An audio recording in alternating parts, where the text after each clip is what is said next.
Chapter 1. Something like a burning child. The town of Sorrelle, Louisiana did not appear on most maps, and the cartographers who had attempted to add it over the years had, without exception, found reasons to stop.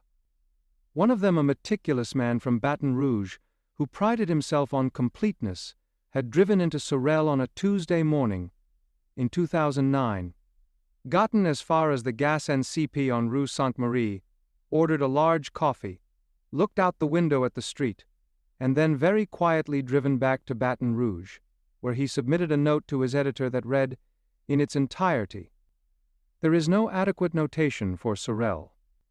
I recommend leaving the space blank. Something should be indicated in the blank space, however. Perhaps a symbol. I don't know which symbol. Not one that currently exists." The editor had left the space blank. Sorrelle sat in the swampy, fragrant armpit of southern Louisiana, with the composure of something that has been where it is for so long it has stopped needing to justify the decision. The air carried Confederate jasmine and fry grease, and the permanent bass note of the bayou, which ran dark and occasionally luminous behind the west side of town, with the indifference of something that has seen too much to be surprised by any of it. Spanish moss draped the live oaks with the philosophical slouch of things that are waiting for something but have forgotten what. The streets were named in French that no one fully pronounced, and the buildings leaned, collectively, about 3 degrees to the east, which a structural engineer had once assessed as a foundation issue, and which residents of Sorrelle had always understood as simply the direction the town was listening. At the approximate center of Sorrelle, not geographically, but gravitationally, in the way that certain places are the center of things regardless of their coordinates, sat the convent of Our Lady of Perpetual Bewilderment. It had been built in 1887 by a Belgian missionary, whose name was so laden with consonants that it had been reduced, over the generations, to simply the Belgian, a man of whom nothing was remembered, except that he had arrived with a mule, 3 crates of brick, and an expression of such concentrated religious conviction that it had either inspired or frightened the local population into helping him build the place, nobody was sure which.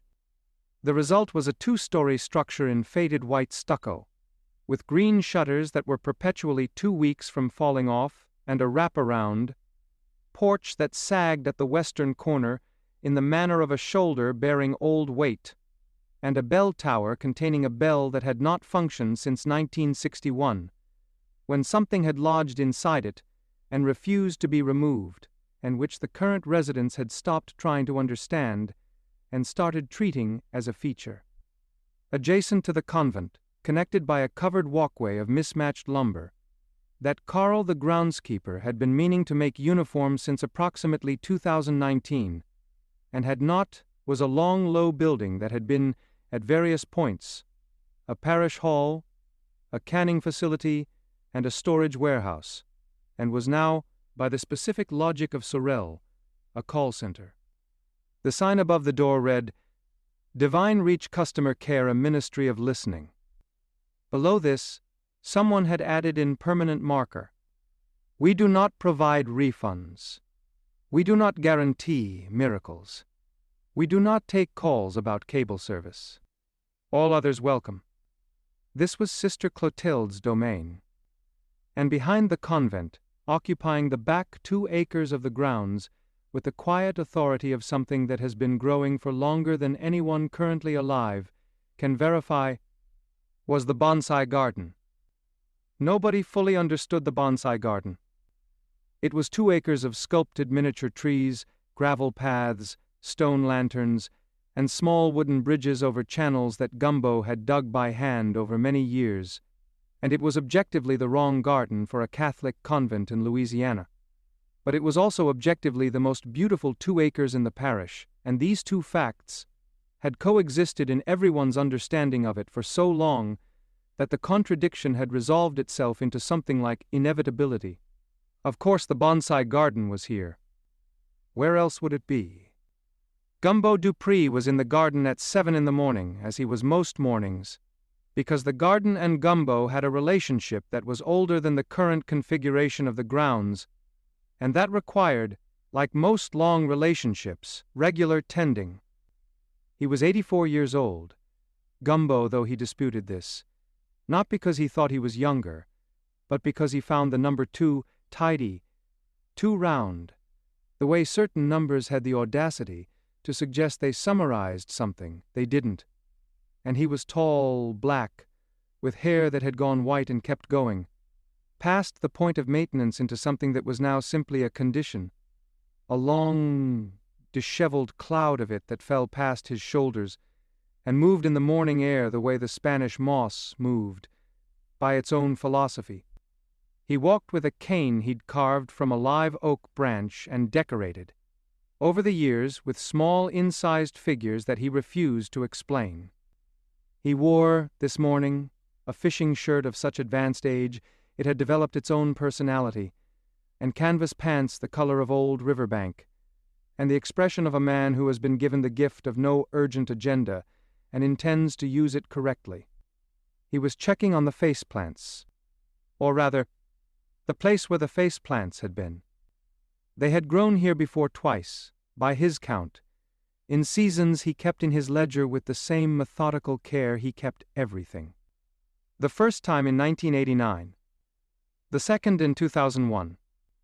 Small plants, botanical anomalies, that pushed up through the gravel in formations that were not random, and whose faces, for they had faces, formed from their own plant material, unmistakable once you'd seen them, carried expressions of serene, patient attention, like small witnesses assembled for something they had been told would be significant. They had not grown since 2001. He looked at the gravel around the stone lantern. Nothing yet. He stood there a while anyway, with the cane planted and both hands on it, the way he stood when he was looking at something rather than simply at it. The garden was very quiet in the morning air.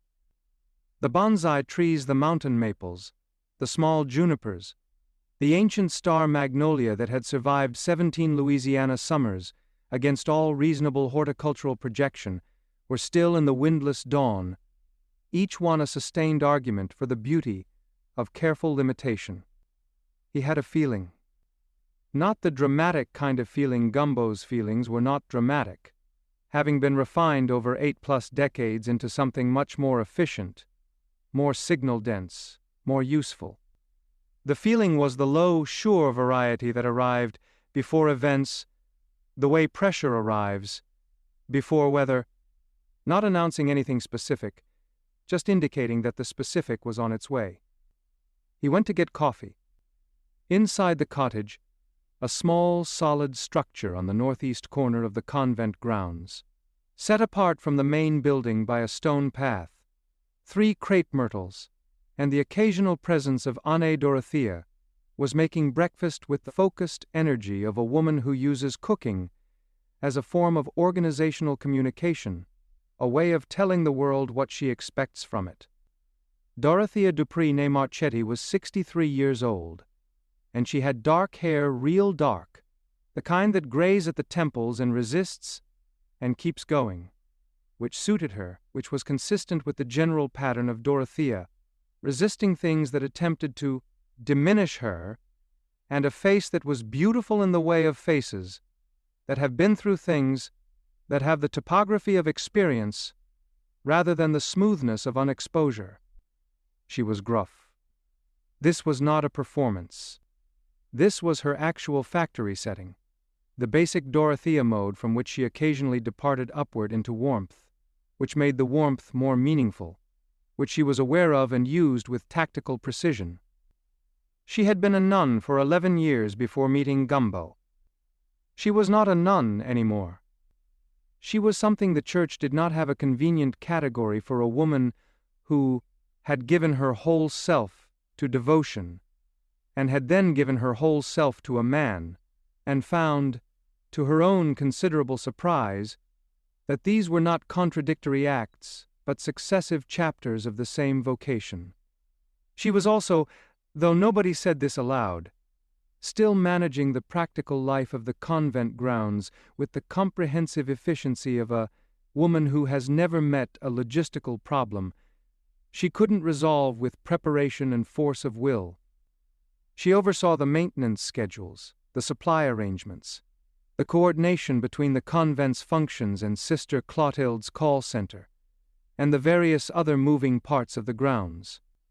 She did this not because anyone had asked her to, formally, but because someone had to, and she was the best qualified, which was a pattern in Dorothea's life that had never changed regardless of the setting. She had not always been this way with Gumbo.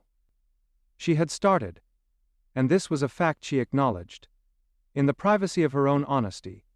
Without excuse or minimization she had started prejudiced.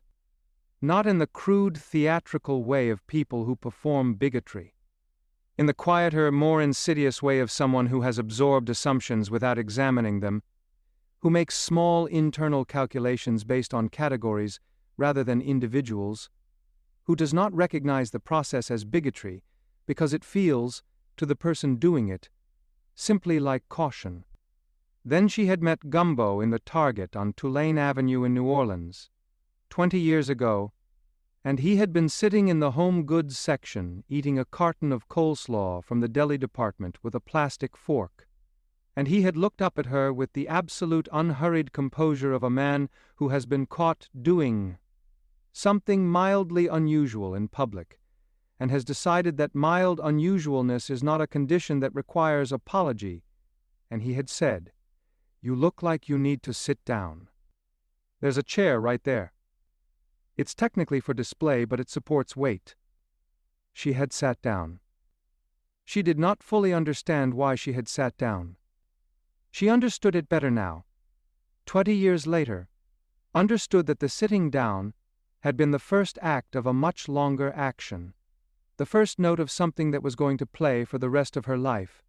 But at the time, she had sat down simply because something in the specific quality of that man's composure had made all her assumptions rearrange themselves, just slightly, just enough to create a gap where there had been a wall, and she had stepped through it. Clotilde had been there too. Of course, Clotilde had been there. Clotilde was always there, had been there since the convent, since the years when they were both young nuns with very different personalities, learning to share a vocation and a sense of humor, which was harder than sharing a vocation. Clotilde had been in the home goods aisle looking at table runners, and she had looked at the man with the coleslaw and the woman who had inexplicably sat down in the display chair, and something in Clotilde's face had done what Clotilde's face always eventually did. It had lit up with mischief and interest, and the specific delight of someone witnessing something that is going to become a story. What happened in New Orleans after that was the subject of what the three of them referred to, in the shorthand of shared history, simply as the adventures, and which none of them elaborated on with outsiders beyond the occasional fragment, and which Clotilde in particular had stopped beginning to tell in full, because the full telling required more evening than was usually available. Clotilde Beaumontarsano appeared in the kitchen doorway at 7:20, with the expression of a woman who has had a difficult night and has decided to be interested in her own difficulty rather than oppressed by it, which was one of Clotilde's most defining qualities, and one that had developed, Dorothea knew, gradually, over years of experience that had converted her from her original meek configuration into something considerably more present and formidable. She was 62, Clotilde, and she had honey-colored hair that she maintained with the casual commitment of someone who has made a decision and stopped revisiting it, and she wore orange glasses round, distinctive, the glasses of a woman who had decided at some point that if she was going to wear glasses for the rest of her life, she was going to wear glasses that had a personality, and she was still, technically, in a state of being a nun, though this status had become nuanced over the years, negotiated between the formal requirements of her vows and the specific reality of her life on the convent grounds, which included managing a call center, befriending a Native American 26-year-old with excellent phone manner, going on the occasional adventure that the church would not have formally sanctioned, and having developed, somewhere in the last decade, what she privately described as a bolder relationship with my own preferences, which was her way of saying she had acquired opinions, expressed them, and stopped apologizing for either. She had not had a good night. "Coffee," she said. "Describe the dream," Dorothea said, without turning from the stove. Clotilde sat at the table. She pulled the coffee toward her as Gumbo came in through the back door, already aware by some ambient transmission that coffee had been started. He set his cane against the counter and lowered himself into his chair with the practiced care of a man who has negotiated the same negotiation with the same joints for many years. "The baby," Clotilde said. "The burning one." Gumbo looked up from his cup. Dorothea turned. "Horns," Gumbo said. "Small ones." Clotilde touched her temples briefly, the gesture of illustration. "Like nubs. And it was sitting in it, wasn't being burned. It was burning. Like that was its nature. That was just what it was doing. Like breathing." She looked at her coffee. It looked at me. What was the expression? Gumbo said, with the precision of a man who has learned that expressions in prophetic dreams are the most important data. Clotilde thought about this. "Amused," she said. It was amused. Not threatening.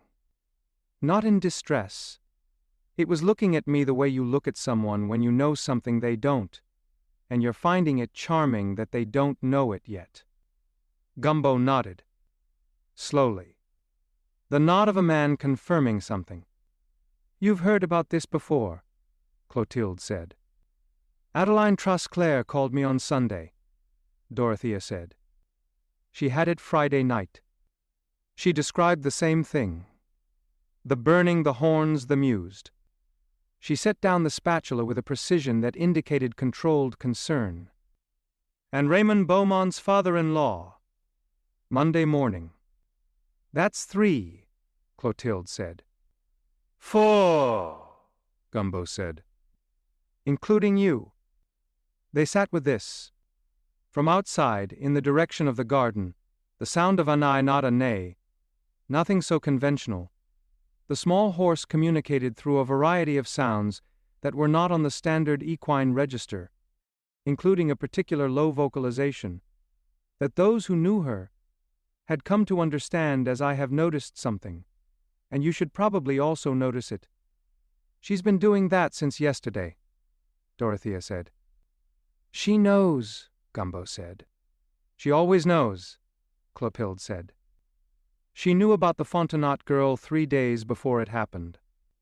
She stood at the gate and wouldn't move for 6 hours. A silence. The particular kind of silence that pools around the name of someone who is not there anymore in the way they used to be.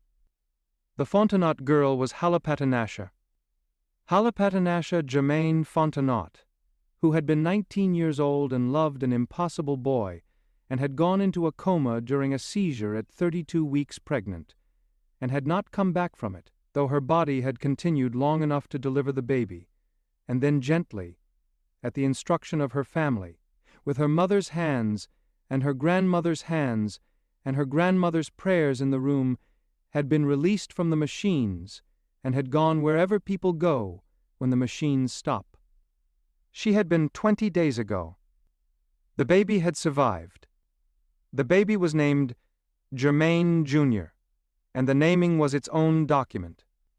Chaos had named the boy after the man he'd grown up hearing about, the man whose absence was the oldest sadness in the household's history.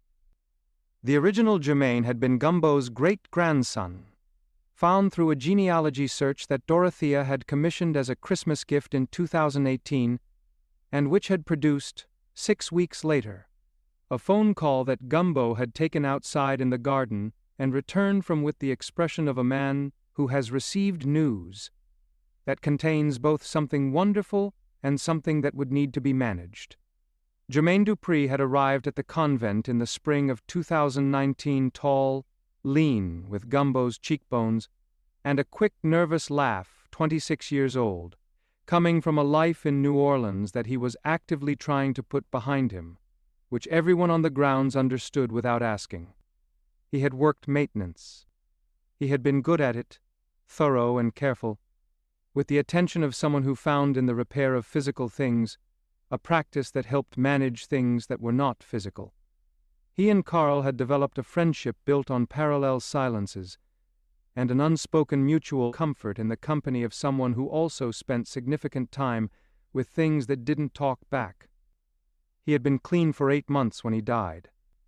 The crack cocaine had been in the assessment of everyone who knew him and did not wish to minimize the agency of either the drug or the man, a force of a specific kind of destruction that does not announce itself as destruction, that presents itself as destruction, that presents itself as temporary relief, and reveals itself as permanent damage, and against which good intentions and genuine effort and the love of the people around you are sometimes simply not enough. He had been found by Carl in the mornings.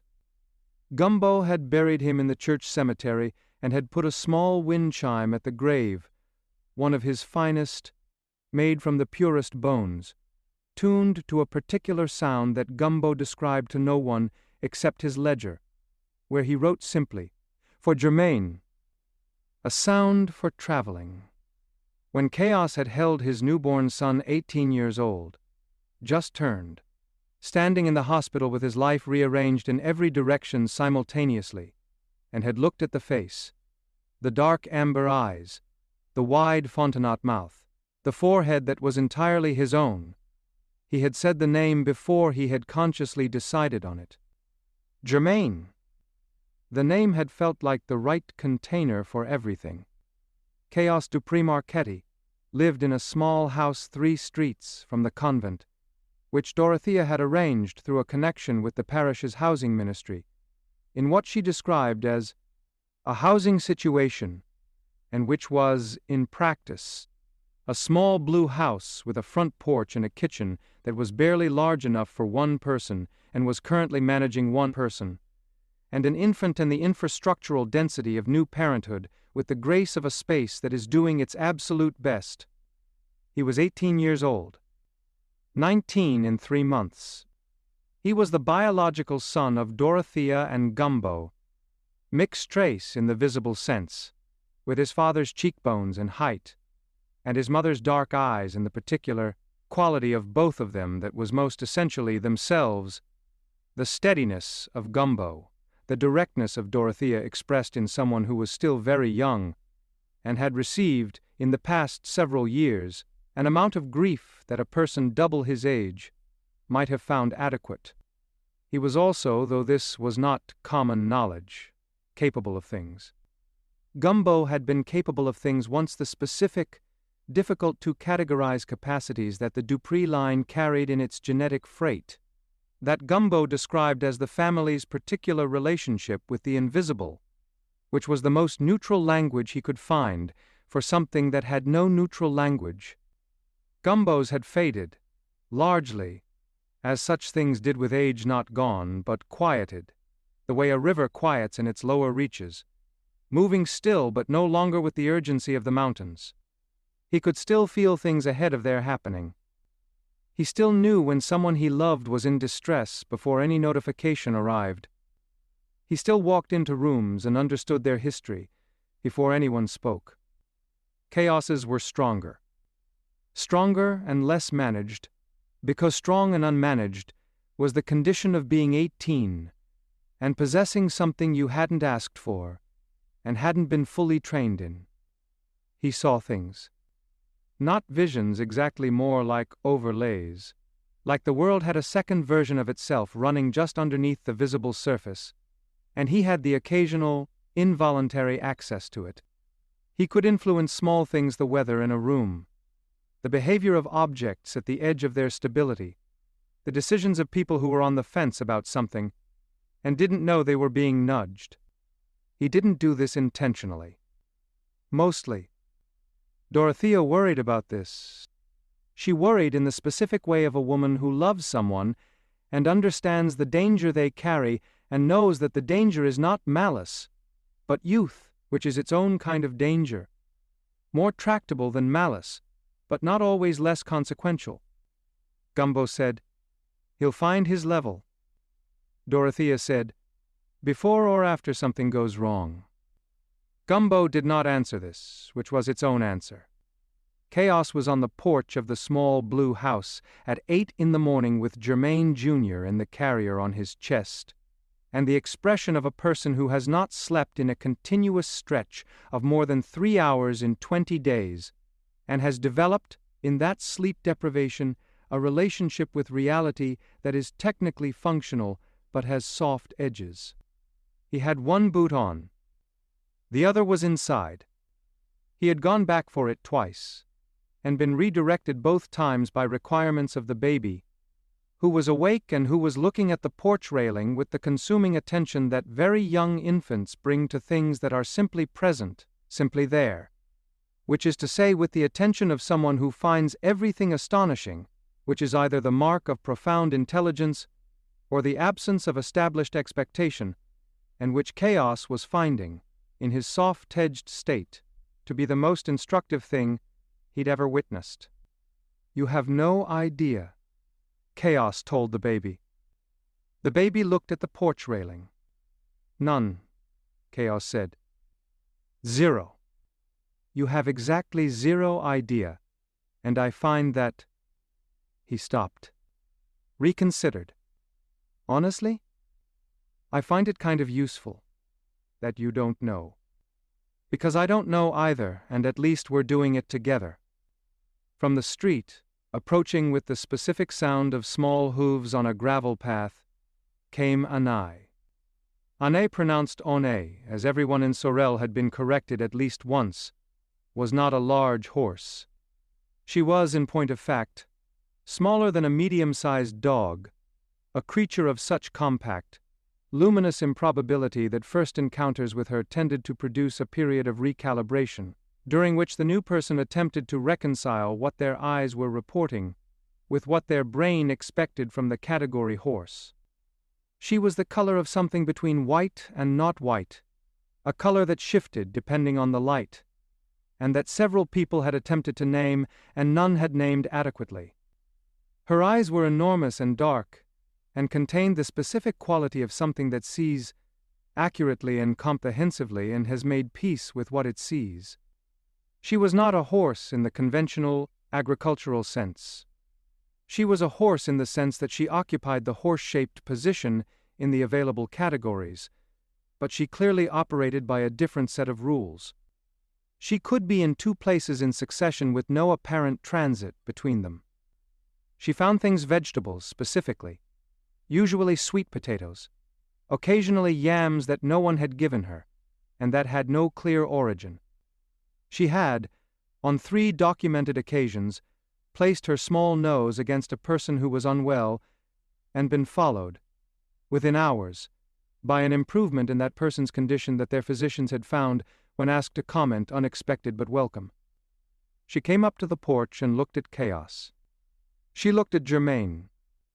Her expression for Anai had expressions.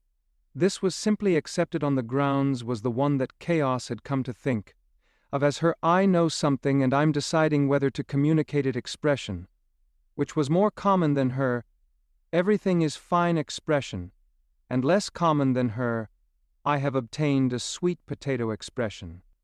"What?" Chaos said. Anna made her low vocalization.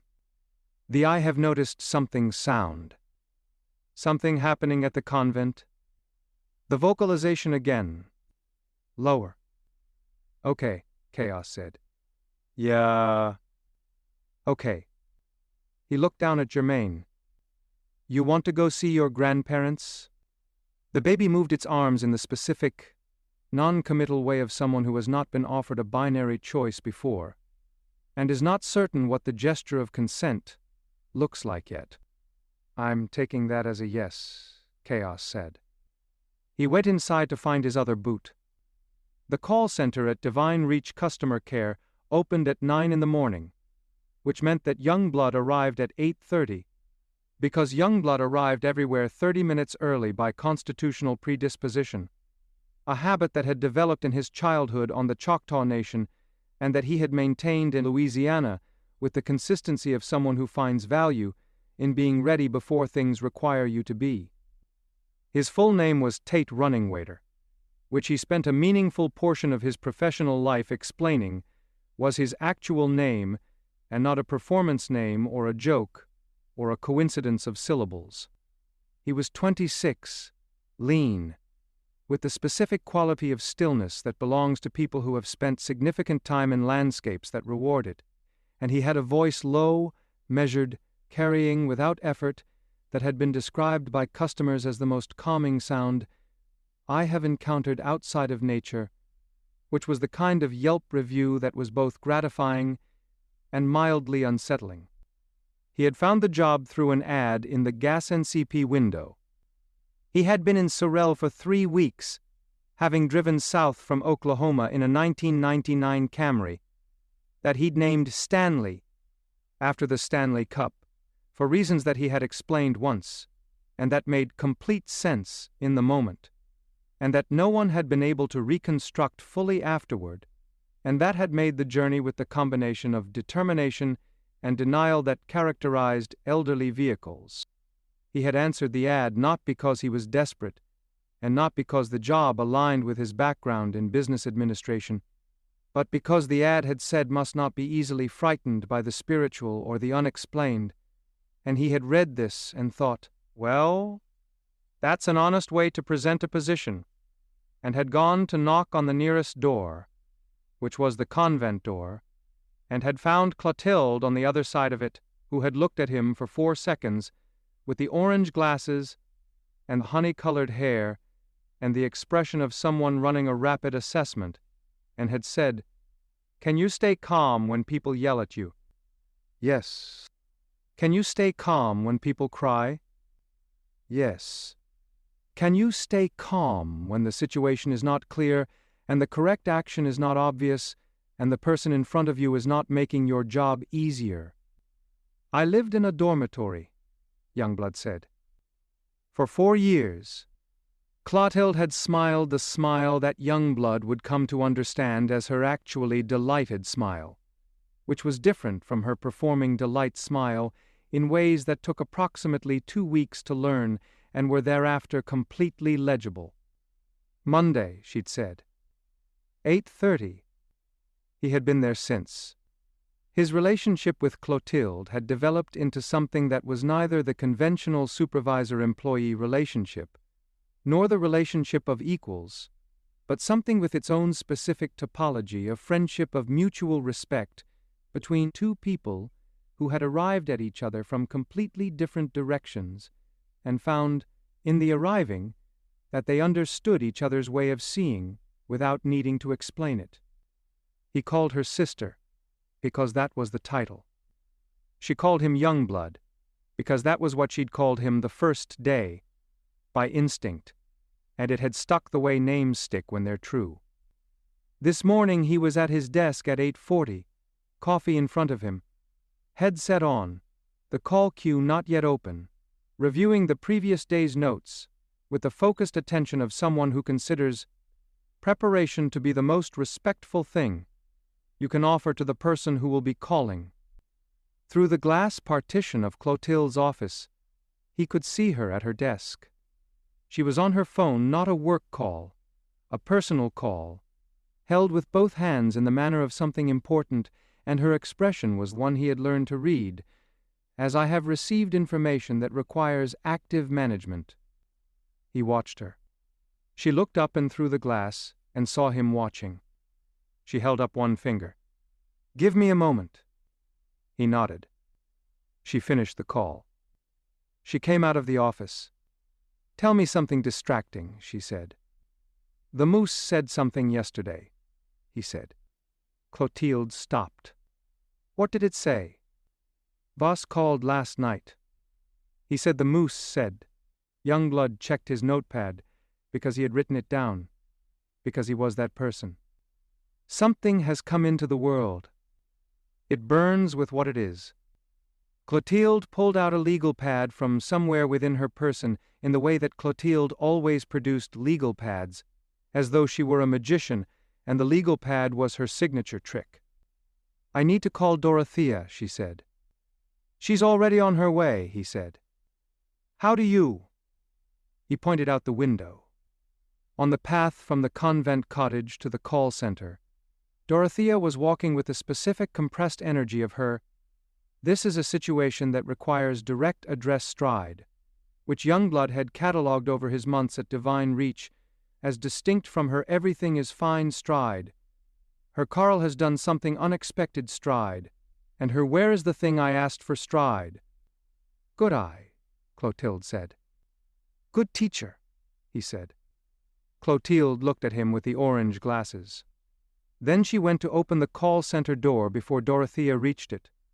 Because in this specific situation, a door opening before you knock was the quickest way to communicate "yes, I know. Come in." The Museum of the Sorrelle Heritage and Natural History Archive occupied a converted hardware store on Magnolia and Rue du Bois, with a slightly accidental dignity of a building that was built for functional purposes and has been repurposed toward the contemplative, resulting in ceilings that are higher than exhibitions require, and floors that are wider than collections demand, and a general sense of more room than expected, which was a quality Voss appreciated, because it allowed him to think properly, and Voss's thinking required lateral space. The moose was in the glass room at the back. The glass room was a later addition installed by a previous director who had acquired the moose head from an estate auction, and had apparently, without anticipating the implications, placed it in the standard display configuration, at which point various anomalous behaviors had begun that necessitated an upgrade. The glass room was climate-controlled, the moose mounted on a wall panel at the room's far end, the head large and dark-eyed, and possessed of the specific quality of things that should be objects and are, periodically, subjects. It did not speak often. When it did, the statements were brief, laconic, delivered in a register that was not aggressive and not gentle, but simply direct, the voice of something that has processed an enormous amount of information over a long time and has become very selective about what it chooses to share. Professor Emmett Voss had learned, over 4 years, not to ask follow-up questions. The moose did not do follow-up questions. The moose issued the statement, and the statement was the moose's full contribution, and the interpretation was Voss's work. He had a notepad specifically for moose statements, separate from his other notes, which he kept in the top right drawer of his desk, and which currently contained 37 entries, cross-referenced against subsequent events, with a batting average that he had calculated at 86% accuracy, which was better than most forecasting instruments in any field. This morning Voss was in the archive basement when Loon called down the stairs. "Gerald moved," she said. Gerald was the name Voss had given the moose, in year 1 when naming it had felt like the appropriate acknowledgement of its status. It had not objected. "Which direction?" he called back. "South window," she said. "And his left ear is doing the thing." The thing. The specific orientation of the left ear that preceded a statement, the ear moving like a satellite dish acquiring signal, rotating in increments to a specific angle, and then holding there. Voss came up the stairs with his notepad. Loon Arsana was 20 years old, and possessed of her great-tante Clotilde's pale green eyes, inherited through the maternal line, which she had spent 20 years finding slightly uncanny in her own face in mirrors, and which other people found slightly uncanny in her face in person, which she had also spent 20 years navigating. She had her mother's warm brown complexion, and a great quantity of dark, curly hair that she wore in a state of deliberate organized chaos, some days braided, some days in 2 puffs, some days in a structure that had started as a braid and evolved through the day's activities into something more improvisational. She wore overalls. Almost exclusively. She had 8 pairs. This was a wardrobe philosophy, not a default. Merrick, her brother fraternal twin, technically the elder by 4 minutes, which he did not mention because 4 minutes did not constitute seniority in any meaningful sense, was standing at the glass room window with the precise, evaluating attention he brought to most things. Izao. He was slightly shorter than Loon, with close-cropped hair and the natural expression of someone conducting a continuous silent assessment of the available data, which was simply his face, at rest. He wore a dark jacket and carried, always, a small ruler in his coat pocket, which he used constantly and which Loon had stopped finding remarkable approximately 2 years ago.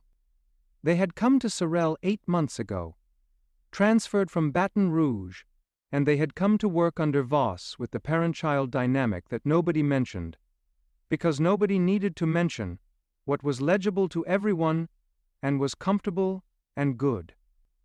Voss had found, in the twins, the students that a person in his position finds once, if they are fortunate the ones who bring as much as they receive, who make the work larger than it was before they arrived. He stood beside them now at the glass room window and watched Gerald. The left ear had reached its angle. Was holding. They waited. Gerald's large dark eyes moved slightly, with the slow deliberateness of something accustomed to taking its time to look directly at Voss. Then, in the voice like old timber under load, "The child burns clean," it said. "What comes for it is not its end. What comes for it is afraid." A pause. "2 will circle. 1 serves. 1 hungers. The garden will know the difference before you do." Then the ear rotated back to its resting position. Voss wrote it down. The 3 of them looked at the notepad. "The child," Loon said. "The Dupree baby," Merrick said. "Chaos's son." "The burning dreams," Voss said. He looked at what he'd written. "The garden will know the difference." He looked up. "The face plants." "Gumbo said they haven't come back yet," Loon said. "Not yet," Voss said. He looked at Gerald, who had returned to his customary still. "But I think yet is the operative word."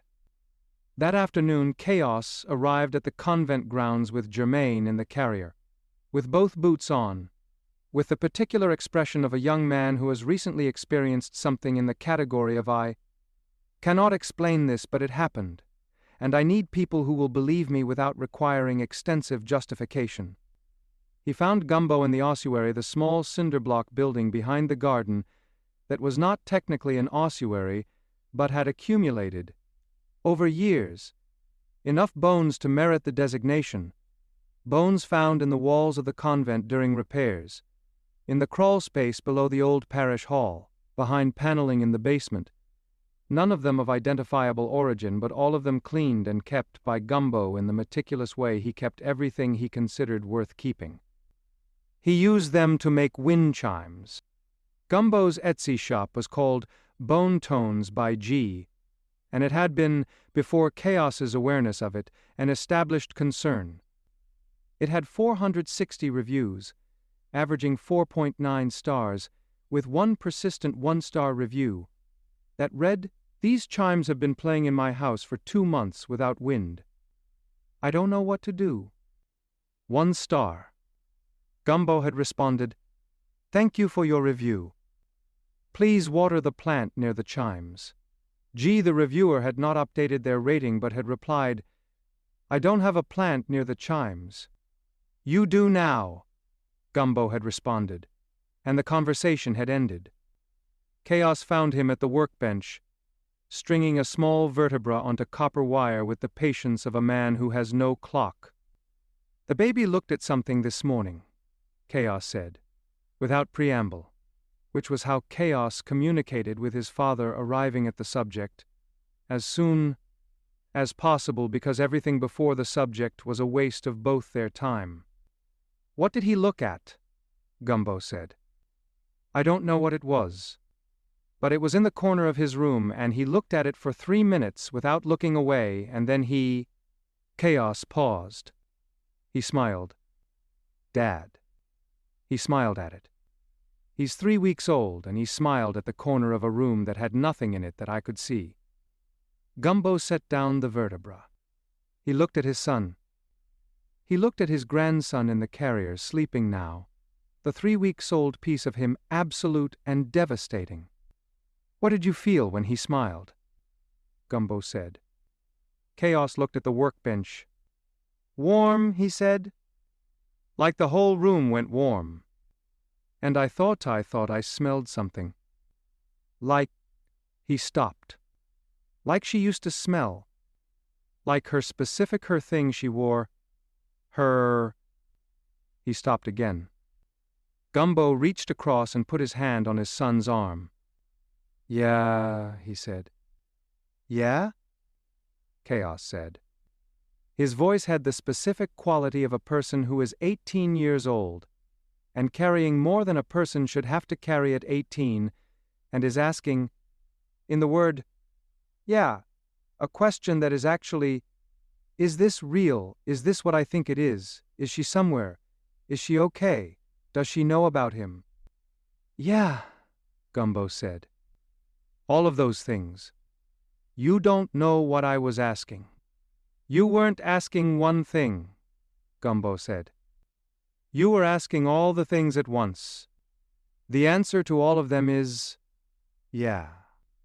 In the carrier, Jermaine moved the small, involuntary movement of deep infant sleep, an arm lifting and settling, a face turning slightly toward the warmth of his father's chest. His mouth curved. Not the involuntary curl of an unfocused face. The real thing. Gumbo looked at it. Well, he said quietly to the room, or to the garden beyond it, or to whoever the garden was currently in communication with. He went back to the wind chime.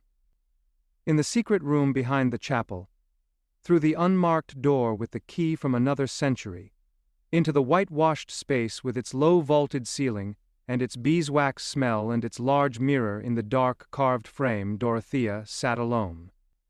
She had not come to call conception.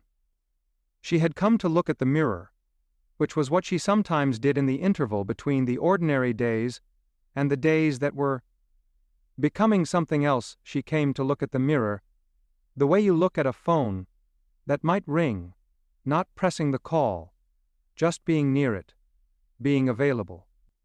The glass was clear and still. Her own reflection looked back at her 63, dark-haired, gruff-faced, wearing the practical dark clothes she wore for every season of her life. She thought about conception, the way she always thought about conception since the desert, not with grief. Exactly, because the grief had settled into something more structural, more foundational, less acute, and more architectural. The grief that becomes part of how you understand the world rather than something that interrupts it. She thought about the afro, enormous and natural and philosophical in its refusal to be anything other than exactly itself. She thought about the stone-washed jeans, which conception had worn until the day she died with the conviction of someone who had made a decision about denim in 1987 and saw no reason to revisit it. She thought about the snakeskin boots, scuffed and resoled twice. She thought about the skin tags at the jaw, the grounding gesture, the touch that meant I am here and I am thinking. She thought about the anger, the old, real anger, the anger of someone who had crossed borders and survived histories and was not willing to pretend that the world was not exactly as sharp as it was, and underneath it, against it, through it, the heart of gold, which was not a metaphor but a material, hard and bright and genuinely precious. Conception, she thought. Something is coming. I don't know what it is yet. I think it's connected to the baby. I think the baby is more than we understand. She looked at the mirror. The glass shifted. Not dramatically. not with the cold opening theatricality of something announcing itself. The way fog comes in from everywhere, from nowhere, until it is simply there, and you are simply in it. Conception was there. She was sitting in a chair that was not in the room, looking at Dorothea with the direct, full-bore attention she had always brought to conversations that required it, which was all of them, because Conception did not bring less than full attention to anything. She did not speak. She never spoke, in the mirror. What came through was below-language impression, weight, the shape of meaning without the container of words. What came through now was, I see him. I see what he is. Be patient with what you don't understand yet. What circles the boy is not what you fear. What fears the boy is what you should watch. And then, specific directed, tell the father she held him first. Before he came, she held him in the place where the holding happens. He already knows her. He was always going to know her. The mirror cleared. Dorothea sat for a long time. Then she stood, and smoothed her jacket, and blew out the candles, and went to find her son. At the call center, Youngblood was on his 43rd call of the day. Ma'am, I understand. I do. No, I'm not dismissing your concern about the yes. The spiritual implications of your neighbor's wind chimes. Ma'am. Wind chimes are not intrinsically occult. They were invented, yes, ma'am.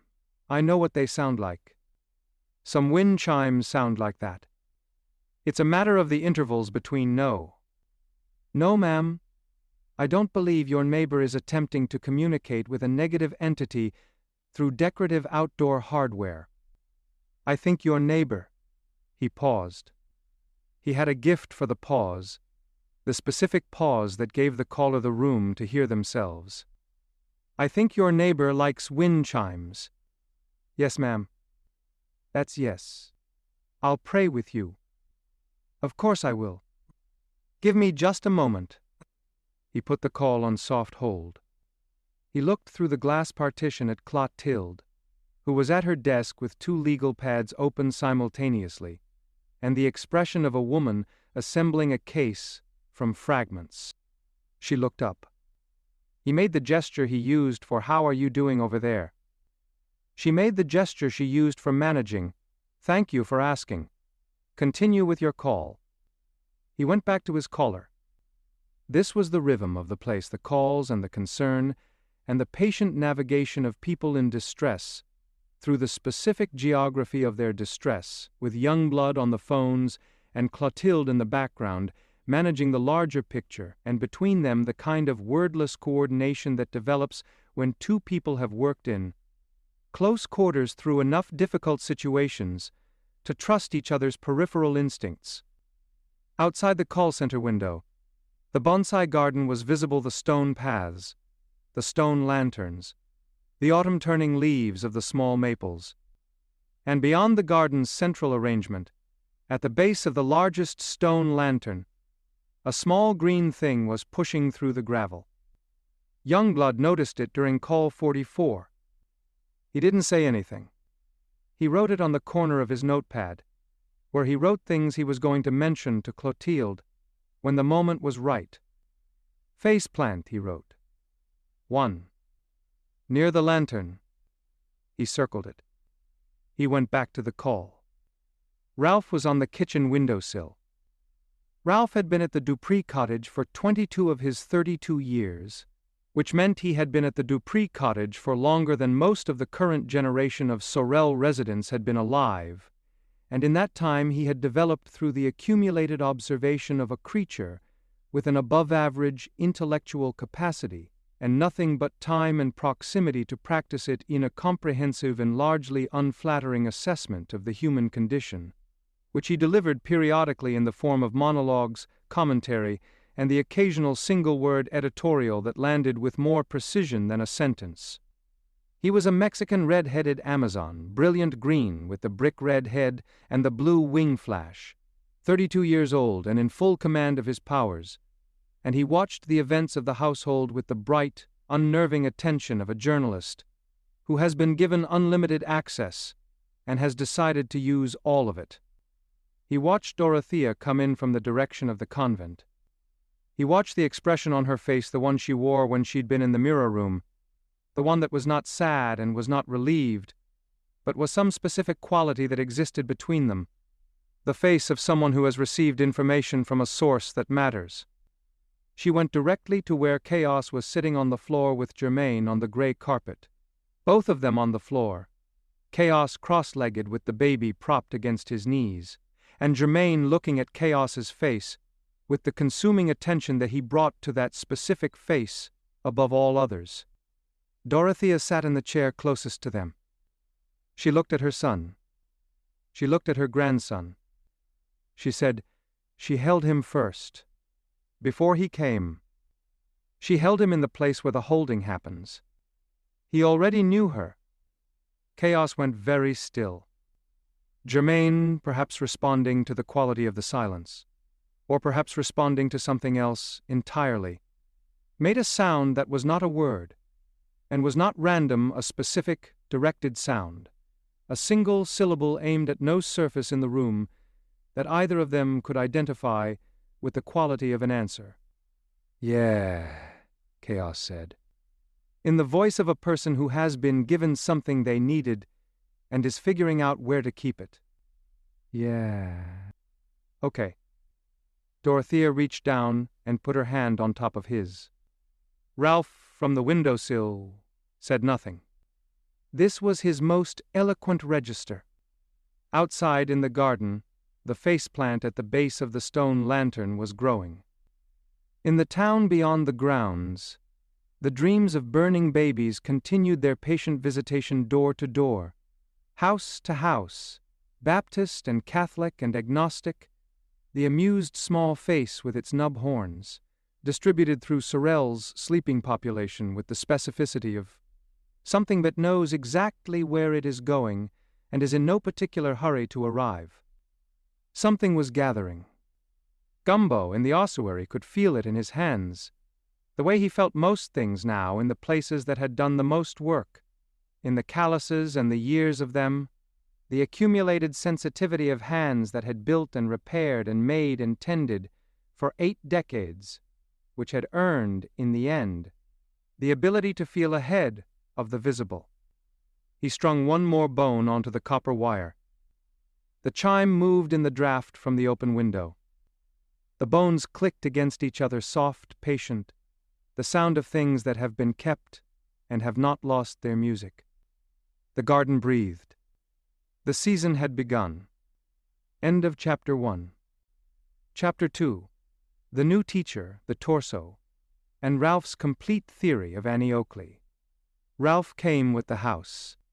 This was how Dorothea explained him to people who had not been warned, and warning people about Ralph was itself a topic of some debate in the household, because Gumbo maintained that Ralph was better encountered without preparation, the way certain landscapes were better encountered without photographs, that no description of the Colorado mountains on a bright sunny day truly prepared you for the experience of standing in them, and Ralph was similar in that the thing itself was so different from any available anticipation that anticipation only got in the way.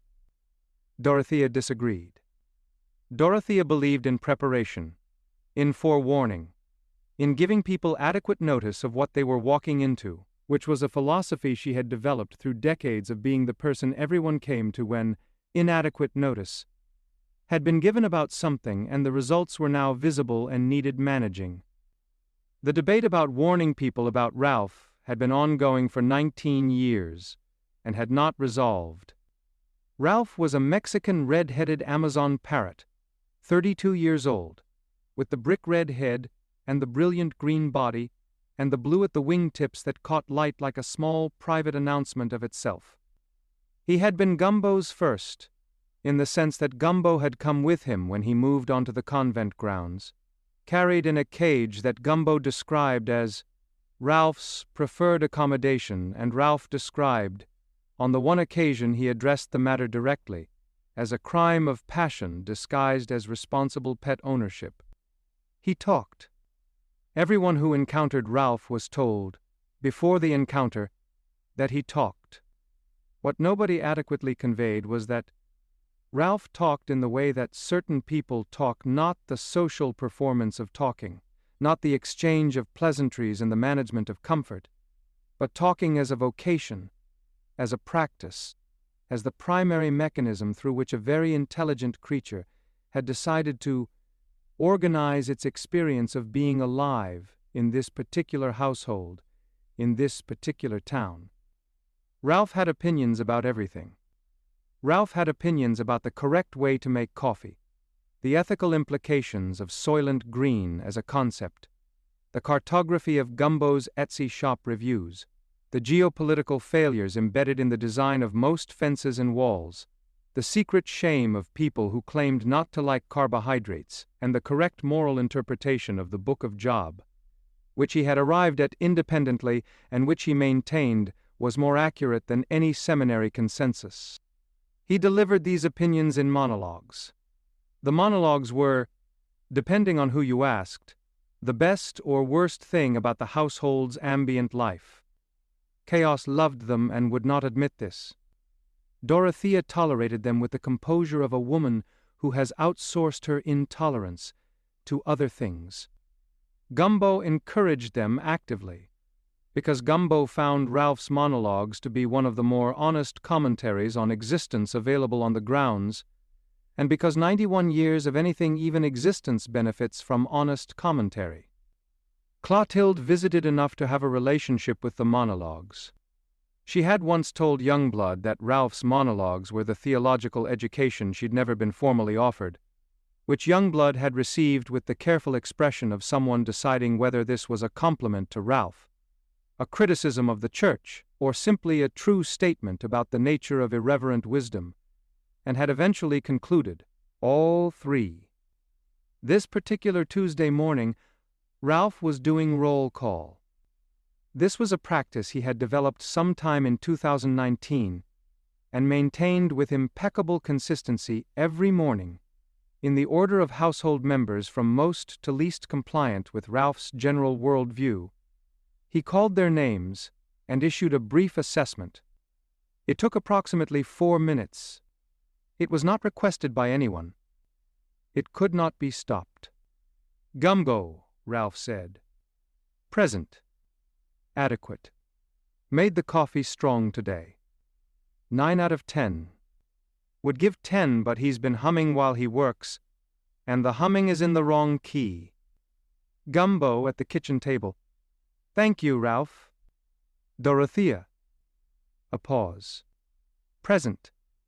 Formidable. Made the biscuits. The biscuits are better than yesterday's biscuits, which were themselves an improvement on last week's. Trajectory is positive.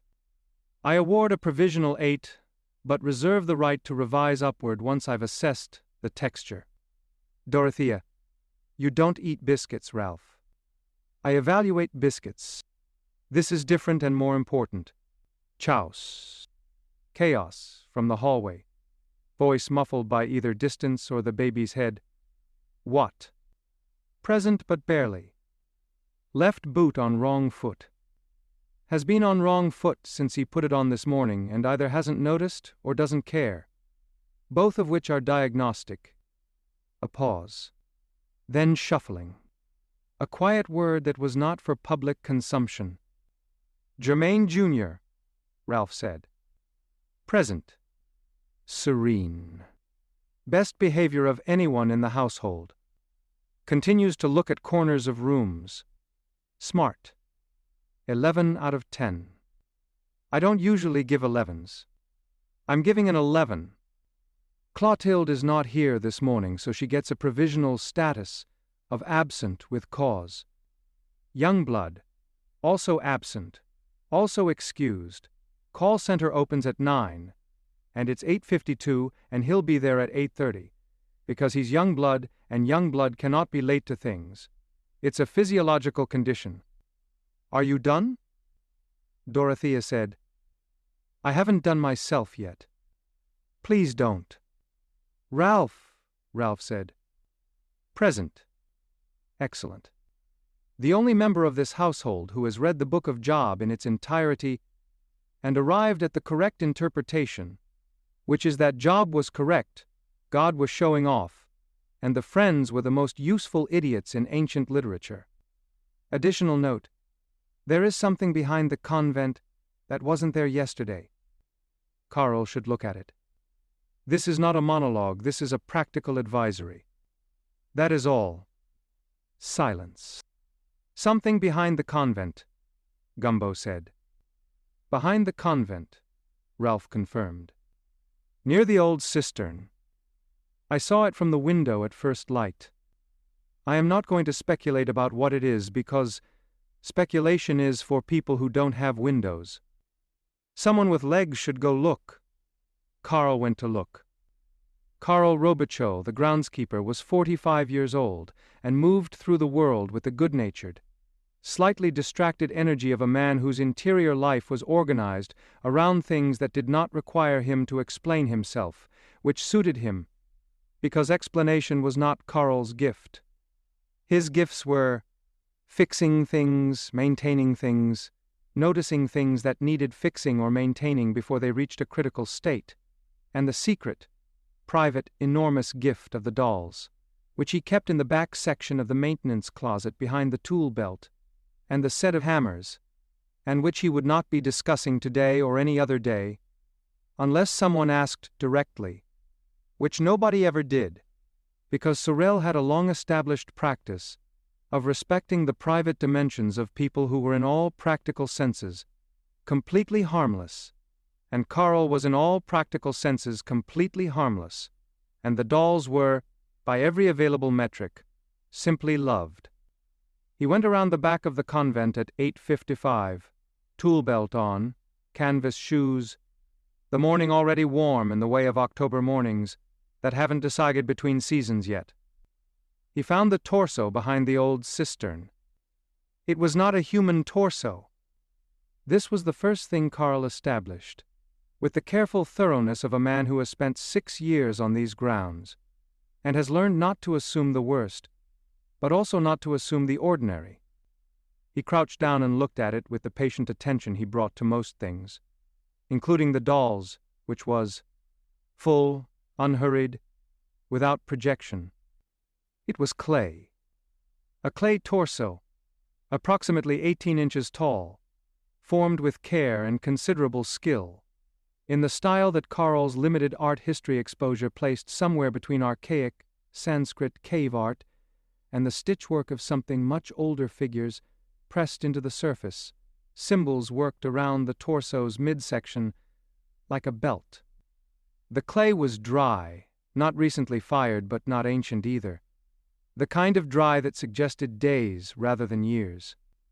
It had been placed deliberately, propped upright against the cistern's back wall facing east, which was the direction of the bonsai garden. Carl stood up. He looked at the torso. The torso had been made by someone who knew what they were doing, which meant someone specific had made it and left it here, which meant either something was being communicated or something was being left for a reason, both of which were in the category of above Carl's pay grade, but within Carl's responsibility to report. He went to get Gumbo. Gumbo came and looked at the torso and did not look surprised, which was either because he had seen things like it before, or because Gumbo had developed, over 84 years, the ability to not look surprised as a default setting, which was one of his most useful qualities, and also, occasionally, his most maddening one. He crouched, with the cane, and looked at the symbols worked into the clay. Sanskrit? Carl said. No, Gumbo said. Older. Something that Sanskrit was downstream from. He looked at the figures pressed into the surface, the small, careful impressions of what might be people and might be something else. It's a ward. A ward of what? A ward for something. Like a designated spot.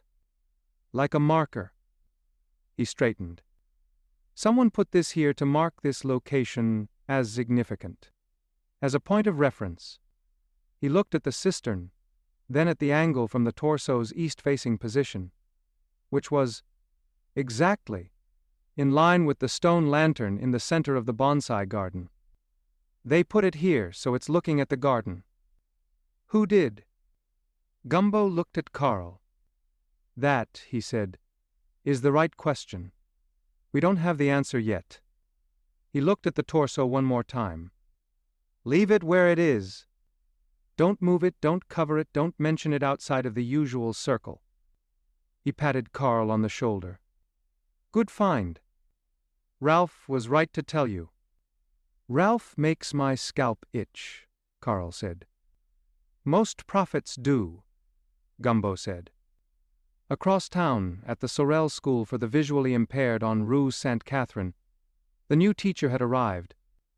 The blind school was 3 buildings south of the convent, in a converted Victorian that had once been the home of a judge of uncertain reputation, whose full name nobody in the parish could remember, but whose house had been repurposed into something considerably more useful than he had managed with it.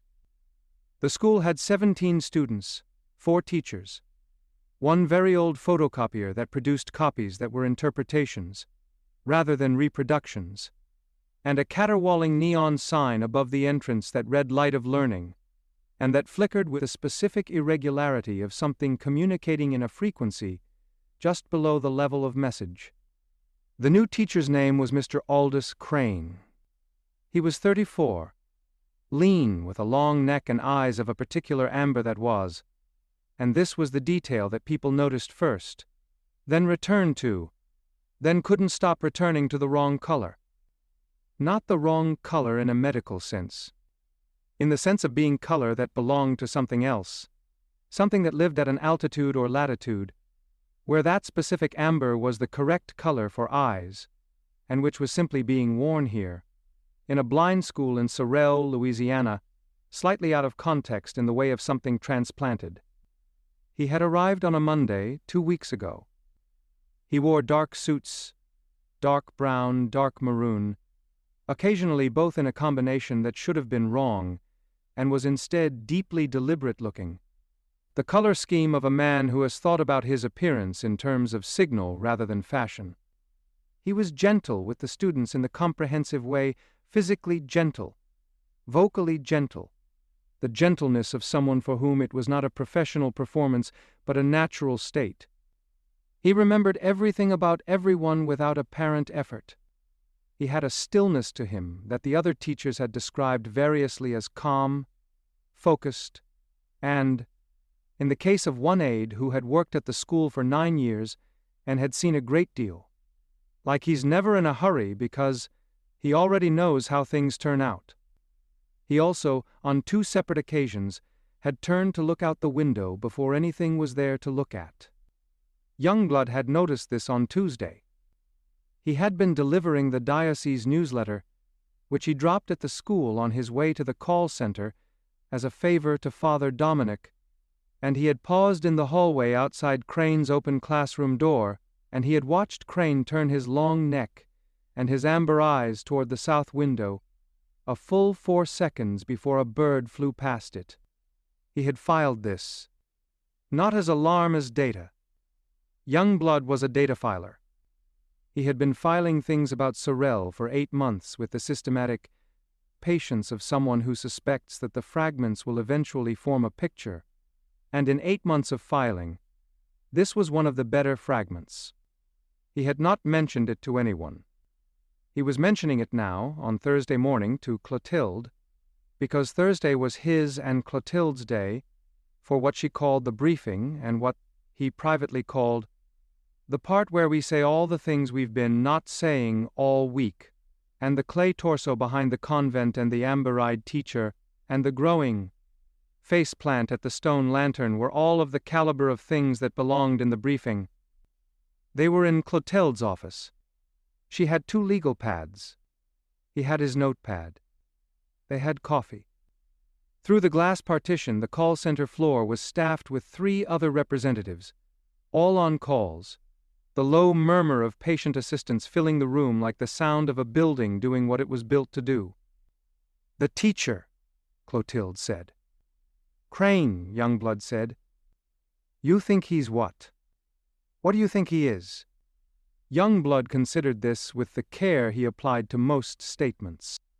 I think he's something that's here for a reason, and the reason is connected to Jermaine, and I think the connected reason is either good or bad, and I don't know which. The moose said two would circle, Clotilde said. And one serves and one hungers. They looked at each other. Brigsby, she said. Also circling, Youngblood said. His Continental has been parked on 3 different streets within a block of the convent in the past 5 days. Different streets each time.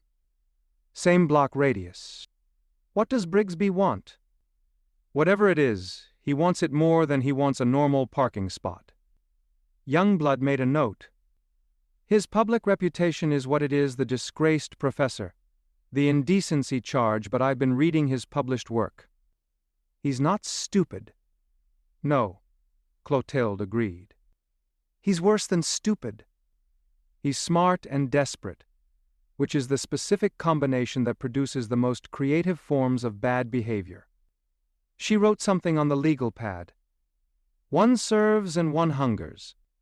If Crane serves, Brigsby hungers, Youngblood said. For the baby. For whatever the baby represents to his career, Youngblood said. Which is the same as hungers for the baby, from the baby's perspective, and that's the perspective we should be managing from. Clotilde put her pen down. She looked at the legal pad. Then she looked at Youngblood with the orange glasses and the expression she wore when she was about to make a decision that she was going to fully commit to, but wanted one more second. We watched them both, she said. Separately. Carefully. Without engaging until we understand what we're engaging with. Agreed. And we tell Dorothea.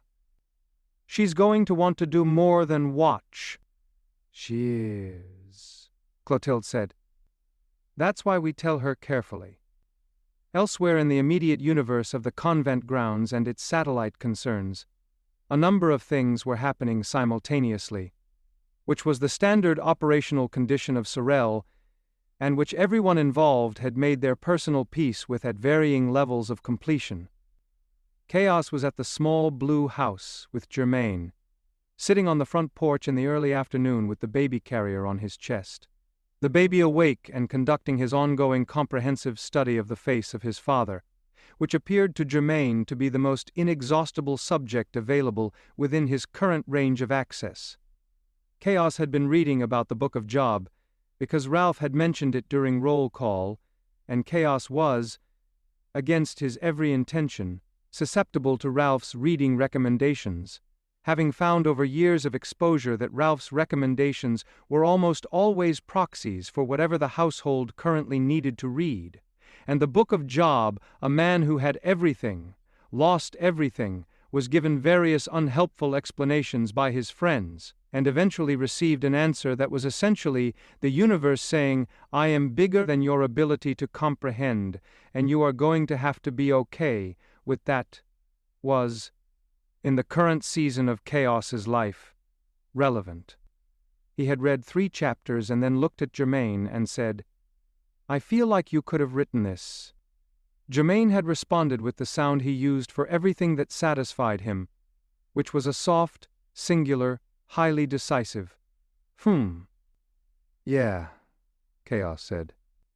That's what I thought. Down the street, behind the malt shop, in the converted space above the storage room that served as Cora and Sean's home, Cora Dupree née unknown, currently legal Dupree, because Gumbo had given her his name when she was 7 months old, and Dorothea had brought her home from the hospital, having previously been told that the surrogate arrangement would remain clinical, and had discovered, upon encountering the actual infant, that clinical was not a mode. Her body was capable of sustaining, was making candy yams. She was always making something.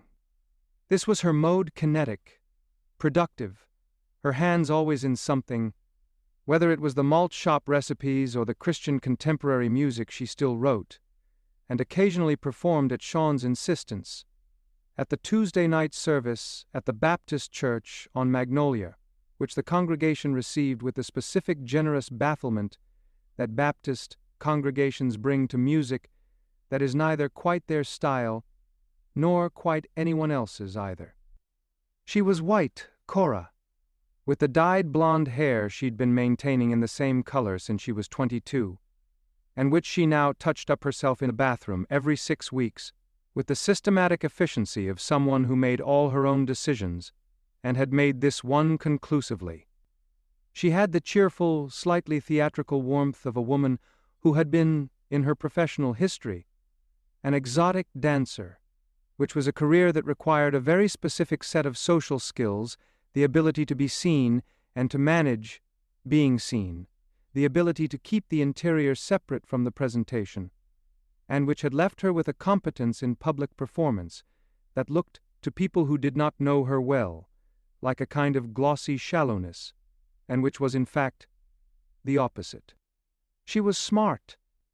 Significantly, specifically smart, in the way that people are smart when they've had to be, and the having to be has refined the intelligence into something operational rather than theoretical.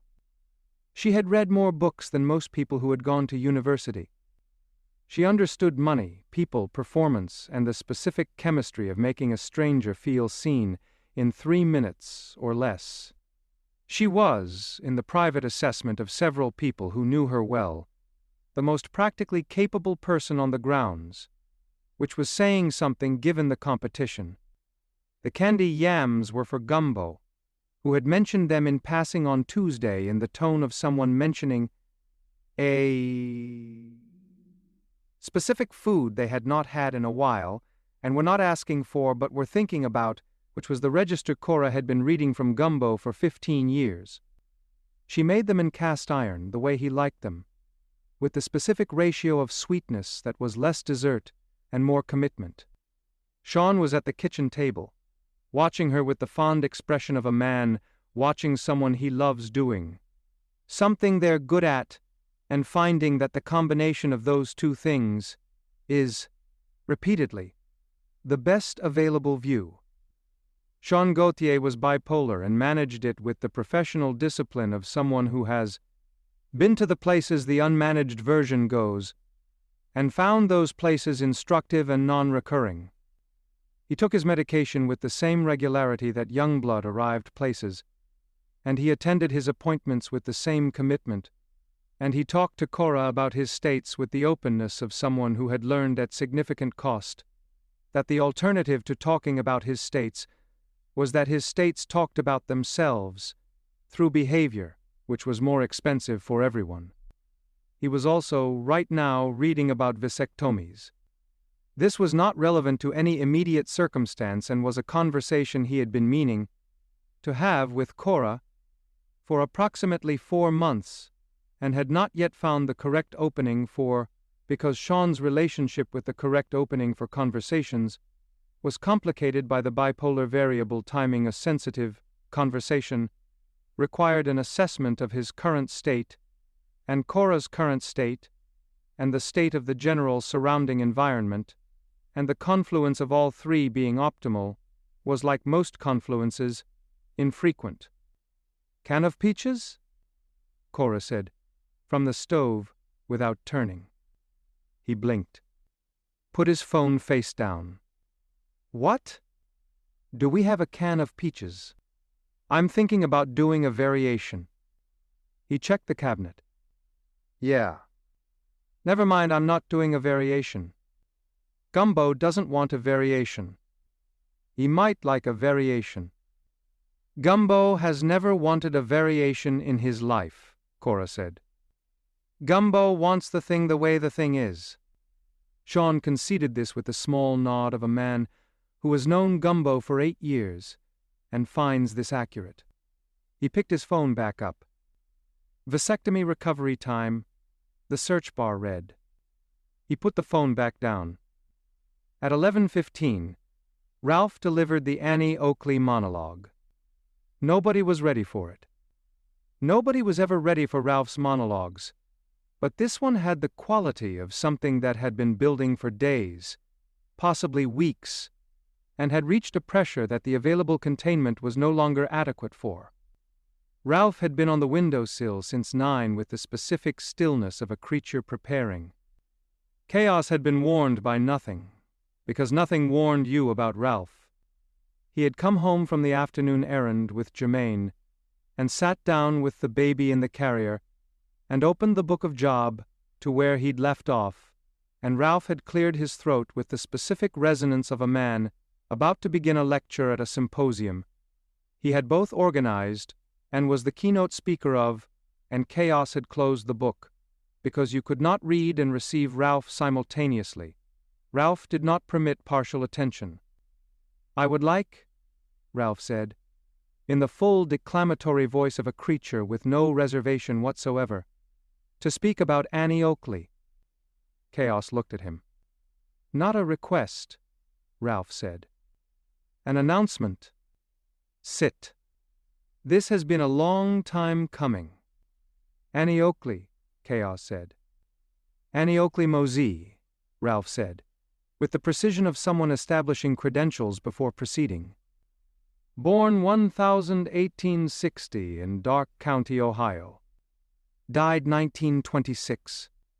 In between those two dates, the most comprehensively correct human being of the 19th century, with the possible exception of Frederick Douglass, and Douglass would agree with me on this, because Douglass had taste. Jermaine in the carrier arranged his face into something that was either rapt attention or a developing need for a diaper change. Ralph read it as attention.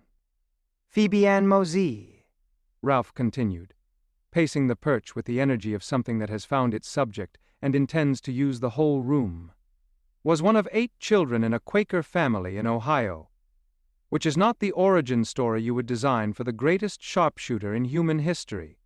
But this is the thing about origin stories: the great ones are never designed. They just happen to people who then have to figure out what to do with them, which is the human condition, and also incidentally my personal experience of being a parrot in this house. At age 6, Phoebe, she was Phoebe then. Annie came later, found her late father's rifle. Did she put it back? She did not put it back. She fired it at a squirrel at a distance that a grown man would have found challenging, and she hit the squirrel directly in the head. Not in the body, in the head. Because even at age 6, she was not interested in approximation. "Ralph, do not interrupt me. I'm building to something." At 15, she beat Frank Butler in a shooting competition. Frank Butler was a professional marksman. He had a private plane of his ego and a public reputation as the best shot in Ohio. He had come to beat a 15-year-old girl in a competition because he had been told there was a 15-year-old girl winning local competitions, which he had received as an opportunity rather than a warning, because Frank Butler, at that time, did not yet understand what he was dealing with. Ralph paused, significantly. He lost. He lost to the 15-year-old girl. And here is where it becomes extraordinary. He then married her. He did not sulk. He did not take a leave of absence from his ego. He did not offer a shaggy dog explanation for his defeat. He looked at the person who had beaten him, and he understood what he was looking at, and he committed to it. This is the most sensible thing any man in the 19th century did. Possibly any century. Chaos was, against his will, listening. Annie Oakley joined Buffalo Bill's Wild West show in 1885. Ralph continued. She could shoot a playing card held edge-on at 30 paces. She could shoot cigarettes from her husband's fingers. She shot a cigarette from the mouth, and this is relevant because it indicates a specific choice of target from the mouth of Crown Prince Wilhelm of Germany, the future Kaiser Wilhelm II, with a rifle. While he was standing there expecting to be impressed and instead being, as anyone in proximity to Annie Oakley was, simply accurate écoute. He stopped walking. He looked at chaos with the full weight of the build-up behind him. And here is my point. People describe Annie Oakley as a woman who could shoot. This is the description that history has offered. This is the lobotomy that posterity performed on the actual record. Annie Oakley was not a woman who could shoot. Annie Oakley was precision made human. She was the living argument that mastery complete, actual, from the inside mastery, has nothing to do with the categories other people put you in before they see what you can do. She was 5 feet tall. She was a Quaker girl from Ohio. She had no formal training. She had no mahogany office with cartography on the walls.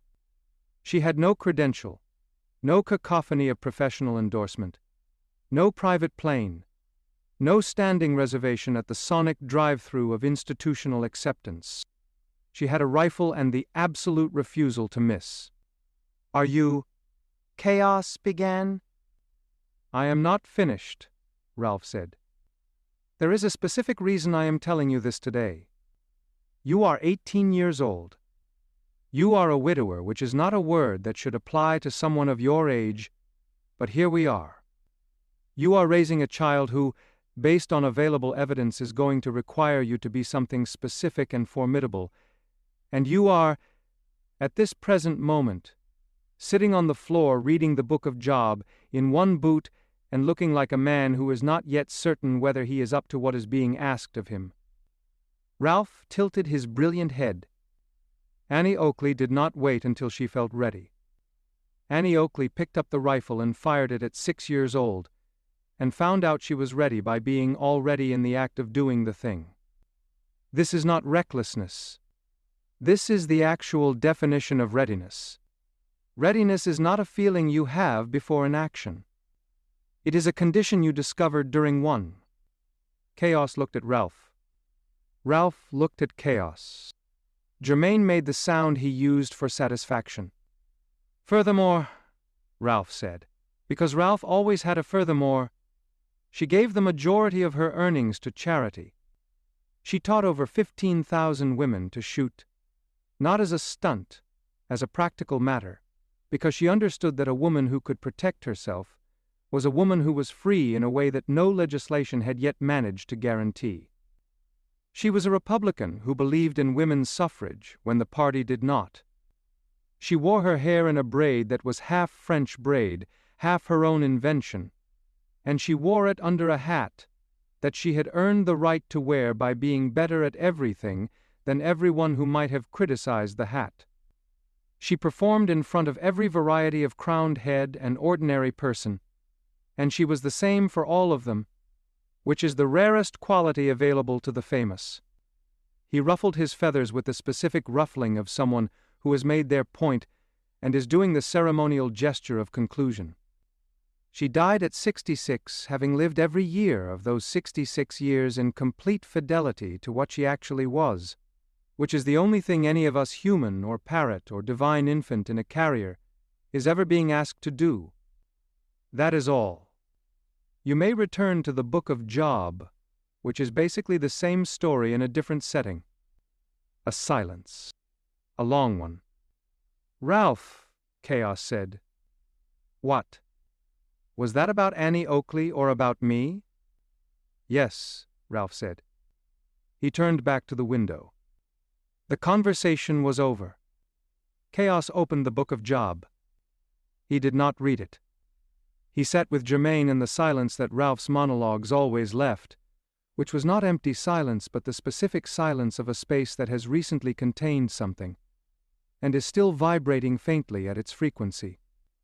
In the early afternoon, while Clotilde was in her office, and Youngblood was on a call that had begun as a request for spiritual guidance regarding a neighbor dispute, and had evolved, as calls at divine reach often did, into something more specific and more strange, the caller, a woman from 2 streets over, was describing what she believed to be incubus attacks, tactile hallucinations of a particular character, which she presented with the specific combination of distress and dignity of someone reporting a medical symptom that they understand is going to be difficult, to have taken seriously Clotilde levitated.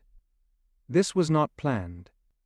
It also was not, to be clear, dramatic.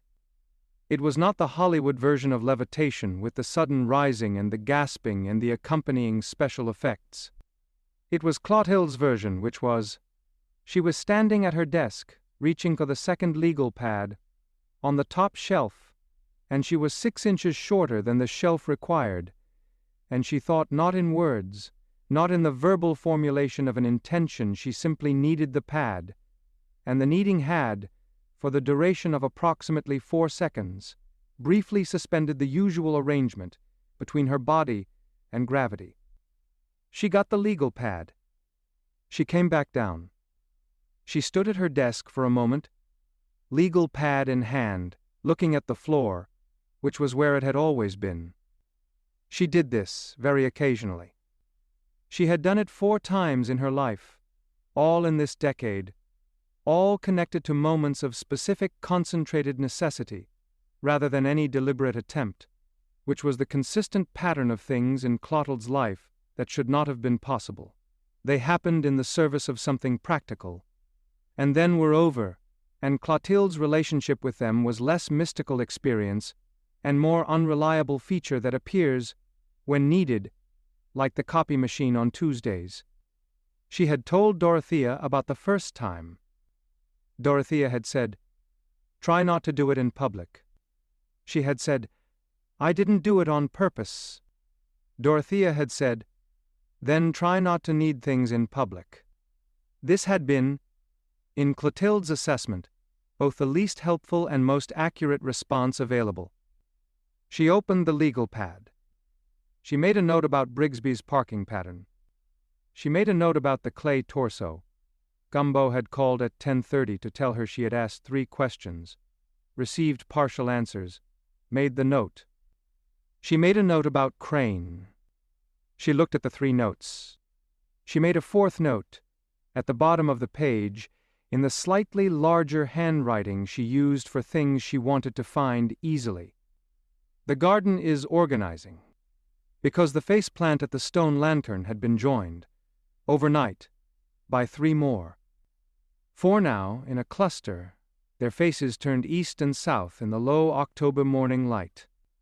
And if Gumbo's records were right about the pattern, 4 was not the end of it. Brigsby's Continental parked on Rue du Bois at 2:15. Professor Ignacio Brigsby was 61 years old, and had the specific quality of a man who had been, at some point in the past, put together in the professional sense good suits, regular haircuts, the groomed confidence of institutional credibility, and who had since come somewhat apart at the edges, not dramatically, not visibly, but in the way of things that have been under sustained pressure, without adequate maintenance. His suits were still good, but wanted pressing. His hair was still cut but growing past its architecture. He had the eyes of someone who had been looking for something for a very long time, and had developed, in the looking, a slight wildness that he worked to contain in public, but which was present at close range, in the way that a strong smell is present even after the source has been removed. He had been released from the county courthouse 4 months ago, after a situation involving what the indictment described as conduct unbecoming at a facility that served minors, the details of which had been presented in the brief criminal proceeding with sufficient discretion that the full shape of them had been left largely to the imagination of the public, which was, in Sorrelle, where imagination was well developed, not entirely to Brigsby's benefit. The formal charge had been public indecency, which was what the lawyers had negotiated it to, from something that had been substantially worse before the negotiating. He was, in the precise formulation of the people at the convent who had discussed him, a man whose public reputation was the sanitized version of a secret shame, and whose proximity to children needed to be monitored with the commitment that such monitoring required. He sat in the Continental on Rue du Bois, and looked at the rear of the convent through the windshield, which was cracked in a specific pattern that gave the view a fractured quality, the building divided by glass cracks into irregular sections. He had his notebook out. He was writing. He had been in Sorrelle for 3 weeks now, and in those 3 weeks he had filled 22 pages of a composition notebook with observations that he told himself researched the professional practice of a parapsychologist documenting an anomalous sight, and which had the shape of research and lacked, at their center, the thing that would have made them research rather than its costume. The ethical architecture. The question of what the documentation was for. The question of what came after. He was not asking those questions yet. He was watching the convent. From the convent grounds, invisible to Brigsby, Anne was watching the Continental. She had positioned herself at the garden's south fence, the small luminous shape of her visible if you knew to look. Her ears were back. This was not her I have noticed something posture. This was a different one, rarer, specific, which the people who knew her best recognized as this thing is not welcome, and I am indicating that clearly. She had held this posture since Brigsby arrived. She would hold it until he left. She was patient in the way of things that have no choice but to be patient and have arrived, through that patience, at something that is not passive waiting but active present attention, which is the most useful kind. At the museum, at 3 p.m, Loon was in the archive basement with a folder of documents that Voss had pulled from the 1989 records, the previous season of significance, cross-referencing the faceplant position data from Gumbo's ledger against the layout of the grounds. She was measuring. She had the small ruler borrowed from Merrick, who had looked at her taking it and said nothing, which was his version of "I trust you with this," and also "I expect its return," and the compass from the surveying equipment in the cabinet, and a printed aerial photograph of the convent grounds that Voss had obtained from the parish records. And she was overlaying the faceplant positions from 1989 onto the current photograph, marking them in pencil, connecting the marks. The shapes they made were not random. She had suspected this. The confirmation of it produced the specific sensation she associated with true discovery, not the theatrical eureka version, but the quieter I see it now version. The moment when a pattern becomes legible and you understand that it was always there, that the legibility was waiting for the adequate preparation to receive it. She took the photograph to Merrick. He looked at it. He pulled out his ruler. He measured several lines in silence. Then he looked at his sister with the expression he wore when the data had organized itself into an implication that he was not yet ready to state, but could no longer avoid. "Fibonacci," he said. "Close," she said. "Something like it. Something adjacent. A natural proportion, but it centers on something," he said. "Yes." They looked at the photograph, at the marks she had made, the penciled positions of the 1989 plants, the connecting lines. The center of the arrangement where the lines converged was not the stone lantern. It was the chapel. Specifically, the baptismal font. "The child hasn't been baptized," Loon said. Merrick looked at the photograph for a long time. "No," he said. The 1989 plants centered on the baptismal, and the child was baptized within the week, and then the season resolved, she said. "That's one data point. The moose said the water and the word and then the settling." Merrick put down the ruler. "We tell Voss," he said. "And Voss tells Gumbo," Loon said. "And Gumbo tells Dorothea. And Dorothea makes a decision," Loon said in the tone of someone who has met Dorothea and understands that in this household the sequence always ends in Dorothea making a decision. Meanwhile, in the mirror room, at 3:15 in the afternoon, Dorothea was alone again. She had come because she had felt not in the emotional sense, but in the specific, low-frequency physical sense, that she had developed over 20 years of visits. The mirror was ready. It was not always ready. The visits where she came and the mirror was quiet were perhaps the majority. But she had learned to trust the feeling. The way you learn to trust the feeling of way you learn to trust the feeling of weather, which is not infallible but is more reliable than ignoring it. She lit the candles. She sat. The mirror moved. Conception arrived the way she always arrived, not with announcement, not with the theatrical cold breath and flickering lights that stories used, but with the quality of a room that has been occupied while you were looking away, so that when you look back, it is simply different, simply inhabited, the present so specific, and so conception, that the recognition was immediate and total.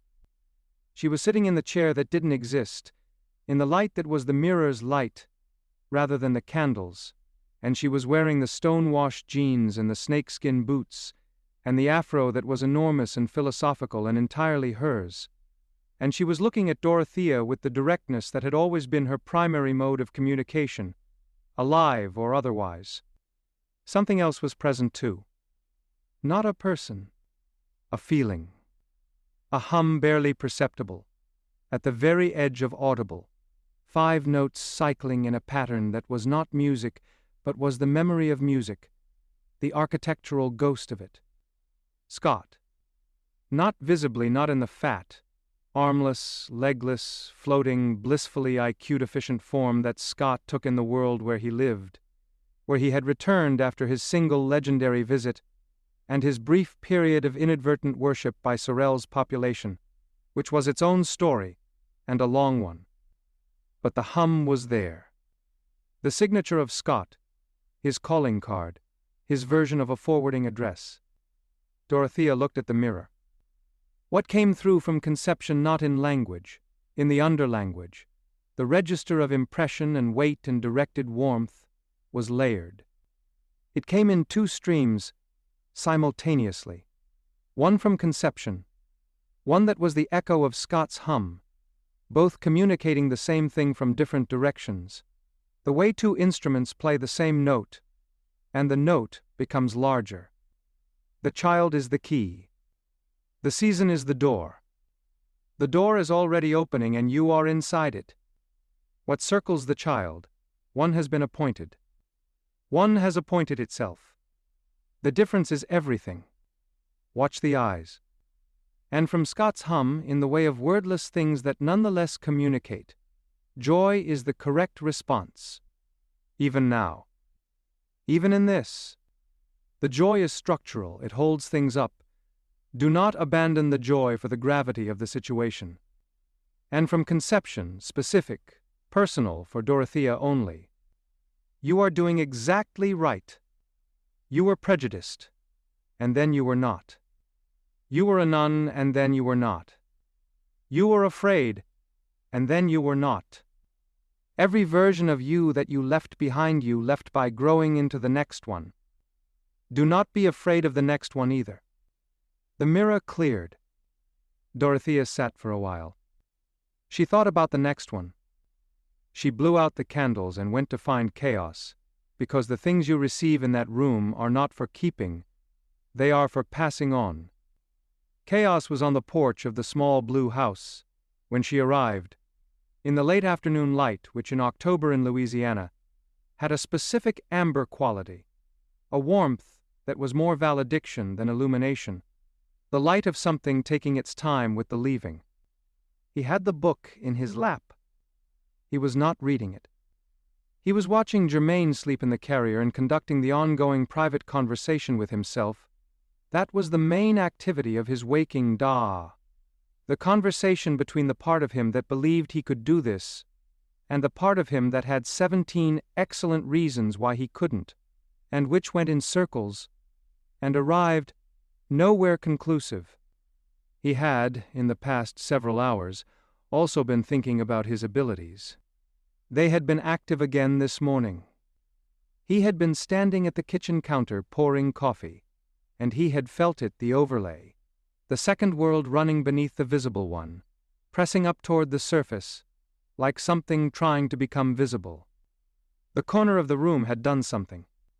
The corner of the room where Jermaine's crib was, in the bedroom off the hallway, and the overlay had shown him briefly, incompletely, like catching a word at the edge of hearing something. A presence that was not threatening. That was warm. That was organized around the crib, the way warmth organizes around a heat source. He had not told anyone. He was going to have to tell someone. Dorothea arrived up the front walk and sat in the second porch chair and looked at him, the way she always looked at him when she had come with something to deliver directly, without preamble, because Dorothea's version of compassion was not cushioning but precision. "She was there this afternoon," she said. He did not ask who. "In the mirror." Conception she wasn't alone. Scott was there too. In the way Scott is when he's not fully there but the hum is. They were together. She looked at Jermaine sleeping. "She said to tell you she held him first. Before he came. That he already knows her." Chaos gripped the book. "I know," he said. "I felt it this morning. In the corner of his room." He looked at his mother. "I saw something, Mom. With my thing. My overlay thing. There was something in the corner. Warm. Organized around his crib." Dorothea was quiet. "Could have been her," Chaos said. "Right? That could have been—" "Yes," Dorothea said. "It could have been." He looked at the baby. The baby breathed. "She looked amused," he said. "When I felt it, the feeling had that quality. Like she was watching me be scared of it when there was nothing to be scared of it when there was nothing to be scared of, and finding it—" He stopped. "Finding it very me." Dorothea made a sound that was almost a laugh. It almost made it all the way. "That's her," she said. "Yeah," he said. "I know." From inside the house, from the kitchen window where Ralph had relocated during their absence. "For the record," Ralph said, "I felt it too. I felt it at 6 this morning and I didn't say anything because I was saving my material for the Annie Oakley monologue and you can only do one meaningful thing at a time. But yes, she was in the corner. She's been in the corner. She is very much still herself, wherever she is, which I find reassuring, because a halapatanasha without opinions is not a halapatanasha, without opinions is not a halapatanasha, and the universe would be diminished by the absence of her opinions." Chaos looked at the window. Ralph looked back. "Breath mints," Ralph added, "for no immediately apparent reason. She approves of the breath mints you started carrying. That's a direct transmission. I don't know the mechanism. I'm just reporting. She says about time." Chaos put his face in his hand. He was smiling. He was, for the first time in 23 days, smiling in the full way, the way that reaches the eyes, the way that doesn't stop at the mouth and manage itself there but goes all the way through. The porch light clicked on in the early dusk. The face plants in the bonsai garden, 4 of them now, at the base of the lantern turned their faces slightly in the direction of the small blue house, which was 3 streets from the convent, which was well within their range. And at the base of the lantern, the first of the 4, the one with the small decisive smile that was different from the others, tilted its face upward, toward the darkening sky, toward the first star coming in over the bonsai garden, as though it had just received good news and was sharing it with the heavens, which, in Sorrelle, Louisiana, was simply a sensible thing to do. End of Chapter 2. Chapter 3. The Faceplants, Mr. Babish. And where in the world is Loon Arsenault? Carl found them at 5:47 in the morning. He had come out for the early walk through the ritual circumnavigation of the convent grounds, that he performed every morning before the day's specific requirements announced themselves, which was his version of what Gumbo did in the garden: the quiet review, the assessment of overnight change, the systematic tending of a space that needed to be understood in its accumulated condition, before it could be managed in its present one. He walked the grounds with his flashlight and his tool belt, and the specific attentiveness of a man who has maintained the same territory for 6 years and knows it well enough to know when something is different. The faceplants were different. There had been 4 when he made his last round at 9 o'clock the previous night. He was certain of 4. He had counted them because since the first one appeared last Thursday, he had been counting them at every opportunity. The way you count things that are growing in ways you don't fully understand, the counting being a form of documentation that is also a form of trying to keep up. Now they were 8. They had doubled overnight. 8 of them in the gravel around the stone lantern, their small faces oriented in the same general eastward arrangement as the original 4, but the arrangement itself had changed. It was no longer a cluster. It was a pattern, the 8 plants positioned in a relationship to each other, and to the lantern, and to the surrounding garden that had a geometric quality, the kind of organization that was not what plants did when left to their own devices. Carl stood with the flashlight. He looked at them for a long time. They looked back. This was the disturbing thing. Not the doubling was strange, but strange was a condition Carl had been living with since his first week on these grounds, and had made his peace with, in the specific, practical way that a person who fixes things makes peace with things. You assess the situation, you determine whether you can fix it, and if you cannot fix it you adjust your working definition of the ambient normal. The disturbing thing was the looking back. The faceplants looked. Their eyes formed from their own plant material, subtle indentations in the leaf structure that were nonetheless unmistakably eyes, unmistakably on, unmistakably attending were open in the pre-dawn, which they had not been before. The previous 4 had had closed eyes, serene and still, and Gumbo had described this as resting. These 8 had open eyes, all of them. And the open eyes were oriented, each one, in a precise compass bearing that Carl was not a good enough geometrician to calculate, but that felt in the way that the body understands geometry before the mind does aimed at something specific, in a specific direction, through the garden and beyond the garden and through whatever came after the garden. Carl looked in the direction they were aimed. South. Roughly south-southwest. Down the road, through 3 blocks of Sorrelle's variable nighttime quiet, toward the commercial stretch of Rue Sainte-Marie, toward the blind school. He made a note on the small notepad he kept in his breast pocket, next to the pen he kept there for the same reason. Clotilde kept pens on her person, because you never knew when documentation was going to be required, and in Sorrelle, when was a question whose answer was almost always sooner than expected. 8, he wrote. Eyes open. Facing south. He put the notepad away. He stood in the garden with the flashlight for another minute, which was partly because he was still processing, and partly because he was aware, in the ambient peripheral way of someone who works with his hands and trusts the working body's instincts over the commenting mind's analysis, that the faceplants were not the only change. Something about the air in the garden was different. He could not name it technically. It was not a smell, not exactly.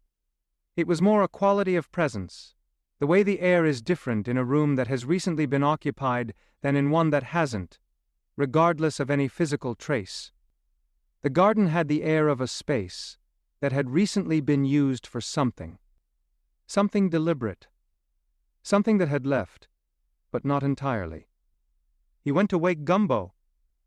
Gumbo came out in his fishing shirt and canvas pants, and the white hair unbraided, which was its most extraordinary state, and he walked through the garden with his cane and his ledger, and he looked at the faceplants with the expression of confirmed expectation, not surprise, not alarm, the expression of someone watching a timeline they already had unfold in real time. "You're not surprised," Carl said. "The 1989 season had 14 by the end of the third week," Gumbo said. "The 2001 season had 22. 8 is conservative for this point in the timeline." He crouched, the careful, committed crouching of a man who crouches because the subject requires proximity, not because the body is enthusiastic about the position, and looked at the nearest faceplant. The one with the small, decisive smile that Carl had clocked as different from the others. "She's different from the others," Gumbo said. "I noticed that. She's been awake longer." Gumbo looked at the expression on the smallest plant, not the serene baseline of the others. Something more specific, more particular. Something that in a human face would have been described as pleased. "She knows something the others don't yet." "What does she know?" Gumbo straightened. "I think," he said, "she knows what's happening at the blind school." He looked south, the same direction Carl had looked, through the garden and the fence and the 3 blocks toward the commercial stretch. "And I think we should know it too." He went back inside to make notes in the ledger. Carl stood in the garden alone for a moment with the 8 plants in the early light, and the feeling that the garden was organizing itself around a purpose he didn't fully understand yet, the way rooms organize themselves around events. The chairs turned toward the front, the surfaces cleared, the space made ready. He found himself checking his tool belt. Not because he needed any of the tools. Just to confirm he had them. Ralph's roll call that morning had a guest section. "Additional commentary," he announced, during the transition between the formal roll and the breakfast proceedings, "regarding the current state of affairs, offered in the spirit of public service, and also because nobody is reading this household, the correct level of briefing and someone needs to step in." He adjusted his position on the perch. Item 1, the faceplants. 8. Growing faster than last week. Eyes open. Facing south-southwest toward the blind school, which is either coincidence jack shit, to use the technical term, or signal. I vote signal. Item 2. Somebody has been parking a very jacked-up Continental on the streets around this block, with a consistency that goes way beyond the parking patterns of ordinary civic engagement. Low jack that car, and you would have a map of deliberate surveillance. This is not a man finding convenient parking. This is a man conducting a stakeout in a car that has the structural dignity of a chrysanthemum in a rainstorm, which is a long way from the private plane of his former academic ambition. Item 3. "Ralph," Dorothea said.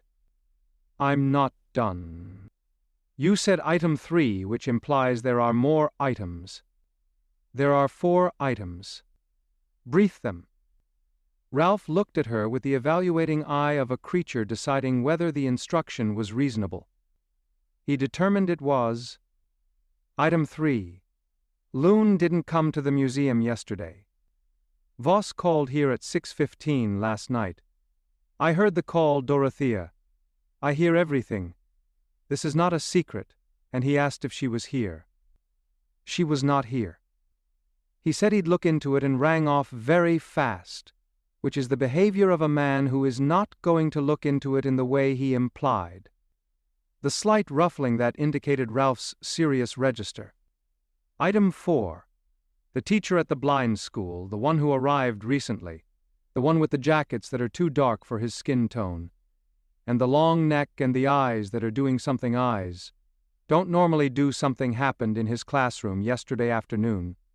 That one of the children told their mother, and the mother called Divine Reach, and Youngblood took the call, and he hasn't told Clotilde yet, because he hasn't figured out how. Ralph stopped. Those are the items. The most urgent is item 3. Loon is 20 years old and has been gone since at least yesterday morning, and the 2 people who are probably most immediately useful in finding her Voss and Merrick, are each managing information separately that they haven't shared with each other yet. Someone should go to the museum. A silence in the kitchen. Chaos, at the table, was looking at Ralph with the full attention that Ralph's serious register always produced in him, regardless of his intentions. Dorothea had put down the spatula. Gumbo had opened the ledger. "When did Youngblood take the call?" Gumbo said. "Yesterday at 4:10, Ralph said. The mother's name is Anita Bergeron. Her daughter is one of the students at the blind school." She called to report. Ralph paused, which for Ralph was the equivalent of a significant pause. She called to report that her daughter told her the teacher was doing something in his classroom after class that the daughter who is 9 years old and blind felt. Not heard. Felt. The way you feel a temperature change or a pressure change, the way you feel something in the room that is distinct from what was in the room before. Another pause. The daughter said it felt like someone was being taken apart and put back together wrong. The kitchen was very quiet. What did Youngblood say to the mother? Dorothea said, in the specific voice she used when she was managing herself at the same time as managing a situation. He was professional. He was compassionate. He told her that her concern had been heard and documented, and would be addressed by the appropriate individuals.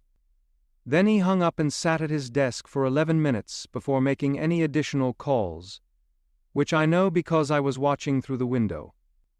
He was working out what to do with what he knew, and what he knew was not fitting neatly into the available containers, which is a condition that Youngblood has more experience with than most people his age. Ralph looked at the window. He'll tell Clotilde this morning. And Loon, Dorothea said. When did she last? Tuesday evening she was at the museum. Wednesday morning she did not arrive. Merrick assumed she was coming late.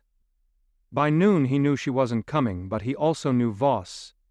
Knew something. And Merrick's way of managing things he doesn't have enough information about yet is to wait. Because Merrick's patience is essentially structural, it's load-bearing. Without it the whole edifice. Ralph, Chaos said. Comes down, Ralph finished. The point is, nobody has acted yet. Today somebody needs to act. Gumbo closed the ledger. I'll go to the museum, he said. I'll go with you, Chaos said. Jermaine. Anna, I think. Anna, Chaos said simply. On the grounds. Anna's capacity for supervising the infant in Chaos's occasional absence had been established through a combination of her demonstrated reliability and the understanding, shared without discussion among the household, that the small luminous horse's protective instincts toward the baby were among the most formidable available. Jermaine, for his part, regarded Anna with the specific deep pleasure of a 7-week cold encountering something that operated on the same frequency as himself. Dorothea looked at her son. Stay near Gumbo, she said. And don't. She made the gesture she used when she meant, don't do the thing with your overlay. Don't push into the invisible with the abilities you still haven't finished learning to manage. Just observe. I know, Chaos said. You always know, she said. And then something happens and you forget that you know. That's called being 18. That's called being your father's son, she said.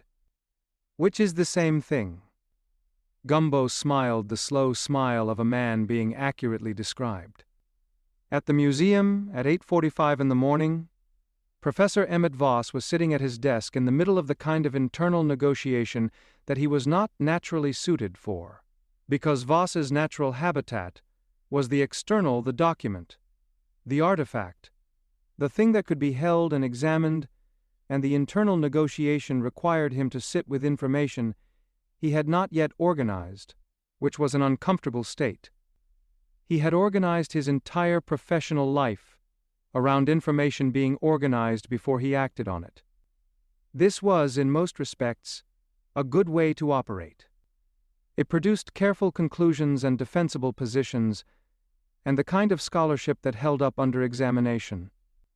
It also occasionally produced exactly the situation he was now in, sitting on something he shouldn't sit on, sitting on it too long, because the thing wasn't organized yet, and he didn't know how to act on something that wasn't organized yet. Loon was missing. He knew where she was. Roughly. He had a theory about where she was, and the theory was based on fragments of documentation that he had found in the archive on Wednesday afternoon after she had not arrived at work, and the fragments were from the 1989 season's records, and they described something that he had read with the specific, escalating internal temperature that he associated with discoveries that rewrote the preceding understanding. The 1989 records described, in the dry language of Sorrelle's institutional documentation, an event that the previous museum director had catalogued under the heading Temporal Displacement, Voluntary Local Range, 1989 instance subject. J.M. Trosclair, age 22.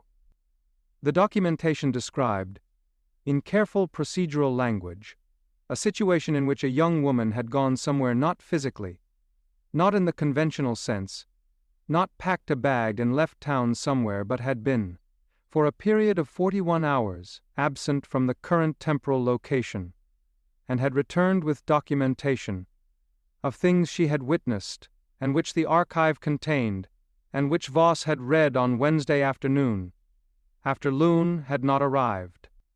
Among the things J.M. Trosclair had documented upon return, the face plants speak, but not in words. They speak in comprehension. They generate in the observer, by proximity, the comprehension of something that was previously not comprehended. The effect is not language. It is more like the effect of a very good teacher. You leave their presence, knowing something you did not know before, and you cannot always identify the lesson. Voss had read this. He had put the folder down. He had looked at the garden plan the overlay Loon had made 2 days ago, the faceplant positions centered on the baptismal font, which was still pinned on his wall. And he had understood, in the way of things that you understand through the accumulated weight of fragments, rather than through any single moment of clarity, that Loon had not left voluntarily in the conventional sense. She had been taken, not by anything threatening. The 1989 records were careful to clarify this. J.M. Trosclair reported no distress during the period of displacement. She reported the experience as approximately equivalent to being in a very well-appointed library, with no exit and very specific reading material. She was not afraid. She was, by her own account, educated. The displacement appeared to be purposeful, the destination appeared to have a curriculum. He had sat with this for 22 hours. He had not called Merrick because he had determined, and this was the part of his reasoning he was least comfortable with, the part he recognized as rationalization, that Merrick would want to go wherever Loon was, and if Merrick also disappeared, then there would be no one at the museum to document what was happening. And the documentation was important, and therefore, he heard the front door of the museum open.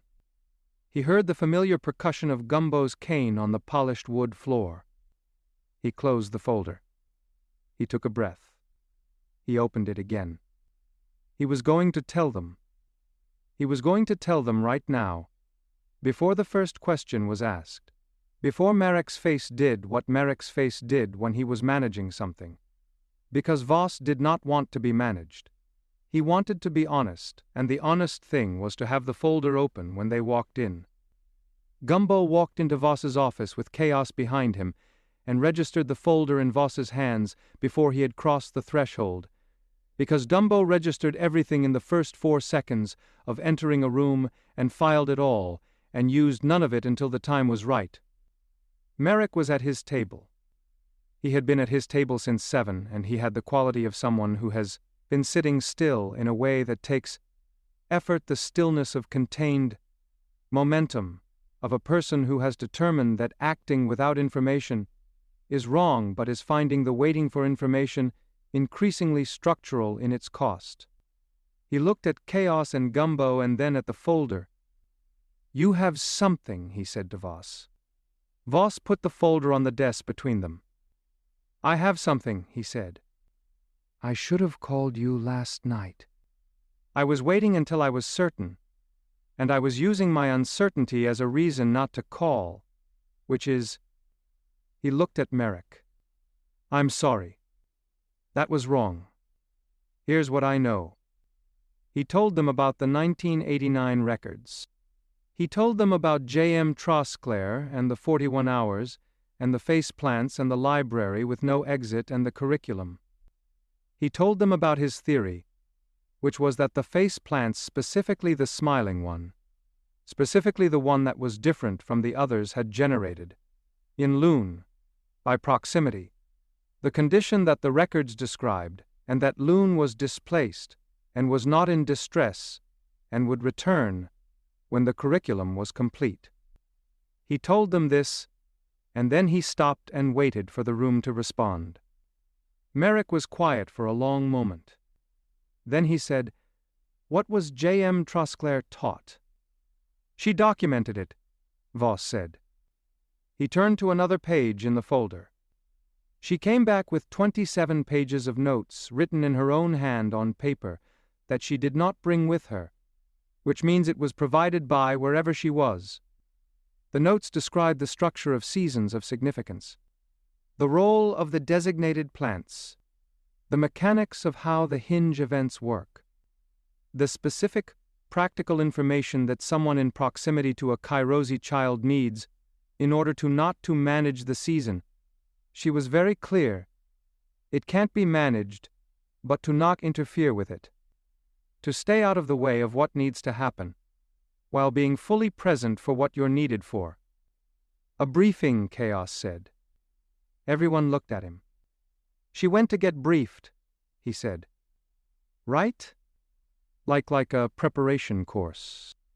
Someone decided that Loon needed the information before things get further into the season. So she got—" He looked at Merrick. "She got sent to class." Merrick looked at the folder. "She's not missing," Merrick said. "She's in school." "In the most literal sense," Voss said. A silence. "When does she come back?" Merrick said. J.M. Trosclair was gone 41 hours, Voss said. Loon disappeared Wednesday morning. That puts her return at— Chaos counted on his fingers. "Tonight," Gumbo said. He had not needed to count. "She'll be back tonight. Before midnight." Merrick looked at him. "The seasons have a home base, son," Gumbo said, with the patient kindness of a man explaining geography to someone who is currently looking at a map and finding it insufficient relative to the territory. "Everything comes back to home before the next thing happens. It doesn't leave anyone out there. It's not built that way." He looked at the folder. "Whatever's running this, it's not running a tight ship. It's running a good one. There's a difference. Like the difference between Home Sweet Home and a nursing home," Chaos said, half to himself. "Like you come back because it's actually home, not because there's nowhere else." Gumbo looked at his son. "That's exactly right," he said.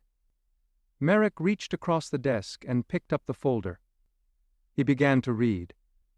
At 9:15 in Clotilde's office at Divine Reach, Youngblood told her about the call. He told her with his usual conciseness, the quality he brought to significant information, the compression that resulted not from brevity as a stylistic choice, but from the conviction that the most important things, presented accurately, did not require elaboration to be understood. He told her about Anita Bergeron and her 9-year-old daughter in the blind school and what the daughter had said. She felt after the other students had left. Clotilde listened. She did not write on the legal pad. This was how Youngblood knew the information had registered at the deepest level, because Clotilde's legal pad was active when she was managing, and still when she was absorbing, and the absorbing was the more significant state. The daughter felt something being taken apart and put back together wrong, she said. Those were her words, Youngblood said. 9 years old, blind since birth, and she described it that way. Taken apart and put back together wrong. What does that mean to you? Clotilde said. Not a test, a genuine question. She valued his read on things with the specific value of someone who has found a person whose read is consistently useful. Youngblood thought about this. There are things that can change their form, he said. I've been reading. In a lot of the traditions I grew up around, Choctaw tradition, but also other native traditions. A lot of the world's traditions, if you look far enough, there are things that can take other shapes. Some of them are guardians. Some of them are something else entirely. He paused. A guardian, when it changes form, changes the shape of the room, the air gets better, not worse. The 9-year-old girl at the blind school felt the air get wrong. That's not a guardian, Clotilde said. Or a guardian that's been compromised somehow, Youngblood said. Or something that has learned to imitate what guardians do and isn't. Something that has learned to imitate what guardians do, Clotilde said slowly. Like a hijack. Yes, he said. Like a hijack. They looked at each other across the desk. Gerald, Clotilde said. The moose said one serves and one hungers, Youngblood said. Crane is one of those. Babish might be the other. You think they're both at the school. I think whatever is at the school is connected to the baby, and the baby is connected to the season, and the season is producing two responses, one that serves and one that hungers, and they're both orbiting the same center, which is Jermaine, and they're doing it through the same location, which is the blind school, and the blind school is 3 blocks south-southwest of the convent, which is the direction the face plants are facing, Clotilde said. How do you know about the face plants? Carl called Dorothea at 6, and Dorothea called me at 6:30. She picked up the pen. The legal pad was active again. I need to go to the school. I think you should go to the school, Youngblood said. And someone needs to pull Brigsby's parking pattern and get it to Gumbo. I can do that. And we need to make sure Chaos knows to...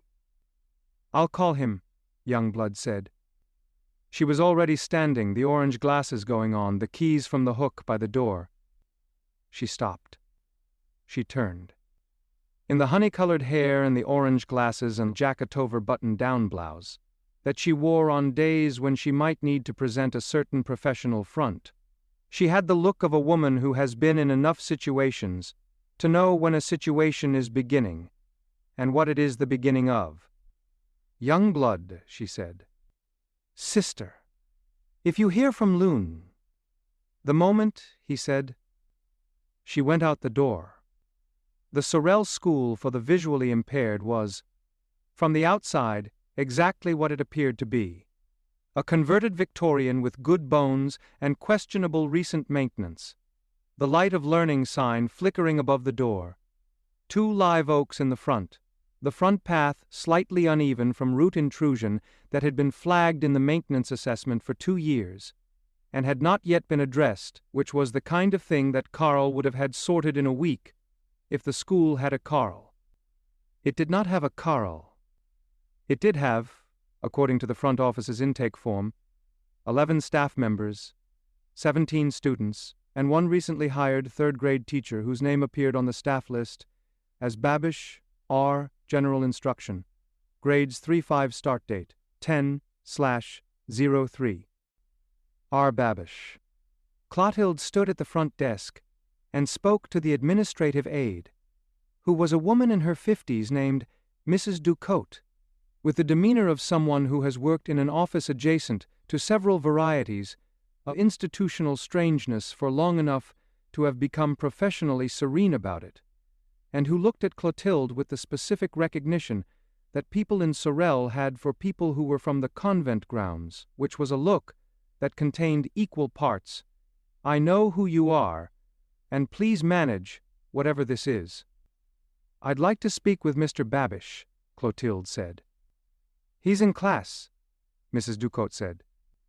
"After class, then," Clotilde said. "I'll wait." Mrs. Ducote looked at her. "The call center?" she said. "Among other things," Clotilde said, which was her standard answer to that question, because it was true and because it established a legitimate reason for being present without requiring further explanation of the other things. She sat in the front hall on the wooden bench and waited. The school smelled of chalk and cut construction paper and the specific sweet institutional smell of a building that serves children, which is different from the smell of buildings that serve adults, more alive, more provisional, more in the process of becoming something rather than having already become it. She could hear, from the hallway, the muffled sounds of instruction from several rooms, a music class, something with a xylophone and considerable enthusiasm, a language class, a voice reading in French with careful enunciation from behind the far door at the end of the hall, a voice she could not hear clearly. She sat and waited and looked at the bulletin board in the front hall, which had the standard institutional components: a class schedule, a fire procedure poster, photographs of students at various events, and one unusual one. In the center of the bulletin board, pinned with a single green pushpin among the class announcements and the nursing home donation, drive flyer, and the brisket fundraiser details from the Magnolia Street Baptists fall event, was a photograph. It was a landscape photograph. Mountains, or something shaped like mountains, viewed from a high vantage point, the kind of distance that made the peaks look small and the sky large, the kind of photograph that suggested elevation beyond the practical, beyond the recreational, elevation of a genuinely significant kind. The light in it was not identifiable as any particular time of day. The mountains were not identifiable as any particular mountain range. They were simply mountains, or the idea of mountains, the thing that mountains stood for in the human catalogue of landscapes that meant something. Below the photograph, in a small typed label that looked as though it had been prepared carefully, printed and trimmed and positioned with someone's specific intention, "Home of the Brave." Clotilde looked at it. She looked at it until the bell at the end of the hall rang and the sound of students began moving through corridors. R. Babish appeared at the end of the hall at 2:40, after the students had been collected by their afternoon aides and the hallway had returned to the quieter institutional soundtrack of a school between sessions. He was short. Not dramatically short, simply short in the way of people who exist in the shorter portion of the available range and carry it with no particular relationship to it, as though height is simply not a variable they have ever included in their self-understanding. He had a round face and thinning brown hair and eyes that were, and this was the thing Clotilde registered immediately, the thing that arrived before the rest of the impression, eyes that were working too hard. Not in the sense of effort, in the sense of management. His eyes were doing the work of presenting a self, which is the specific work that eyes do when the self being presented is not quite the self that is present. She had seen this before. Not often. But the specific quality of it, the slightly too settled expression, the slightly too calibrated warmth, the performance of completely fine and normal that is most visible in the gap between what the eyes are doing and what the face is doing, was something she recognized. "Mr. Babish," she said. "I'm Sister Clotilde from Divine Reach, down the road. I was hoping to introduce myself. We try to maintain a community connection with the school." "Of course," he said. The voice was pleasant, modulated. The voice of someone who had thought about how their voice should sound. We appreciate the community connection. It's important for the students to feel a slight pause, almost invisible. Right at home. She extended her hand. He shook it. His hand was warm. Too warm for the morning. The kind of warmth that wasn't metabolic but was something else. Something that was generating its own heat from a source that was interior to whatever he was, in a way that bodies didn't usually do. I understand you're recently with the school, she said. Just a few weeks, he said. Still finding my feet.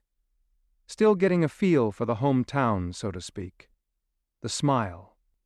Pleasant, calibrated, not reaching the working eyes. Sorrelle takes some getting used to, she said. Most places do, he said. They were having a conversation that was entirely surface, and entirely aware of its own surfaceness. Two people engaged in the specific performance of an exchange in which both parties know there is another exchange happening underneath, and neither party is ready to name it yet. It was a very Sorrelle kind of conversation. Clotilde was comfortable with it. She was less certain that Babish was as comfortable as he was performing being. I'll let you get back to it, she said. I just wanted to put a face to the name. Always good, he said. A face to a name. He smiled. The students here, of course, they do it the other way around. Name to a voice. Face is just the start for most of us. True, she said. She took one step back. I look forward to seeing you around. Likewise, he said. She turned and walked down the hall toward the front door. She did not look back. But she kept the warmth of his handshake, which she was now going to go think about very carefully in the specific privacy of her office, with the door closed and 2 legal pads. Behind her, she heard his classroom door close. She heard the click of the latch. She had her hand on the front door. And then from behind the closed classroom door, a sound. Not a voice. Not a movement. A change in the quality of the air, which she felt in the back of her neck, in the specific place that the body registers things that are not supposed to be registered, the place where the hair lifts before the mind has assembled the reason. Something in that classroom had changed its form. She stood at the front door with her hand on the handle. She did not open it. She did not go back. She put her other hand flat against the doorframe for 4 seconds, grounding herself. The way she'd learned to ground herself in the moments when the world's visible layer offered a gap and the underneath came through. And she received from the building the bare data of it. Something in the room had collapsed, whatever it was in its normal configuration, and rearranged into something smaller. Something younger. Something that did not belong in a classroom in a school that served children. She went through the front door. She walked to the car. She drove straight to the convent. She did not, the entire drive, adjust the expression on her face from the one it had taken when she felt the change in the air at the classroom door, which was the expression of a woman who has just received confirmation of something she hoped she was wrong about. The thing about Mr. Babish, which Youngblood had ascertained through the specific patience of a person who is good at listening and has been given a particularly relevant listener's education, was this. He was not from anywhere local. He had arrived in Sorrelle 6 weeks ago before the faceplants, before Crane, before the season had fully announced itself with a sealed letter of recommendation from a diocese office that Mrs. Ducote had described, when Youngblood called the school on the pretext of confirming community wellness liaison protocols, as very formal, very official, very I can't explain it, but the paper was wrong somehow. Not the content. The paper. The paper was wrong. Youngblood wrote this down. He wrote it on the notepad with the other items he'd been accumulating, the parking pattern of the Continental, Brigsby's known publications, and their subject matter, parapsychology, specifically the documentation and, in 2 papers, the acquisition of what he called anomalous human subjects with paranormal phenotypes, which was the technical language that Youngblood had learned to translate as babies who can do things that he wants to study and does not plan to ask permission for. And he wrote it in the column he'd headed Babish. And he drew a line between Babish and Brigsby, because the line was there. He could feel it, and the feeling in Youngblood was the same feeling that had kept him in top 5 call satisfaction ratings for 8 months. The feeling of knowing what the person on the other end of the call actually needed before they had finished the sentence that contained the question. What the season needed was not for these 2 to be managed separately. They were connected. He wrote, B plus B hijack attempt. 2 approaches. One conventional B/surveillance/acquisition. One not conventional. He underlined not conventional. He was going to need to tell Clotilde everything, including the part he'd been adding to quietly for 2 weeks, without being sure he was right, which was the part about what Babish had been doing in his classroom after hours, and what Mrs. Bergeron's daughter had felt, and what taken apart and put back together wrong meant when you applied it to a shapeshifter. That was not taking the shape of a bird or a guardian, or anything that was trying to protect. Something that was taking the shape of a child. Something small. Young. Presenting itself as innocent. At 4:15, the torso behind the convent cistern did something. Carl was doing the afternoon walkthrough. He came around the back of the building and checked the torso, which was still in position, which had been Gumbo's instruction, and which Carl had been checking at every walkthrough with the diligent consistency he brought to monitoring tasks, and found it different.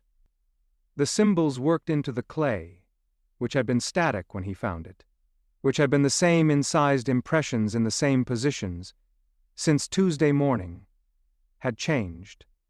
He stood with the flashlight and looked at them. He was not a scholar. He was not Voss, with the archive access and the comparative documentation. He was a groundskeeper with a tool belt and a composition notebook, and what he could assess about the symbols was not their etymology or their cultural lineage, but their condition. And the condition had changed. Before, static. Placed. The symbols as a completed thing, a ward, a marker, organized and settled. Now, the symbols looked, he could not think of a better word, agitated. They looked like agitated. Like they had been fine and were now not fine. Like whatever they were marking had become more urgent overnight. He crouched down in front of the torso. In the fading afternoon light, in the east-facing orientation of the clay figure, with the garden visible beyond the fence and the 8 faceplants in their geometric arrangement around the stone lantern in that specific context, with all of it present simultaneously, Carl had, briefly, one of the moments he usually didn't have. A clear moment. He was not a clear moment person by nature. His interior life ran in the lower resolution format that he found comfortable and that served him well in his work. Wow. In his work, which required hands and patience and physical attention more than conceptual synthesis. But occasionally, in the way of people whose intelligence operates through the body rather than the mind, he had a moment where everything he had observed with his hands and his feet, and his sustained practical attention to a particular territory organized itself into something legible. The torso was not a ward in the sense of protection. It was a ward in the sense of a claim. Something had placed it here to mark the convent grounds as a location it intended to return to and act in. Not tomorrow. Not immediately. But with the confidence of something that has filed a flight plan rather than the tentative quality of something exploring. The torso was a reservation. He stood up. He went to find Gumbo. Again. The second time in one day, which was, In Carl's experience of the ground's operational rhythms, itself a signal. Meanwhile, Chaos had been doing exactly what Dorothea had asked him not to do. He hadn't meant to. Or more precisely, he had meant to do what he'd been told to do, which was observe and not push into the overlay, and he had maintained this intention from approximately 9 in the morning through approximately 2 in the afternoon, at which point he had been walking back from the museum along the 3 blocks that separated it from the blind school, and he had passed the blind school,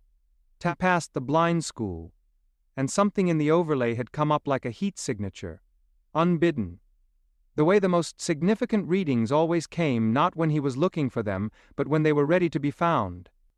He had stopped on the sidewalk outside the school. He had not pushed. He had not initiated. He had simply been present on the sidewalk, and the overlay had offered him unprompted, the way it offered things when they were at sufficient pressure, a reading of the building that was not a visual image, was not language, was more the way a dog smells a room. Comprehensive, layered, everything present simultaneously, organized by intensity. The school smelled in the overlay's register mostly ordinary. Chalk and children and the specific ambient frequency of a building that serves a caring purpose, which had a quality he'd learned to recognize as decent. But there was something in the 3rd room on the left corridor, the classroom at the end of the hall, that smelled wrong. Not wrong like Brigsby's Continental. Brigsby's Continental, when he'd passed it last week, had smelled in the overlay of hunger. Specific, acquisitive, professional hunger. The hunger of someone who wants a thing because of what it means for them. Now, the classroom at the end of the hall smelled of imitation. The best way he could put it, standing on the sidewalk in the afternoon, was, it smelled of something that was trying very hard to pass a smell test that it hadn't been designed to pass. It had learned the smell. It had prepared the smell. But underneath the learned smell, at the level the overlay accessed below the presented surface, was something that was not warm, not protective, not oriented toward the child-shaped frequencies of the building it was currently occupying. He had stood outside the school for about 2 minutes. Then he had walked home to check on Jermaine. He had not told anyone yet about what the overlay had given him, because he was 17 blocks into the ongoing argument with himself about whether the overlay was reliable enough to report, and the argument had not yet resolved. It was going to have to resolve soon. He was going to have to pick a position. At 8:40 that evening, Loon came back. She came through the garden gate, the front garden gate, the tall iron one on Rue Sainte-Marie side, and she walked up the path to the convent's front door, and she knocked, and Carl opened it because Carl was always somewhere nearby. When something needed to be opened, which was the gravitational law of Carl, and she came in with the expression of someone who has been somewhere they cannot fully describe yet, and has arrived home in the home base. Home game. I'm home sense of home that is the counterpoint to all the other kinds, and found that being home was the most specific and comprehensive relief available. Merrick was on his feet before she had cleared the threshold. He crossed the front hall in 4 steps and did the thing he almost never did, which was express relief with his body rather than with careful, considered language, which was, he put his arms around his sister, and he kept them there for a long time. Loon, who was 20 and had been wherever she had been for 41 hours, and had not, by every appearance, been harmed, let him. She looked over his shoulder at the room gumbo at the table, Dorothea in the chair nearest the door, Voss standing to the side with the expression of a man doing the work of feeling what you feel when you have made the correct call, but made it too late, Chaos, near the window with Jermaine, in the carrier, and the expression of someone who doesn't know what to do with the specific relief he's experiencing. Clotilde. Youngblood, who had come over when Clotilde called. Anna. Impossibly, at the front room threshold, having come inside without anyone opening a door for her, which she did on occasions that required her presence, and about which nobody asked questions. "I'm fine," Loon said to all of them from inside Merrick's arms. "Obviously," Merrick said, not releasing. "I have 27 pages of notes," she said. "Or they're in my head. I have to write them. I have to write them before—" She pulled back and looked at Voss. "You found the 1989 file." "Yes," Voss said. "J.M. Trosclair." "Yes." "Her notes were the start of it," Loon said. "The curriculum began with her notes, and then it kept going. Past where her notes ended." She looked at the room. "I need paper. A lot of paper." Clotilde, who had not been standing anywhere near a supply cabinet, produced 3 legal pads. Loon took them. She looked at the group. She said, "There's a lot to tell. Most of it is about Jermaine and what's being sent for him, and the difference between the 2 things being sent. But the first thing I need to say—" She looked at Clotilde and Youngblood and Chaos. "The teacher at the blind school, Babish. Don't let him near the baby. Not necessarily forever. But right now. Don't let him near the baby right now." The room was quiet. "The other teacher?" Clotilde said. "Crane?" "Crane is—" Loon searched for the word. "Crane is the road home. Babish is the thing that is standing on the road pretending to be a signpost." She looked at her notes. "I have to write this down before the order of it gets away from me. Can I?" "Kitchen table," Dorothea said. "I'll make brisket." "It's 9 o'clock," Chaos said. "Brisket doesn't care," Dorothea said. She went to the kitchen. Loon sat at the table with the legal pads and the pen that materialized from Merrick's pocket before she had to ask for it, and she began to write. The rest of them arranged themselves around the table in the specific configuration of people who are receiving a briefing about something important and are willing to stay as long as the briefing takes and are grateful for the brisket. What Loon had been taught in the 41 hours of the curriculum was this: the seasons of significance, the ones that produced Kairosi children, the ones that built toward the specific hinge moments, were not random eruptions. They were managed events. Not in the way of human management schedule and agenda and contingency planning, but in the way that rivers are managed by watershed, which is to say, there is a structure, and the structure has logic, and the logic is not always visible from the inside of it, but it is consistent. And if you understand it, you can be useful, and if you don't understand it, you can be the thing that gets in the way without meaning to. The face plants were antennae, not warnings. They grew in the presence of a Kairosi child to do the specific work of calibrating the local environment to the child's frequency, like tuning forks, like the things you measure feet with at the shoe store, finding the right fit for what was coming. Their expressions were not emotional states. They were readings. The smiling one was smiling because the reading was good. Crane was real, was appointed, had been present in various forms since the founding Loon had been shown documentation, in the curriculum's archive, of a figure that appeared in Sorrelle's history at intervals corresponding to seasons of significance. Always a bird form, always different species, always unmistakably the same appointment. The appointment was not a person. It was a function that took the shape of a person when proximity to human space required it. Babish was the imitation. The imitation had been sent, not appointed. Sent, which was a different thing, by something that was not the same source as the appointment to occupy the same ecological niche. To present as guardian. To be, when examined casually, indistinguishable from the genuine article.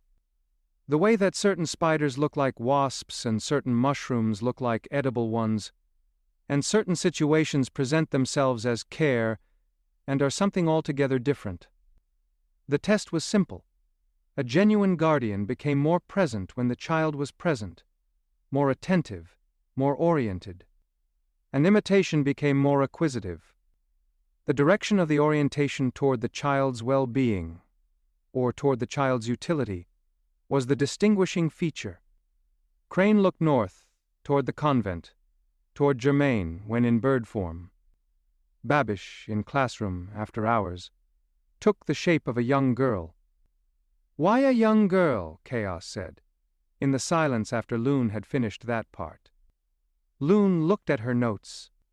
"Because," she said, "the thing Babish has been sent by understands children.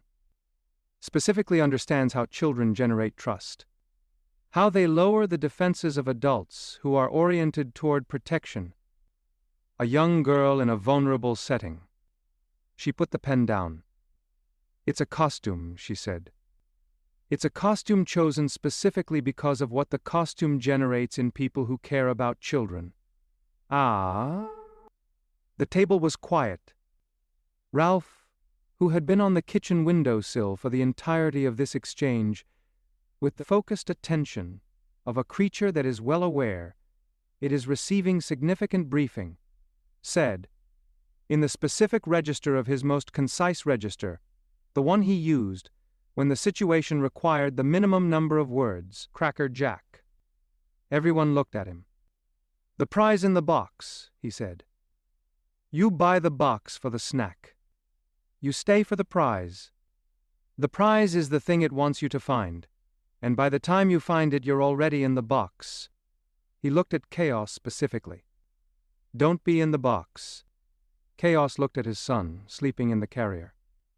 "Yeah," he said. "I know." At 11 o'clock, when the brisket was done and the notes were written and the briefing had been given, and Loon had been made to eat, and Merrick had been made to sit, and Gumbo had been given the final summary in the specific shorthand they had developed over the past weeks for communicating the complex in the available time, Clotilde sat on the convent's front steps with Youngblood and looked at the garden. The face plants in the October dark were visible by the stone lanterns, light 8 of them, their faces catching the warm light, their eyes open, their small mouths in their various curves. "Homeboy's going to be fine," Youngblood said. He used the word with the specific warmth of a man who has adopted a household's idiom because the household has adopted him. "Jermaine, he's going to be fine." "I know," Clotilde said. "The question is whether we're going to be fine while he is." "We'll be fine," he said. "Different, but fine." She looked at the garden. She looked at the 8 plants in their geometric arrangement. She looked at the sky above the bonsai garden. October stars, the specific depth of a Louisiana October night that was both enormous and intimate, the kind of sky that made everything under it feel simultaneously small and held. "The path home is always clear," she said, half to herself, the line from J.M. Trosclair's 1989 notes that Voss had read to the group from the folder. "The path home is always clear. You will know which things are home, and which things are home, and which things are only calling themselves home." Youngblood was quiet for a moment. "That's good," he said. "It's the best thing in the whole file," she said. From inside the cottage, the sound of Jermaine waking, not distressed, not the urgent signal of need, but the particular sound of a baby coming up from sleep with the confident expectation of finding, upon arrival, all the things that had always been there. Chaos's voice, low and warm, answering. The specific quality of a small household assembled around something worth assembling around. The face plants did not speak. They did not need to. Their faces in the lantern light said exactly what they had been growing here to say. End of Chapter 3. Chapter 4. The Pit Stop. the power outage, and Ralph's complete history of being a parrot in the Great Depression. Let us talk, for a moment, about the aroma of Sorrelle, Louisiana in October. Because October in Sorrelle had an aroma that was less a smell and more a position statement, an olfactory manifesto distributed through the Spanish moss-draped streets, and the bayou-laced back alleys and the bonsai garden, and the convent kitchen and the call center and the malt shop and the 3-block stretch of Rue Sainte-Marie, where the jasmine had finally given up for the season and handed the aromatic responsibilities to the burning leaves, and the evening fire pit behind the Trosclair house, which old Mrs. Trosclair lit every October with the ceremony of a woman conducting a ritual she has been conducting so long it has fused with her biology. The aroma of Sorrelle in October was the compound result of all of this, plus the jambalaya that was somehow, always, being made by someone within a 3-block radius of wherever you were standing, plus the specific scent of the convent's bonsai garden, when the autumn maples went gold, and the stone lanterns breathed their warm amber into the cooling air. It was the aroma of a place that knew what it was doing.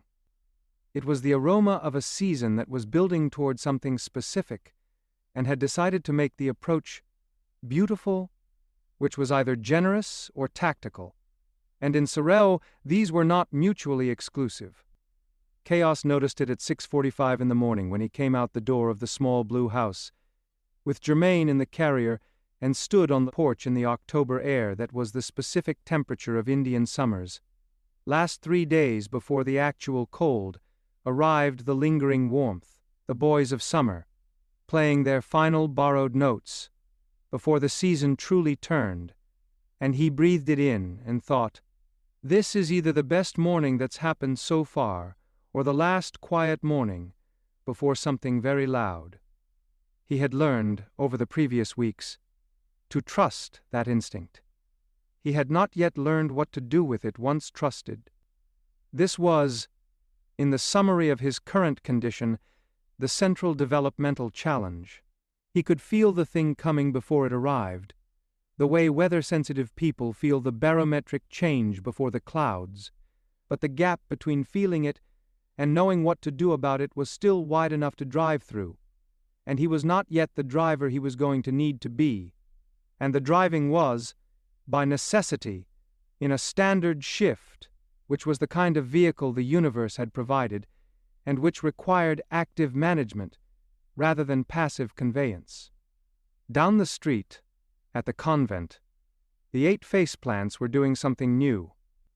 They were rocking, not violently, not in the way of things that are disturbed, in the way of things that are in the specific physical state of very gently responding to something that no one else can feel, yet the rocking of a boat on a lake before the wind arrives, the rocking of a chandelier before the door is opened. Small, rhythmic, unanimous, all 8 of them in the same direction and at the same rate, which was the most disturbing detail, the unanimity, because individual plants might rock in individual breezes, but 8 plants rocking in perfect consensus, in the still pre-dawn air, was not a natural phenomenon, and was not meant to be mistaken for one. Carl had been watching them for 20 minutes from across the garden, with his flashlight and his tool belt, and the composition notebook that was filling up faster than he had expected when he started it. He had written, "Rocking. All 8. Unanimous. Direction. East. No wind." He had underlined no wind. He had then stood with the flashlight and thought, "What is east? East of the garden. East of the convent. East of 3 blocks of October Sorrelle morning. The museum. The archive. The glass room where Gerald the Moose held his amber vigil over the proceedings, with the patience of something that sees across more time than the bird life and mammal life and administrative life of a small Louisiana heritage museum would typically require. Carl wrote, "East equals museum?" He put a question mark on it because he was Carl, and Carl put question marks on his hypotheses because he was not a prideful man, and he wanted the record to show his uncertainty. He went to make coffee. Ralph's Great Depression monologue arrived, as most of Ralph's monologues did, at the precise moment when the household was at its most occupied with other things, and therefore most unable to retreat from it. This one began at 7:22, during what should have been a quiet window. Gumbo at the garden table with his ledger. Dorothea in the convent pantry conducting her weekly inventory.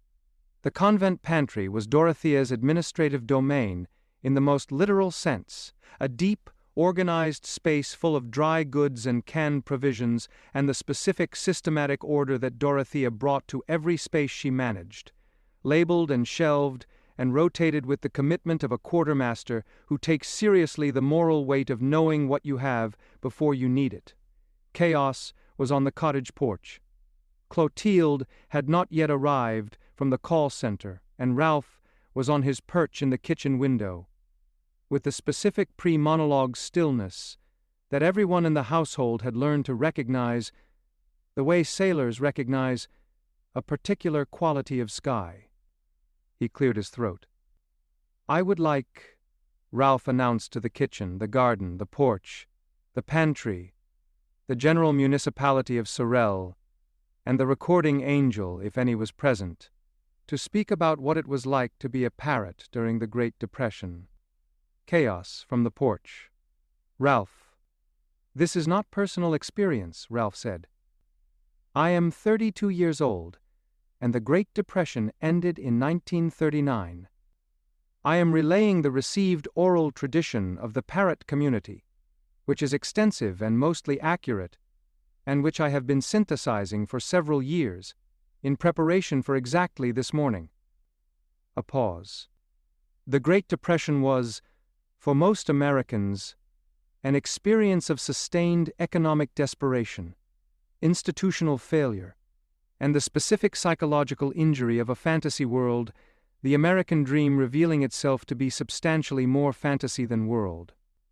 For a parrot in the Great Depression, it was all of that plus the following: your owner might eat you. "The pantry," Dorothea called from inside. "Is anyone listening to Ralph?" "Everyone," Chaos called back. "Good," she said. "Someone should." "The parrot of the Great Depression era," Ralph continued, settling into the declamatory stride, "was a creature in a specific and largely undocumented existential situation. You were, in many households, the last luxury. When the money went, when the 3-car garage became 1 car, when the summer home in Providence became a fantasy about a summer home in Providence, the parrot was the thing that remained. Not because you were loved, though sometimes you were loved. Because parrots are difficult to sell. Nobody in 1931 was buying a parrot. You were, in the specific economic language of the era, a sunk cost.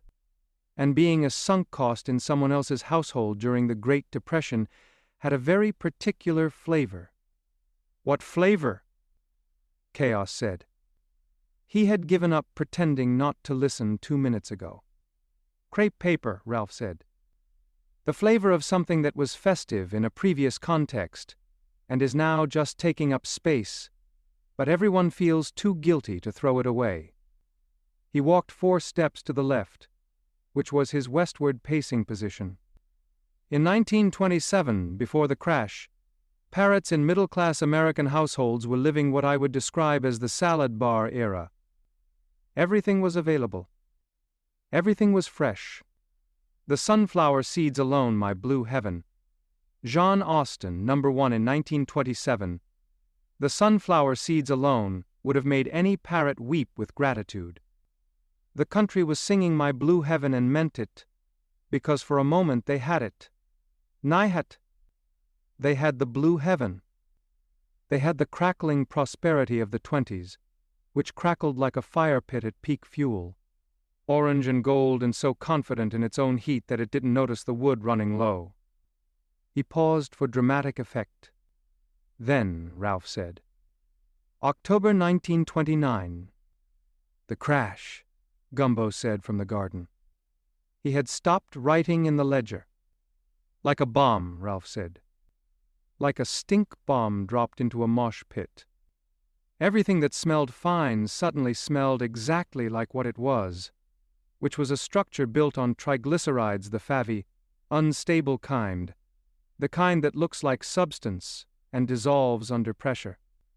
And the parrots of America, who had been living in their crepe paper prosperity, found themselves watching their owners perform the Great Depression's central emotional maneuver, which was the blame game. The banks blamed the government blamed the banks, the market blamed everyone blamed Providence, and Providence, which is both a city in Rhode Island and the concept of divine arrangement, said absolutely nothing, and kept its counsel, which Providence always does, which is either its most comforting or its most infuriating quality, depending on what you're going through. Dorothea had come to the kitchen doorway now. She was standing with the clipboard she used for pantry inventory, watching Ralph with the expression of reluctant engagement. In 1918, Ralph said, before the crash, but while the world was otherwise occupied with being catastrophically wrong about several things simultaneously, Marianne Harris recorded After You've Gone. Number 1. After you've gone and left me crying / After you've gone there's no denying. The parrots of the late teens learned this song the way parrots learn everything, through osmosis, through the repetition of the people around them, and they sang it without comprehension of the emotional content, and also, somehow, with the full comprehension of the emotional content, which is the specific paradox of parrot existence. We reproduce the sound without having had the experience, and yet the sound carries the experience, and we carry it, and eventually the carrying becomes its own form of having. He stopped. He looked at Chaos. I said what I said, Ralph said. Ralph said. Chaos looked at Jermaine. Jermaine made the sound he made when something in the surrounding environment registered as significant. In 1921, Ralph continued, Ain't We Got Fun was number 1. Van and Schenk. Not much money, oh but honey, ain't we got fun. And this was before the crash, when they still had money, but the song had the cheerful bravado of something that was practicing poverty as philosophy before it became mandatory. The parrots who learned that song were, without knowing it, learning the language of what was coming. By 1932, Ain't We Got Fun was not a sunny sentiment but a survival maneuver. You said it with a different face. The tune was the same. The face was completely different. What does this have to do with anything happening right now? Dorothea said. Everything, Ralph said. I'm getting there. In 1923, Billy Jones recorded Yes, We Have No Bananas, which was number 1, and which was, in the parrot community, received as either the greatest artistic achievement of the decade or a personal attack. A song about the absence of bananas, written for humans, sung by humans, about bananas. Can you imagine the psychological complexity of a parrot encountering Yes, We Have No Bananas as a cultural artifact during the banana-scarce years of the Depression? Can you imagine hearing the sound of your own deepest concerns being treated as a novelty number? It was a bitch slap wrapped in ragtime. It was ostracism set to a jaunty tempo. It was... Ralph, Dorothea said. The point, Ralph said, with the composure of a man who has been building to the point for 11 minutes and is not going to be rushed at the finish line, is that the parrot of the Great Depression era was performing a function that nobody named at the time. The parrots were holding the songs. When the radio cut out, when the records wore down, when the money for entertainment was gone, and the house was quiet with the specific heavy quiet of economic despair, the parrot still had the songs. It had to be you, Isham Jones. 1924. Sweet Georgia Brown, 1925. Ain't Misbehavin', Fats Waller, 1929, which arrived just in time for the crash. Like a dispatch from a parallel universe where people were still misbehaving, which was itself an act of radical optimism. Stormy Weather. 1933. Ethel Waters, who was, in the summary of her contribution to American music, a force of nature in a body that the era consistently underestimated, and which consistently declined to be underestimated. The parrot held all of these. While the family argued about money. While the father went out to look for work. While the children came home from summer school, no summer vacation that year, no summer home, no Indian summer of prosperity, just the pitter-patter of little feet on floors, where the rugs had been sold. While all of this was happening, the parrot was in the corner holding the songs. Not performing. Holding a very long silence. From outside, a blackbird landed on the garden fence, considered the situation, and left. "Brother, can you spare a dime?" Ralph said. 1932. Rudy Vallee's version. And the answer for the parrot in the corner who has been holding all the other songs is, "I don't have a dime. I am a bird. I have never had a dime. What I have is the memory of every song this family has sung in this house since they brought me home. And I will hold those songs until the house is different. And when the house is different, I will sing them back, because that is what I am for." He stopped. He looked at the window. "That is what I have always been for. The holding. The singing back." He looked at chaos, then at Jermaine. "I am not the only one in this household currently being asked to hold something until the time for singing it back." Nobody said anything. The grandfather clock in the cottage hallway, a deep mahogany piece that had been Gumbo's mother's and that had survived relocations and marriages and decades, and a near-death experience involving the 2005 flood, and which still maintained, with the stubborn dignity of something that has decided punctuality, is a form of survival ticked into the quiet. "Candy corns," Ralph added, in the postscript register he used for non sequitur addenda. "I do not understand candy corns. They are a sabotage of the concept of candy. They taste like someone heard the word sweet in a foreign language and tried to reproduce it from a description. This is tangential, but I feel strongly about it, and the floor was available." "Thank you, Ralph," Gumbo said, from the garden. "The parrot community thanks you for listening," Ralph said. "The late teens thank you for your time." At 9:03 in the morning, the power went out at Divine Reach Customer Care. It went out the way power goes out in October in Louisiana. Not gradually, not with a warning flicker, but with the immediate and total commitment of something that has made a decision and is not second-guessing it. One moment the call center was fully operational. The overhead lights running. The systems humming. The phones receiving their calls. Young blood on line 4, with a woman from 3 streets over who had been calling for the 3rd consecutive week about a spiritual matter that had evolved, over the 3 weeks, from "I feel a presence in my home," to "the presence has opinions about my cooking," to "this week, the presence has started leaving tire tracks on my kitchen floor. I measured them. They're from a standard shift vehicle. I don't own a standard shift vehicle," which Youngblood had been managing with his characteristic patience, and the uncharacteristic private costs, and the uncharacteristic private interest of someone who found the specific detail about the standard shift vehicle genuinely worth noting. Then dark. Nochastim.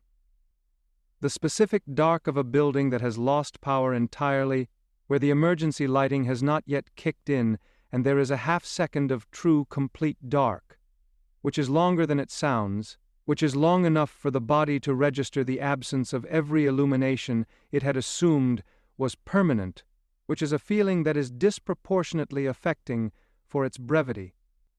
The emergency lighting came on. The sickly non-color of emergency fluorescence replaced the overhead standard, turning everything the specific pallor of a space that is not designed for its current color temperature. Everything in the call center looked mildly institutional, mildly unwell, like a salad bar at 2 a.m. Clotilde came out of her office. "Youngblood?" she said. He was not at his desk. He was not anywhere in the call center. The headset was on the desk, off its cradle. The line 4 call still technically connected. She could see the active indicator on the panel, but no Youngblood. His chair was slightly rolled back from the position he always kept it, which was precisely at the desk, which Clotilde knew the way you know the habits of people you work closely with, in the body rather than in the mind. "Youngblood," she said again, louder. The other 3 representatives looked up from their stations. "He was here," said Carla, the representative at desk 2. "He was on line 4 and then the power." "He went somewhere?" "He didn't go. He was here and then the power went out and then he—" Carla gestured at the empty chair with the helpless specificity of someone describing a thing they do not have the language for. "He wasn't." Clotilde stood in the emergency-lit call center and felt the specific cold of a person encountering an ambush, the ambush of an event that arrives where you least expect it, when your guard is oriented elsewhere. The ambush of I was watching the wrong thing. She had been watching Babish. She had been watching Brigsby's parking pattern. She had been watching the faceplants and the moose and the loon situation and the crane situation, and she had been watching every direction except this one, which was the specific character of an ambush, which was the reason the word existed. She called Gumbo. She called in the voice she used when she needed to communicate urgency without communicating panic, which was a skill she had developed over 20 years of being in situations that required both urgency and the management of panic as a concurrent responsibility.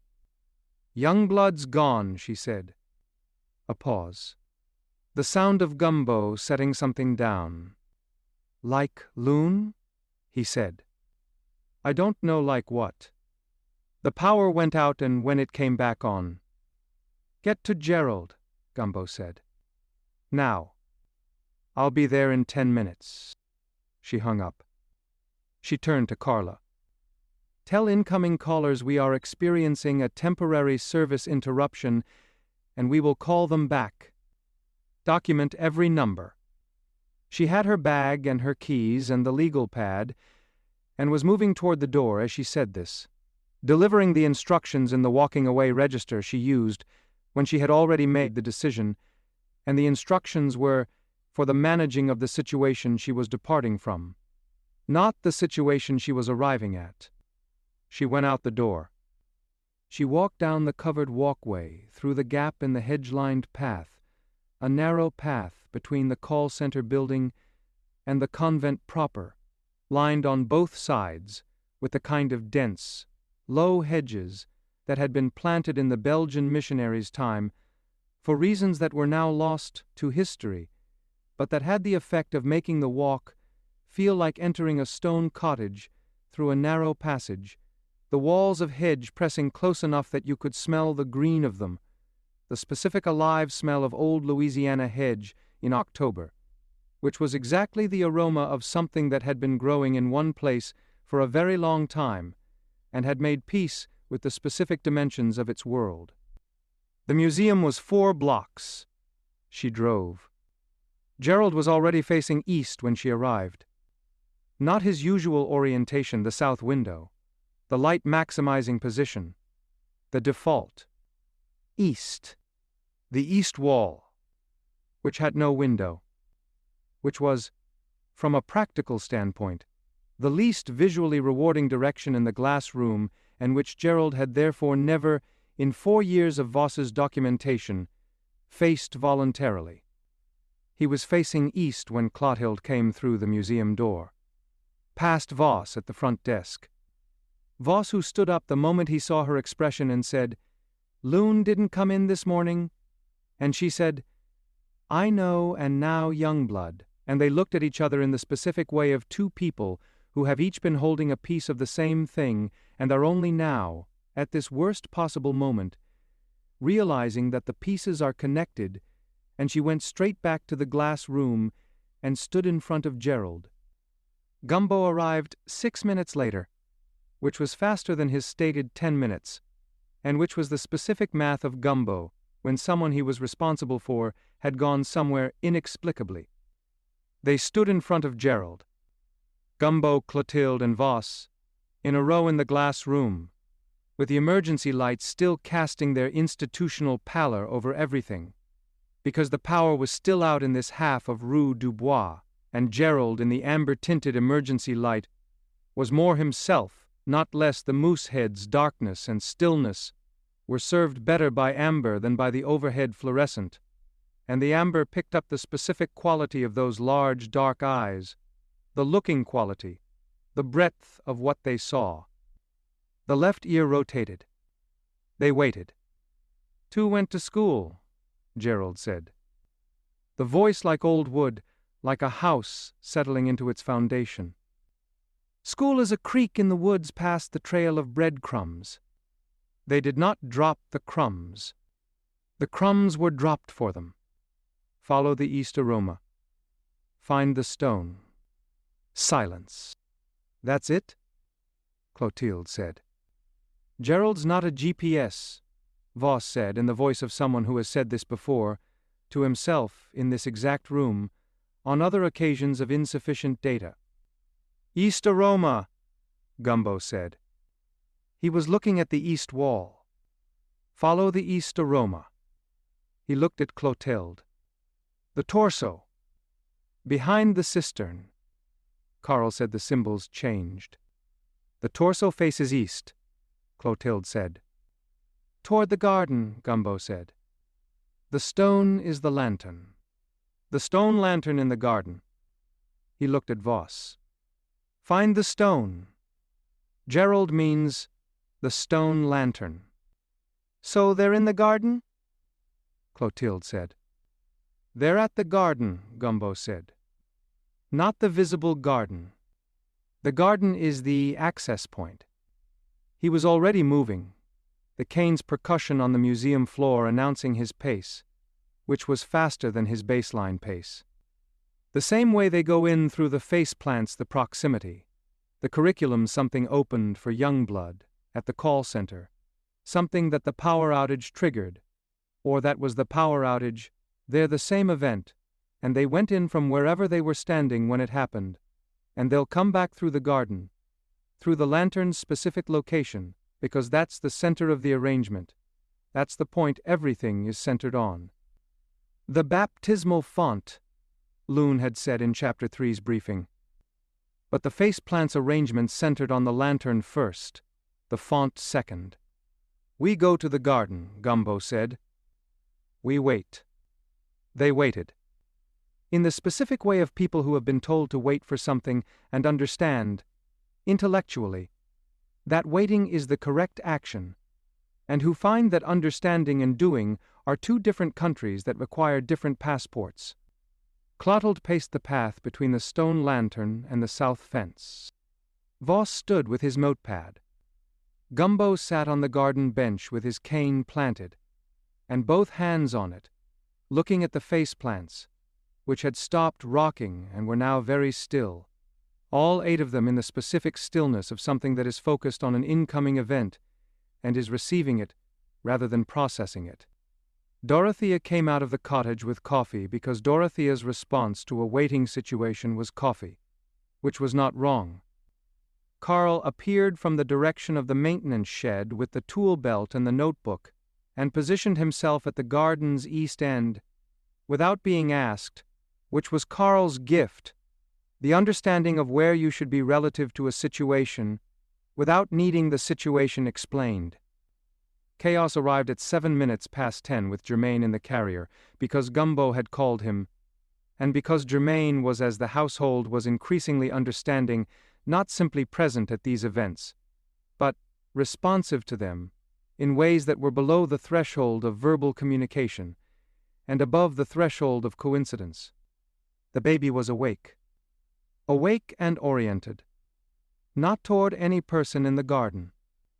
Toward the stone lantern, the way sunflowers are oriented toward the sun, not turning, not moving, simply positioned, already at the angle of maximum reception. They waited. At 10:23, the stone lantern did something it had not done in the 6 years Carl had been maintaining the garden. It hummed.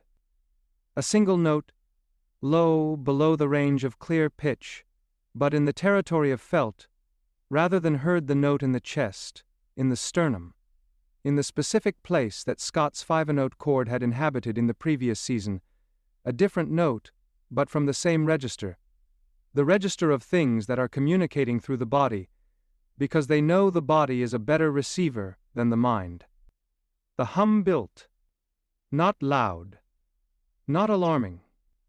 It built the way a room builds before an important entrance, the quality of space changing in advance of what is coming, the air acquiring a position, a lean, a specific attention.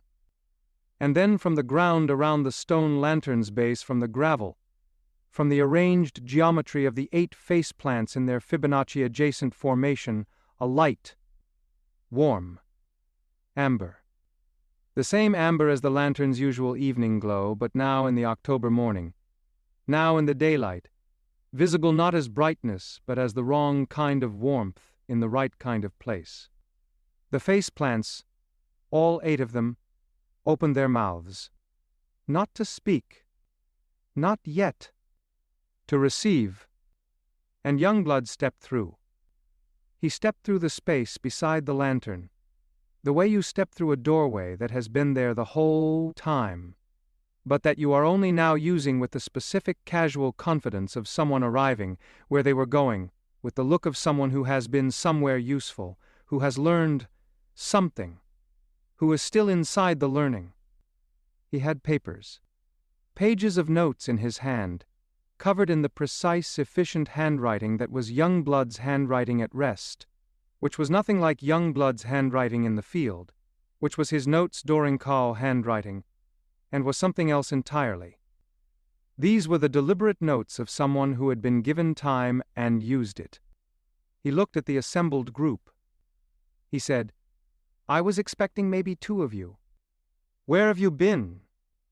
Clotilde said, in the voice of someone performing calm very hard. "School," he said, and then, "I'm fine. She's right behind me." Loon stepped through.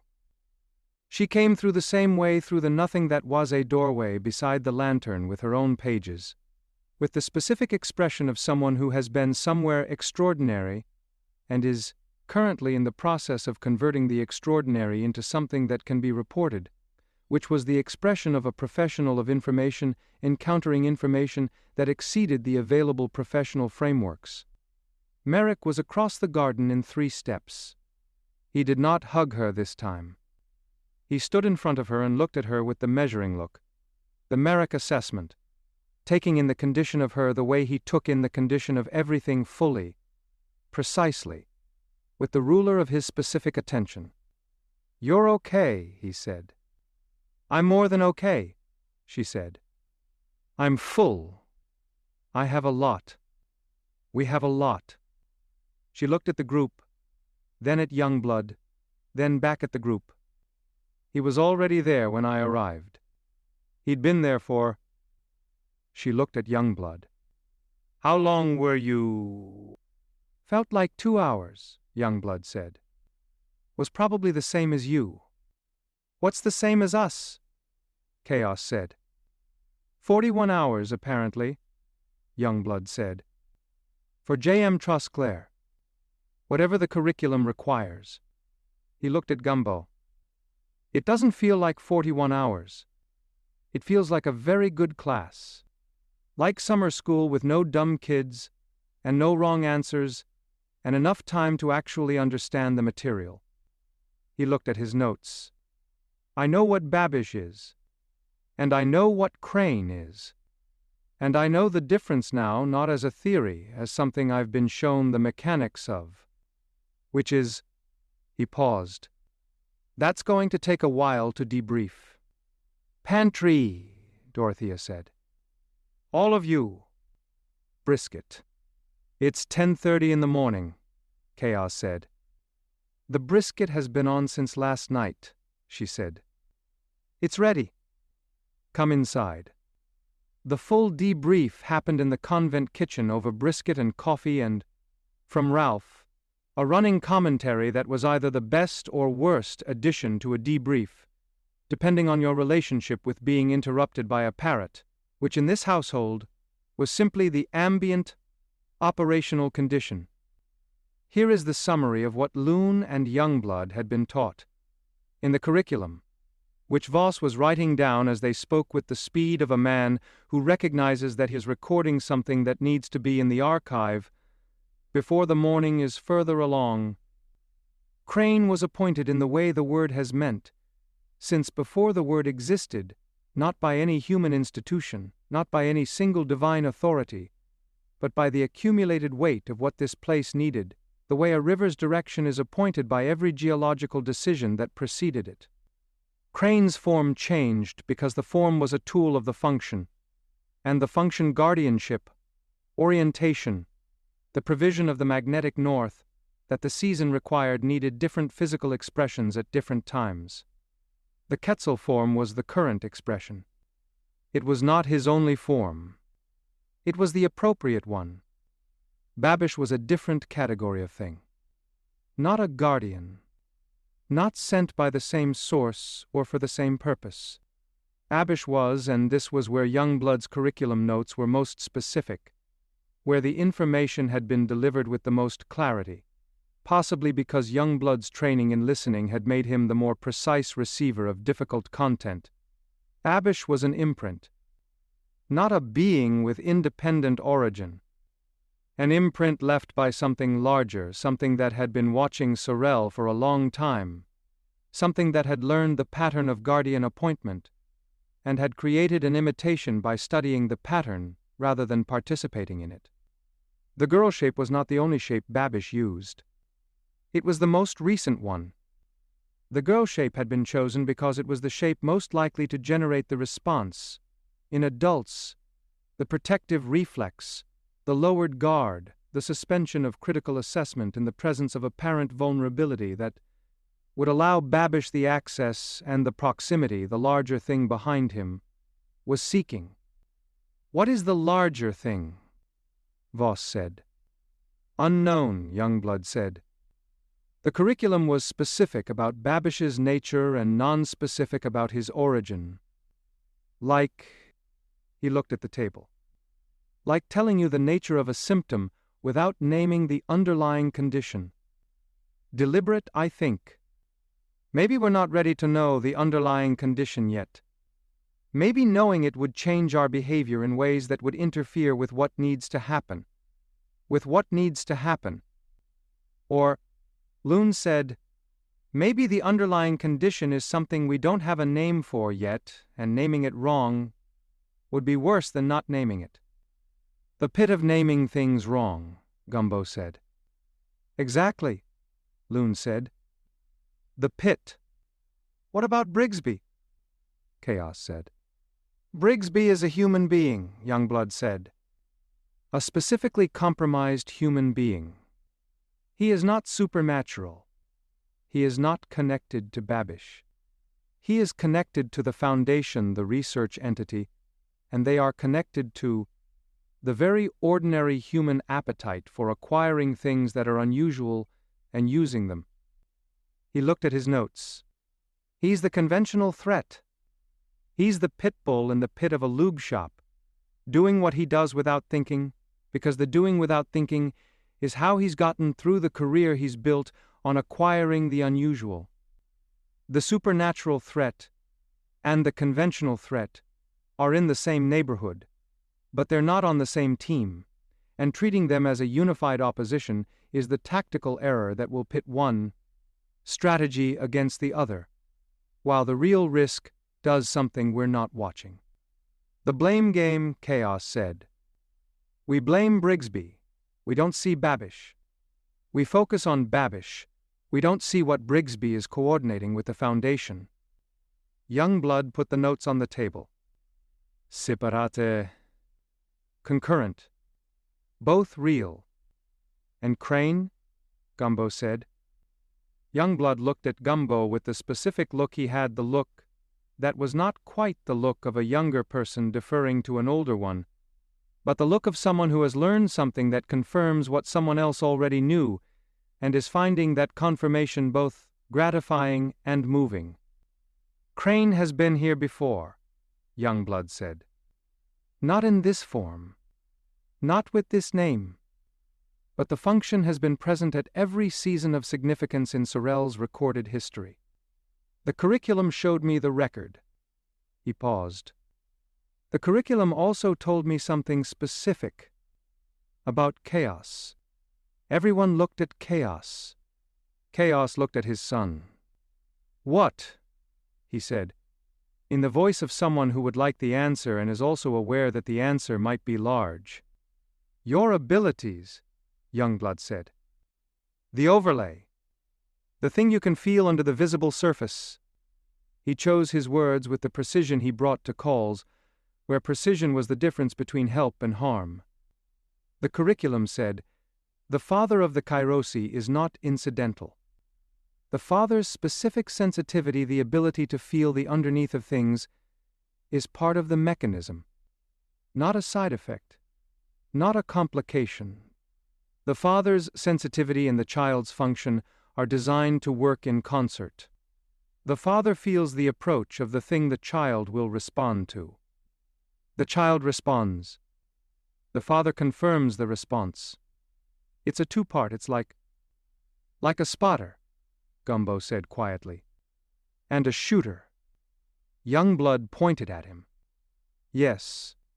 Like Annie Oakley and Frank Butler, except Butler spotted for her sometimes too.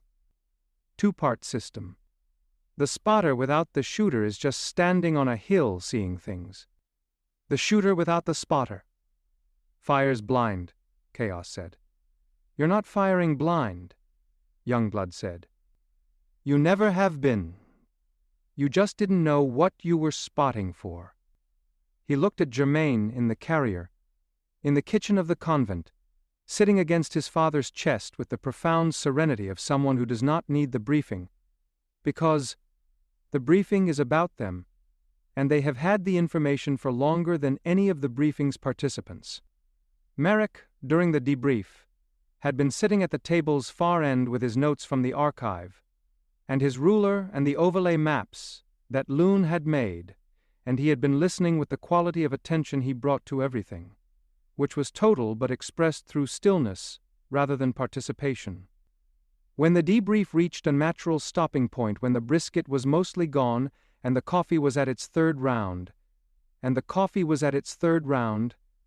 and Dorothea had begun the process of managing the dishes that indicated the formal portion of the event, was concluding, Merrick said, "There's something." Everyone looked at him. He spread a piece of paper on the table. It was one of his drawings, not Loon's notes, his own, made during the debrief, from things he had been thinking about in the archive. A sketch. An aerial view of the convent grounds. Careful and accurate, with the faceplant positions marked, the faceplant's orientation arrows drawn in, the lantern at center, the baptismal font further in the complex, and at the periphery, in the direction that the faceplant arrows pointed south-southwest. 2 dots. One labeled Crane. One labeled Babish. And between the 2 dots and the lantern, a third dot, unlabeled, positioned in the space that was neither the school nor the convent, but the street between them, the open ground, the 3 blocks that the faceplants were looking across. What's the third dot? Chaos said. Merrick looked at the paper. That, he said, is where I think the thing behind Babish is positioned. Not Babish himself. Not the imprint. The origin of the imprint. He looked at Gumbo. Somewhere on those 3 blocks. On the street. In the open. In plain sight, Gumbo said. In the pit stop position, Merrick said. Where everything can be accessed. Where you can reach the school and reach the convent and reach the garden in less than a minute in any direction. He put the ruler down. It's not hiding. It's central. It's in the middle of the board, and it knows it's in the middle of the board. The kitchen was quiet. From the window, the October light was doing its specific October thing. The Indian summer light. The boys of summer's last borrowed afternoon, amber and slanted and making everything it touched look slightly more important than it had been in the morning. What do we do with a 3rd dot we can't see yet? Clotilde said. We find it, Gumbo said. Or we wait for it to make itself visible. He looked at the drawing, then at the table. In the meantime, the baptism. Jermaine's baptism, Chaos said. The faceplants center on the font, Merrick said. The curriculum said the water and the word. Youngblood nodded.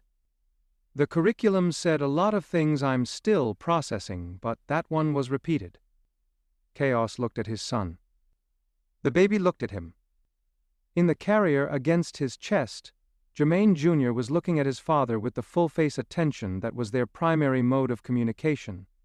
The look that said, I am here. You are here. This is the primary fact of my existence.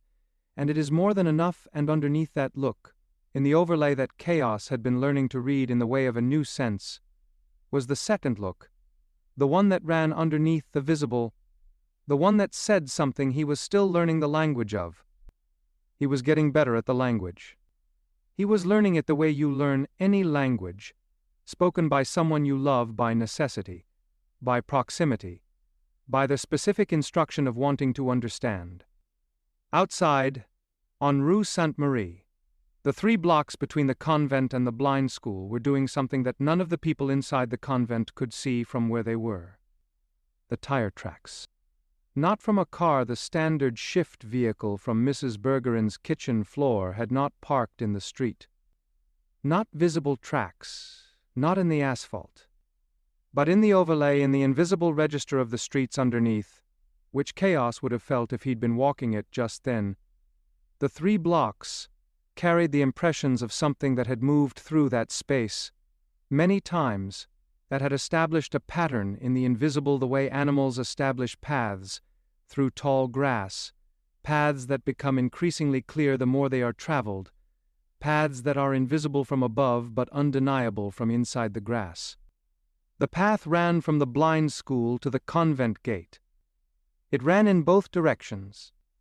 It was recent, and it was old at the same time, which was the way of things in Sorrelle that had been laid down in the invisible before anyone living had arrived to notice them. Brigsby, parked a block north of his usual spot, was looking at his camera.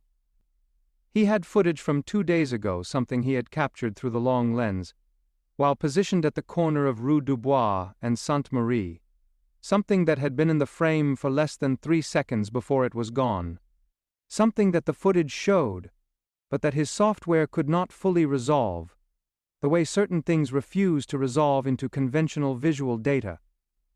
He looked at the footage. He looked at it again. He looked at what it showed in the 3 blocks between the school and the convent, in the space between his 2 dots of interest, in the place where the October light hit the street, at a specific angle that revealed for less than 3 seconds something that occupied that space. He wrote, in his notebook, "It's already there. It's been there longer than I have. This is not what I thought it was." He looked at the convent gate through the cracked windshield. He thought about the foundation. He thought about Dr. Tamber and the acquisition protocol and the documentation he had filed with them and the documentation they had requested he continue filing. He thought about what he was building, professionally, out of this material. He thought about his public reputation, which was already compromised, and his private aims, which were not less compromised, and the specific relationship between what he was doing and who he was doing it to. He wrote, "The child is not what they said. The town is not what they said. I am not going to pretend I know what either of them is. But what they said was wrong, and what I'm doing based on what they said is—" He stopped. He put the notebook down. He looked at the footage again. The thing in the 3 blocks, visible for less than 3 seconds, looked at him through the footage. It was the first time anything on the footage had appeared to look back. He drove away faster than he intended to. Ralph, in the kitchen window, watched the Continental leave. He watched it go with the specific expression he wore when he had information that he was deciding whether to share or hold, the head tilt of the assessment, the bright eye of the calculation. He decided to share it. "The professor," he said to the kitchen, to Gumbo, who was still at the table with his ledger. "Brigsby," Gumbo said without looking up. "He saw something," Ralph said. "Just now, in the 3 blocks. He drove away frightened, which is the first genuinely useful thing he has done since arriving." Gumbo looked up. "He's frightened," Ralph said. "Frightened is good. Frightened people with cameras either run or start asking different questions. The camera pointed at this baby from the outside is a problem. The camera pointed at what's on the 3 blocks between the school and the convent." He paused. "Might be something else. Might be something useful." Gumbo looked at the table. He looked at the ledger. He wrote, in the small, precise hand, "Brigsby frightened. Possible asset. Approach carefully." He looked at Ralph. "You've been watching this whole time," he said. "I'm always watching," Ralph said. "I'm a parrot. Watching is the primary function. Everything else the monologues, the roll call, the editorial commentary on the shortcomings of candy corn, and the moral complexity of the Book of Job, all of that is downstream of the watching."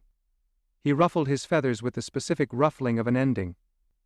"The pussycat thinks he's the most dangerous thing in the room. He is rarely in a room with a parrot." "That's a metaphor," Gumbo said. "That's a warning," Ralph said. At 3 in the afternoon, Chaos walked the 3 blocks. Not with the overlay engaged, he didn't engage it, he didn't push into it. He walked the street normally, in the normal way, in his normal body, with his normal eyes, with Jermaine in the carrier, 2 of them together, father and son in the Indian summer afternoon of Sorrelle's most eventful October. He walked north to south, from the convent gate to the blind school entrance, on the sidewalk, in the October light.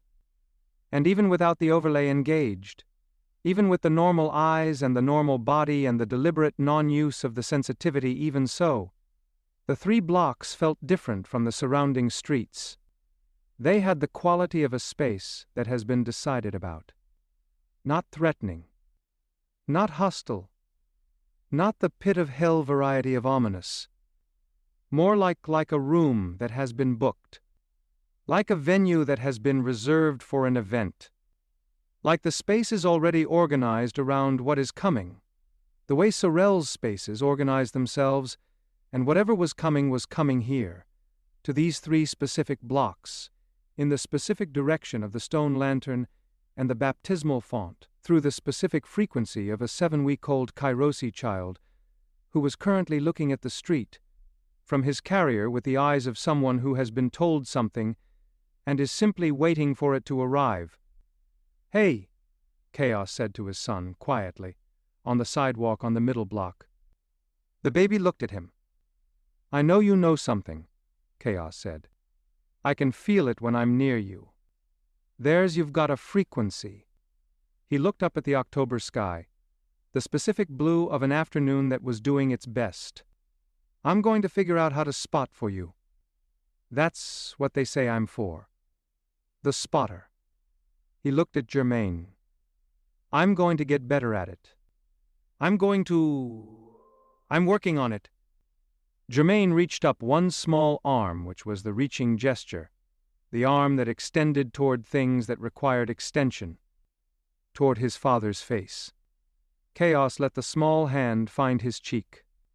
He stood on the middle block of the 3 blocks on Rue Saint-Marie, in the Indian summer afternoon, in the aroma of October Sorrelle, the fire pit ash from last night, the jambalaya from the restaurant on the next block, the specific amber warmth of the bonsai garden 4 blocks north, and he let his son hold his face, and he looked at his son looking at him, and he felt, in the overlay that he had not engaged, but that was always present regardless, the warmth, the familiar warmth, the one that was warm, the way she had been warm, the warmth that had her specific frequency, her specific quality, the one that had been in the corner of his room. She was here too. On the middle block, or accessible from the middle block, which in Sorrelle might be the same thing. Hey, he said again. Not to the baby this time. The October light moved through the Spanish moss, in the live oak above the sidewalk. The baby made the sound he made for satisfaction. Chaos breathed in the October aroma of Sorrelle, and stood on the middle block and let himself be exactly where he was, not in the overlay, not in the past, not in the future that was coming, and it was, in the specific and available way of very ordinary moments that are also very significant ones, enough. It was exactly enough. That evening Gumbo went to the secret room. He went alone, which was less common, the 3 of them. Gumbo and Dorothea and Clotilde usually went together, and the going together was part of the mechanism, part of what opened the access. But he had a feeling, the low-frequency confirmed kind, and the feeling said, tonight, alone. He lit the candles. He sat. The mirror took longer than usual to move. When it moved, what came through was not conception. It was Scott. Not in his physical form, not the fat, armless, legless, floating happiness that was Scott's body in the other world, but in the hum. The specific fifth-note chord that was Scott's signature, his calling card. The song he'd sung in the previous season that had briefly and accidentally made an entire town worship him, which Scott had found confusing and then pleasant, and then, when the pleasant ran its course, simply complete. The hum came through the mirror. The 5 notes. And with the notes, the feeling. Not joy, exactly something adjacent to joy. Something that was joy's structural foundation rather than its surface expression. The deep ground version. The joy that exists below the events, below the season, below the grief and the fear and the faceplants and the Babish situation and the Brigsby situation and the 3-block question of what was already positioned and waiting. The deep ground version that said, the underneath of all of this is fine. The underneath of all of this has always been fine.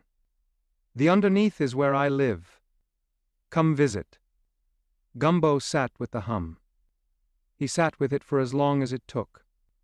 When the mirror cleared, he sat a while longer with the feeling of the 5 notes, in his chest, in the place where the sternum sits, in the place Scott's hum always lived in the body of whoever received it, and then he stood, and took up his cane, and blew out the candles one by one, and went back to the garden.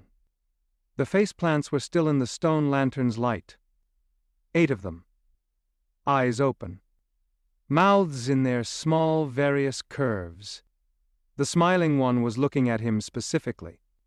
Not at the garden, not at the lantern, not at the southeast direction they usually occupied collectively. At him. Yeah, he said. I know. He went inside. The grandfather clock in the hallway said 10:45 in its mahogany voice, the one that had said the hour in this same voice since the floods and the weddings and the funerals and the whole long accumulation of what the family had been through with it, marking time in the background, patient as clocks are patient. which is to say perfectly, and without comment. Dorothea was at the kitchen table with tea, and the clipboard and the look she wore at the end of a day that had been full of things. He sat across from her. She looked at him. He looked at her. "Well," she said. "Well," he said. She pushed the tea toward him. He took it. They sat at the kitchen table in the October night and drank their tea and did not say anything. Because after enough years with someone you love, the everything that needs saying has been said enough times that the silence contains it, and you can just sit in the silence and receive the whole thing from it, like receiving the signal from a very good antenna, clear and true and complete. Outside, 3 blocks south, the blind school was dark. Crane, in his room above the school that served as the residential quarters for the 2 Liven teachers, was at his window, looking north. He always looked north. He would look north until the looking was no longer necessary, which was not yet, and he was in the patient way of something that has been doing one specific function for long enough that the patience has become structural patient. And in the 3 blocks between the school and the convent, in the October dark, in the space that felt like a booked venue, like a reserved room, like a place organized around what was coming, something waited. Not threateningly, not urgently, in the way that things wait in Sorrelle with the specific quality of patience that is not passive but present, not resigned but ready, the waiting of something that knows the timeline and is content to exist in it. The street was quiet. The Spanish moss moved in the evening bayou breath. The aroma of October Sorrelle peach pit sweetness, cherry pit tang, fire pit smoke, the armpit warm air of a Louisiana night moved through the street, and through the 3 blocks, and into the garden, and around the stone lantern, where 8 faceplants sat in their arrangement, and breathed. The season was building. The building was happening on schedule. And in the small blue house 3 streets from the convent, Chaos Dupri Marchetti lay on the floor of the living room in the dark with his son on his chest, the baby asleep, with a total commitment only the very new and the very young can sustain, and he looked at the ceiling, and he felt the 3 blocks, and the lantern, and the font, and what was coming. He felt it in his hands, the way his father felt things. There it is, he thought. There's my spotter sense. Okay. I'm listening. End of Chapter 4 revised. Next. Chapter 5. What Crane Does at Lunch, and What Youngblood Does About It. In which the appointed one is seen in his other form by someone who was not supposed to see, Gumbo meets Brigsby on the back road, and an exchange occurs. Dorothea receives the most specific message yet from the mirror room. The faceplants reach 11, and the smiling one opens its eyes fully, and the convent begins preparing for the baptism. The Alabaster Almanac Series 1, revised. The brisket was again excellent. Ralph's Great Depression monologue has been filed by Voss in the archive under Primary Sources Oral History Avian Perspectives, 20th Century. This is not a joke. Voss takes the archive seriously. Gerald has returned to the south window, and the left ear has completed its rotation. The Continental's tire tracks were measured by Merrick. He has not yet said what the measurement revealed. The 3 blocks are on everyone's mind. The baby slept through the night. Chapter 5. State of Affairs, State of Grace, and the Man Who Arrived from the Cold. It began with crickets. Not metaphorical crickets, the actual kind. The October kind. The Louisiana October night cricket kind that filled the air around the convent at 10:45 in the evening with the specific, relentless, state championship-level chirping. That was their contribution to the ambient soundtrack of this particular season. They were state-of-the-art, these crickets. They were performing at the absolute upper limit of their capacity, which was to say, enthusiastically, collectively, without any apparent awareness that anyone might find the volume excessive, which was the philosophy of crickets generally, and of Sorrelle's crickets specifically, who had been at this since the Belgian missionaries' time, and had not once moderated their approach, based on external feedback. And then they stopped. All of them. Simultaneously. The way crickets stop when something changes in the air, not gradually, not one at a time, but with the democratic unanimity of a population that has received a signal and is responding to it at the biological level, below the threshold of individual decision.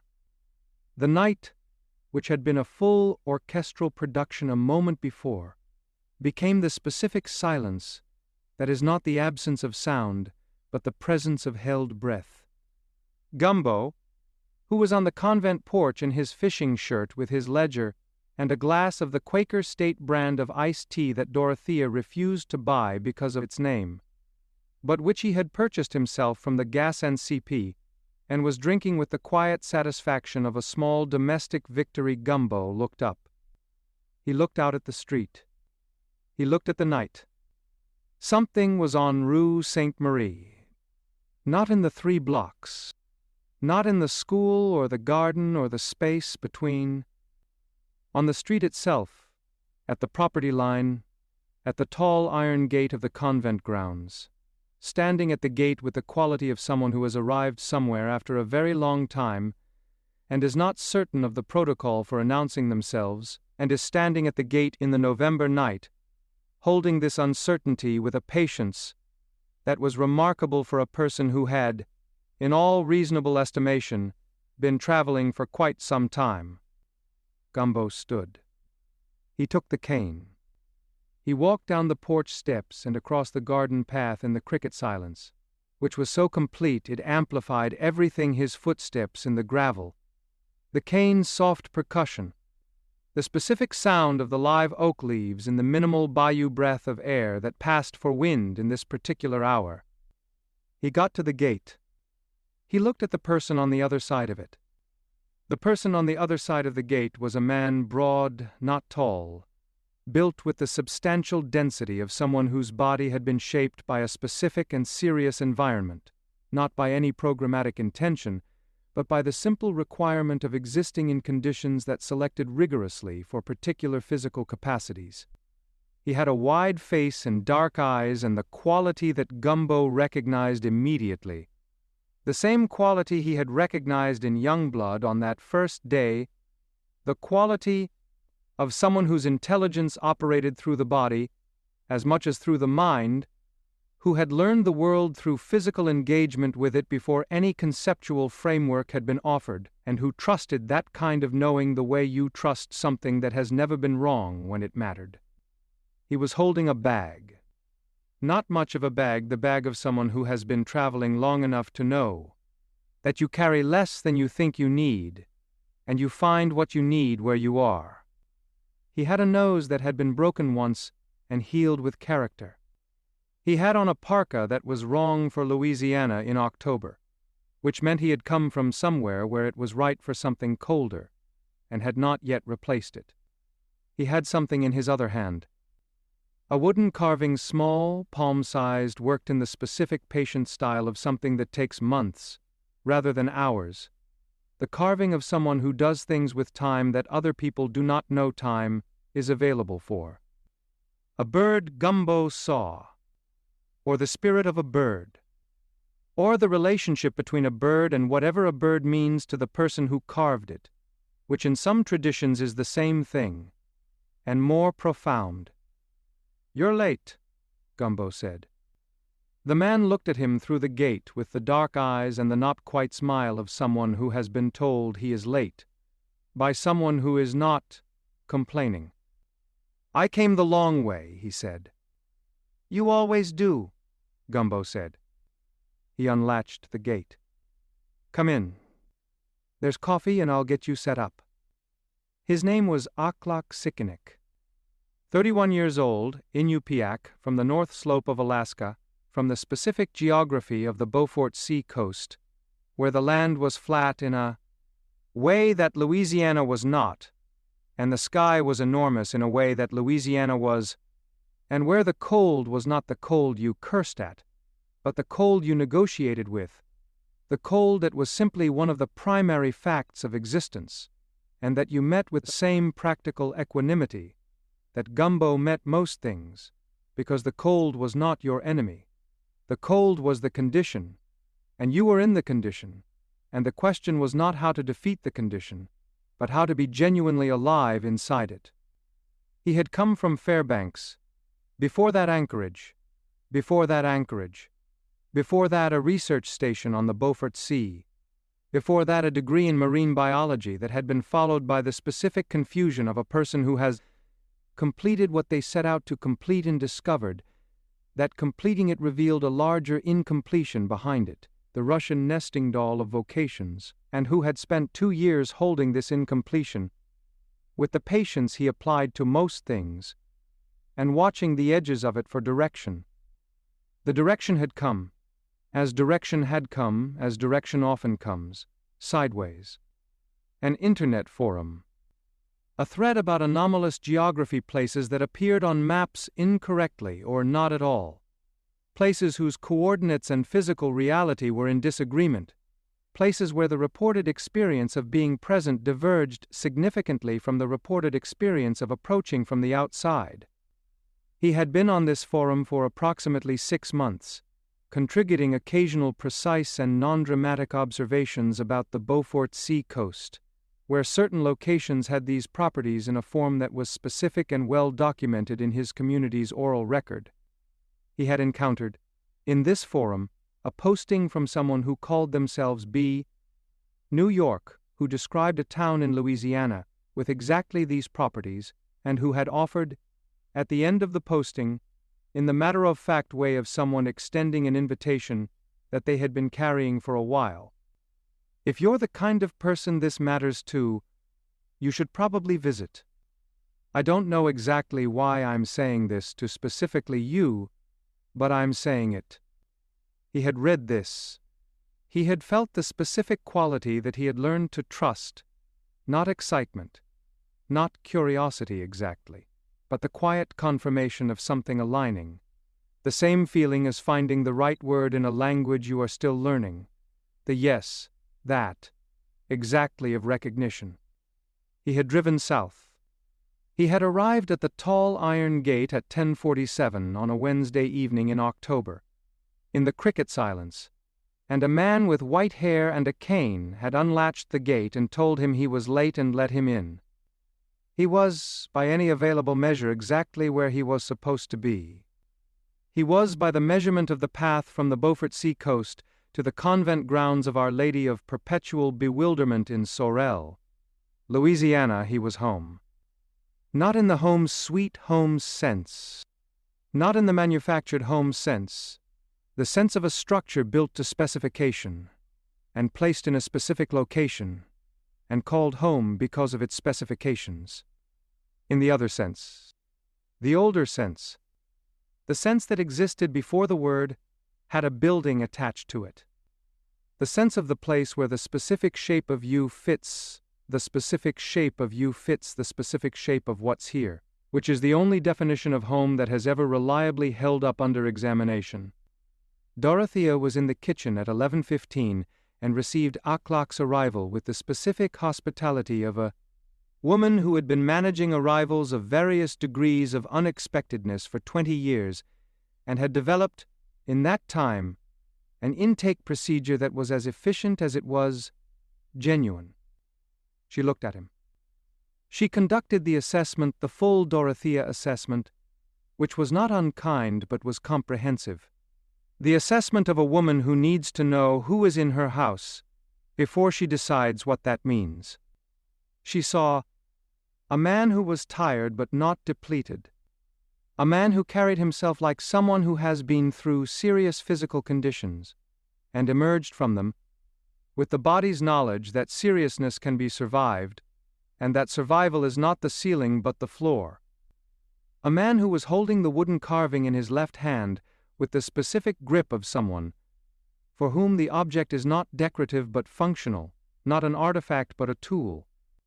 She saw Dark eyes that were doing exactly what dark eyes did when they were honest, which was to be present in them, to not be behind them managing what they expressed, to simply look. She saw someone who had arrived where they were going. "Sit," she said. She said it in the specific register that meant, "I'm not asking." "Coffee?" "Yes," he said. "Please." "Good," she said. "People who don't want coffee at this hour are either sick or suspicious, and you don't look sick." He sat. She made the coffee. The kitchen was quiet in the way of kitchens at midnight. The large, settled quiet of a room that has been full of people all day, and is now content to be minimal, to be coffee and one person at a table and the sound of the kettle. From the window, the garden was visible in the dark, the stone lantern's small light marking the arrangement of face plants that were, in the midnight quiet, at rest, eyes closed, mouths curved, 8 of them in their Fibonacci-adjacent positions around the lantern's base, doing whatever face plants did in the hours when nobody was documenting them. Aklak looked at the garden. He looked at the face plants. He said, "Those aren't native to Louisiana." Dorothea put the coffee in front of him. "No," she said. "They're not native anywhere," he said. "No," she said. He looked at them a moment longer.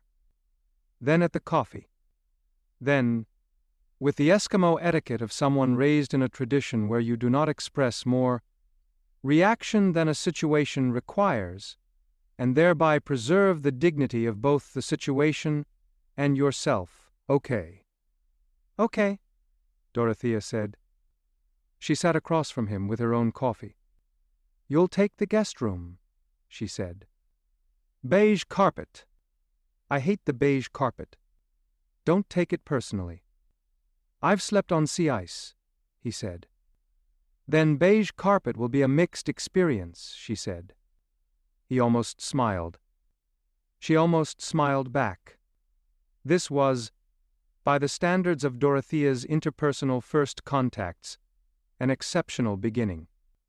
The morning after Aklak arrived was a Friday, and Friday at the convent and its satellite operations had the quality of a State of the Union address that everyone had been expecting, and that arrived with both the relief of confirmation and the weight of what had been confirmed. This particular Friday's state of affairs was as follows. The face plants were 9. A 9th had appeared overnight, at the southeastern edge of the arrangement, positioned with the precision that all the others were positioned with, in the specific place that maintained the geometric logic of the whole formation. Carl had counted them at 558, and had added the number to his notebook with the composure of a man who had decided at some point in the past 3 weeks that the correct emotional response to all of this was a kind of benign, tool-belt-wearing equanimity, which was serving him well. Gumbo's ledger showed the 1989 season reaching 14 by week 4, and the 2001 season reaching 22. The current season was at 9 by the end of week 3, which was ahead of pace, which was either good or the kind of ahead of pace. That meant things were moving faster than the previous seasons had moved, and the timeline was compressing. Brigsby's Continental was not on any of its usual blocks. This was the detail that Youngblood noticed first, on his walk from his apartment on Rue du Bois to the call center, the detail that landed in his morning awareness, the way missing things always land with the specific weight of absence, the feeling of reaching for something that isn't where it's been, which registers differently than things that were never there. He noted it. He kept walking. The call center opened at 9. He was there at 8:30. He was always there at 8:30. This was as reliable as the grandfather clock, as reliable as Dorothea's coffee, as reliable as the specific rhythm of his own biology, which had been calibrated to arrive prepared so early in his life that the calibration had become indistinguishable from character. He was Tate Runningwaiter, 26 years old, Choctaw Nation. 6 months into a job that had been posted in a gas NCIP window, and that had turned out to be the kind of position that revealed itself gradually, as something larger and more specific than its listing indicated. He had come from Oklahoma, from the nation, from the specific landscape of the Oklahoma Territory, where his people had been since the trail, and before the trail, and in the complicated, layered, non-simple way of people whose relationship with the road home was not a metaphor, but a historical record, and he had come south, following his own version of the signal, which was not the internet forum signal that had found ACLAC, but was an older kind of signal, a felt thing, the kind that people raised in traditions that predate written documentation learn to recognize and follow with the same confidence that they follow a trail sign in the woods. He had followed it to Sorrelle. He had found Clotilde's ad in the window. He had been here 6 months, and he was finding with increasing conviction that this was not a way station but a destination. He was also finding, with the specific clarity of someone who had grown up understanding, that the visible and the invisible were not opposites but layers, that what was happening in Sorrelle this October was not separate from the tradition he carried. The Kairosi children, the face plants, the appointed guardian, the mirror room, the curriculum, these were not foreign concepts to someone raised on the oral record of a people who had been tracking patterns of significant events, across significant landscapes, for 10 generations longer than the town of Sorrelle had existed. The language was different. The tradition was different. The pattern was the same. He had not said this aloud yet. He was building to it. The right moment, as young blood understood moments, was not when you first saw the thing. The right moment was when the thing needed to be said, and the people who needed to hear it were in the right state to receive it. He was waiting for the alignment of those two conditions.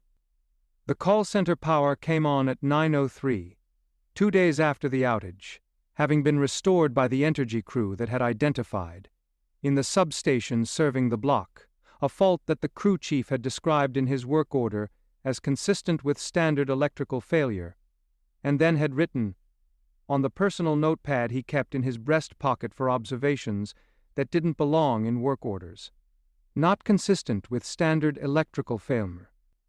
Something pulled the power from this specific block in a specific direction. The pull was directional. I've been doing this for 22 years, and a pull is not something I've documented before. I'm documenting it now. He had put the notepad away and gone to lunch. His lunch, today, was a double cheeseburger from the Sonic drive-thru 2 blocks from the substation, which he ate in the cab of the truck with the specific satisfaction of a man who has done complicated work and earned a simple reward, and which he ate without further consideration of the directional pull, because some things his experience had taught him you documented once and then waited for to either clarify or cease. Clotilde arrived at the call center at 9:15 with the orange glasses and the legal pad, and the information that Gumbo had shared with her at 7:30 regarding ACLAC's arrival, which she had received with the expression she wore for expected unexpected things, the things that arrive on a schedule you didn't know existed until they arrived. Another one, she had said, on the phone with Gumbo. Another one, Gumbo had confirmed. Where from? Alaska. The forum? The forum. She had looked at the ceiling of her bedroom and thought about the forum, which was a thing she had learned about from Voss 3 weeks ago, and which had produced, in her, a reaction that was complicated. On one hand, an internet forum for people interested in anomalous geography was, by any neutral assessment, a deeply undignified venue for the convergence of significant individuals. On the other hand, she had been a nun in a call center on the grounds of a Louisiana convent, where the gardener made wind chimes out of bones, and the shrubbery grew faces. Dignity, as an organizing principle, had certain limits. "Room's ready," she had said. "Beige carpet." "He came from sea ice," Gumbo had said. "Then he'll be fine." She came through the call center door now, and Youngblood was at his desk, and the 3 other representatives were at their desks, and the headsets were on, and the calls were coming in, and the morning state of affairs was operational, was, in the specific sense of the word, functioning, and she stood in her office doorway, and looked at Youngblood, and he looked at her, and they had, in the look, the exchange of "we have new information, and we will debrief at the earliest available interval." That was their primary nonverbal. That was their primary nonverbal communication mode, and that they had refined over 6 months into something that covered substantial informational territory in a single glance. He touched the notepad. She touched the legal pad. They nodded. Debrief at lunch. The person who noticed Aklak first, in the sense of noticing what he was specifically, which was different from noticing the fact of him, was Ralph. Ralph was on the kitchen windowsill at 7:45, when Aklak came down from the guest room in the beige carpet-absorbing reality of the morning. In his parka, still wrong for Louisiana, still right for the temperatures it was designed for, with the wooden carving in his hand, and the dark eyes doing their honest looking. Ralph looked at him. Aklak looked at Ralph.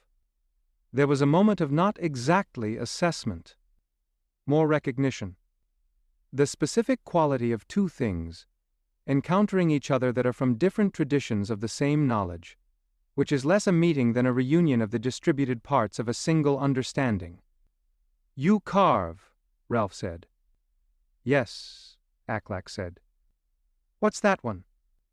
Aklak looked at the carving. It was the bird, the spiritivai bird. The relationship between a bird and what it means carving. The months-long project of patient hands working in the specific style of his people's tradition of wooden carvings, a tradition that understood that the carving was not a representation of the thing, but a conversation with it. "It's the guardian," he said.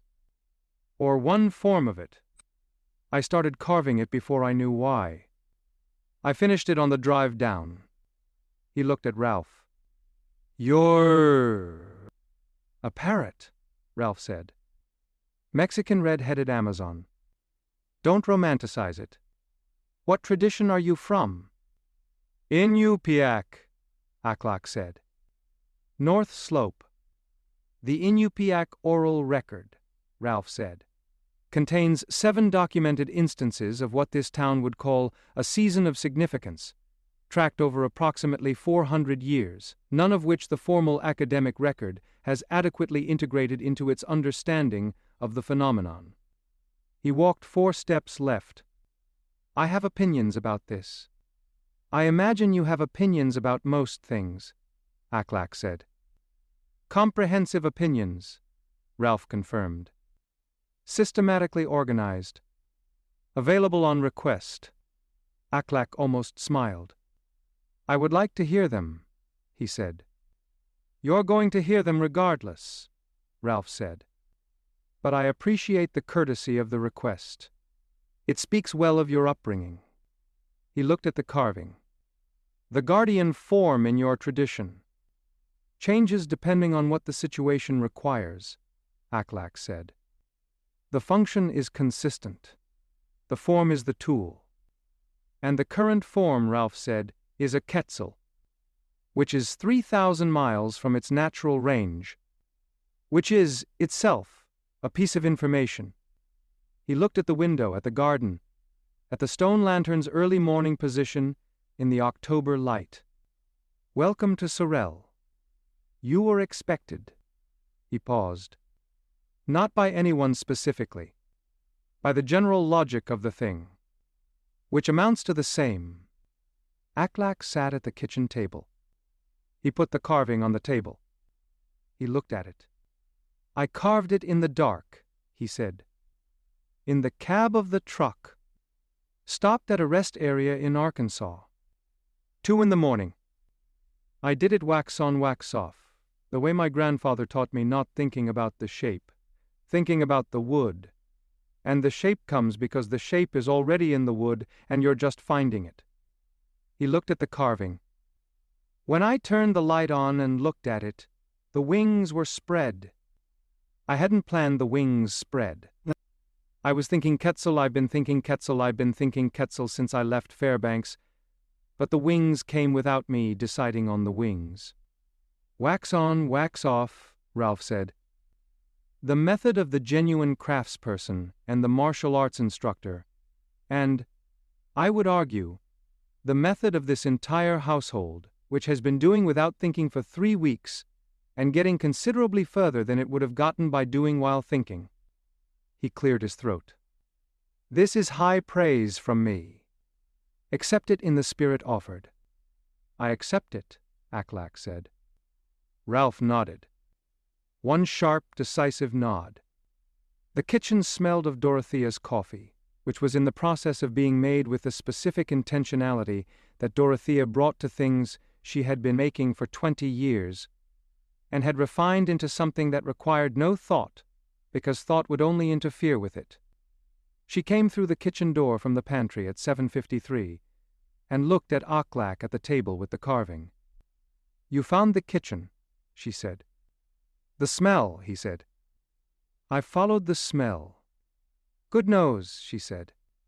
I'm from the Beaufort Sea coast, he said. I navigate by aroma. It's habit. She considered this.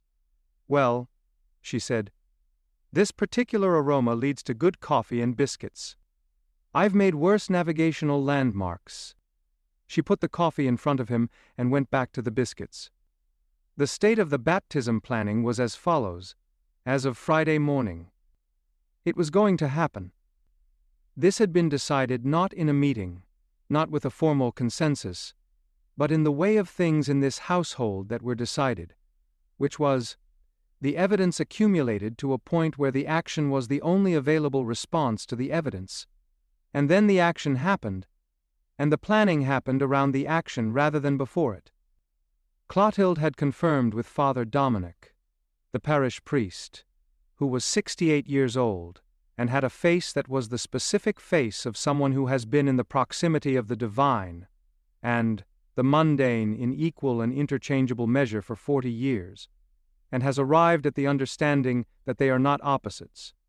He was compact, Father Dominic, and had the prayer book with the electrical tape spine that he had been using since 1996, and that he would continue using until the electrical tape itself gave out, which it showed no signs of doing. He had said yes to the baptism with the specific kind of yes that priests use for things they know are significant and that they don't need to understand fully to recognize as their business. It was set for Sunday. 2 days. Chaos had been told. He had received this information with the expression of someone who has been building toward a thing, and is now in the specific state of awareness that the thing is no longer approaching but is here, which is a different state, which has a different state, which has a different quality, which requires a different readiness than the approach readiness, the readiness that is not preparation but presence, the state of being entirely in the moment that is happening, rather than the moment that was coming. He was working on being entirely in the moment. He was 18 years old, and this was hard and he was working on it. Jermaine, for his part, was operating in the only state he had ever operated in, which was pure, unbridled, factory settings presence, the state of someone who has not yet learned to be anywhere other than exactly where they are, who experiences the current moment with the full commitment of someone for whom there is no other moment available. He was, in this respect, significantly ahead of his father developmentally, which Chaos was aware of, and which he found alternately humbling and instructive. You are, Chaos told the baby on Friday morning, on the porch of the small blue house in the October light, the most present person I have ever met. The baby in the carrier made the hum sound. I'm serious, Chaos said. You're like you don't have a single past regret or future anxiety in your entire system. It's all just right now. The face in front of you, the sound in your ear, the thing in your hand. He looked at the garden 2 streets over. Visible at this angle through the gap between the houses, the lantern's small shape. I would like to be more like you. I'm going to work on being more like you. That's my State of the Union address to myself this morning. Be more like the baby. The baby grabbed his finger. Good morning to you too, Chaos said. Down the street, Aklak was in the garden.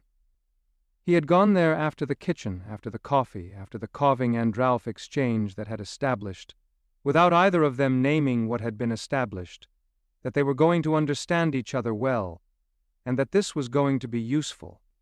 He had gone to the garden the way he went to landscapes. He was learning slowly, with the full body, with the attention that his grandfather had called listening with the toes, the kind of attention that is distributed through the whole physical self, rather than concentrated in the eyes and ears. The full-spectrum environmental awareness of someone trained in conditions where missing a signal could be the difference between a routine walk and a near-death experience. He walked the garden's gravel paths with his wooden carving in his hand and his parka slightly too warm for October in Louisiana, and his toes, metaphorically, listening. The bonsai trees were, by any standard, extraordinary. He had seen the great cultivated gardens of Kyoto in photographs, had studied Japanese garden design. In a brief academic period of his life, when the trajectory of his interests had moved through multiple disciplines, before landing in marine biology, and the Sorrelle convent bonsai garden had the quality of those gardens. The sustained conversation between form and discipline, the argument that limitation, applied with patience and intention, was not the opposite of vitality, but its most refined expression. He stopped at the stone lantern. He looked at the 9 faceplants in their arrangement. They looked at him. He looked back. He had seen things like this before. Not this exactly, not the specific form, not the Louisiana flora, not the Sorrelle geography. But the phenomenon, the landscape producing witnesses, the ground generating things that attended significant events, this was in the oral record. The Inupiaq oral record. His grandfather's stories, the stories of his grandmother, the stories that he had been told as a child with the implicit understanding that they were not metaphors but reports, not parables but documentation.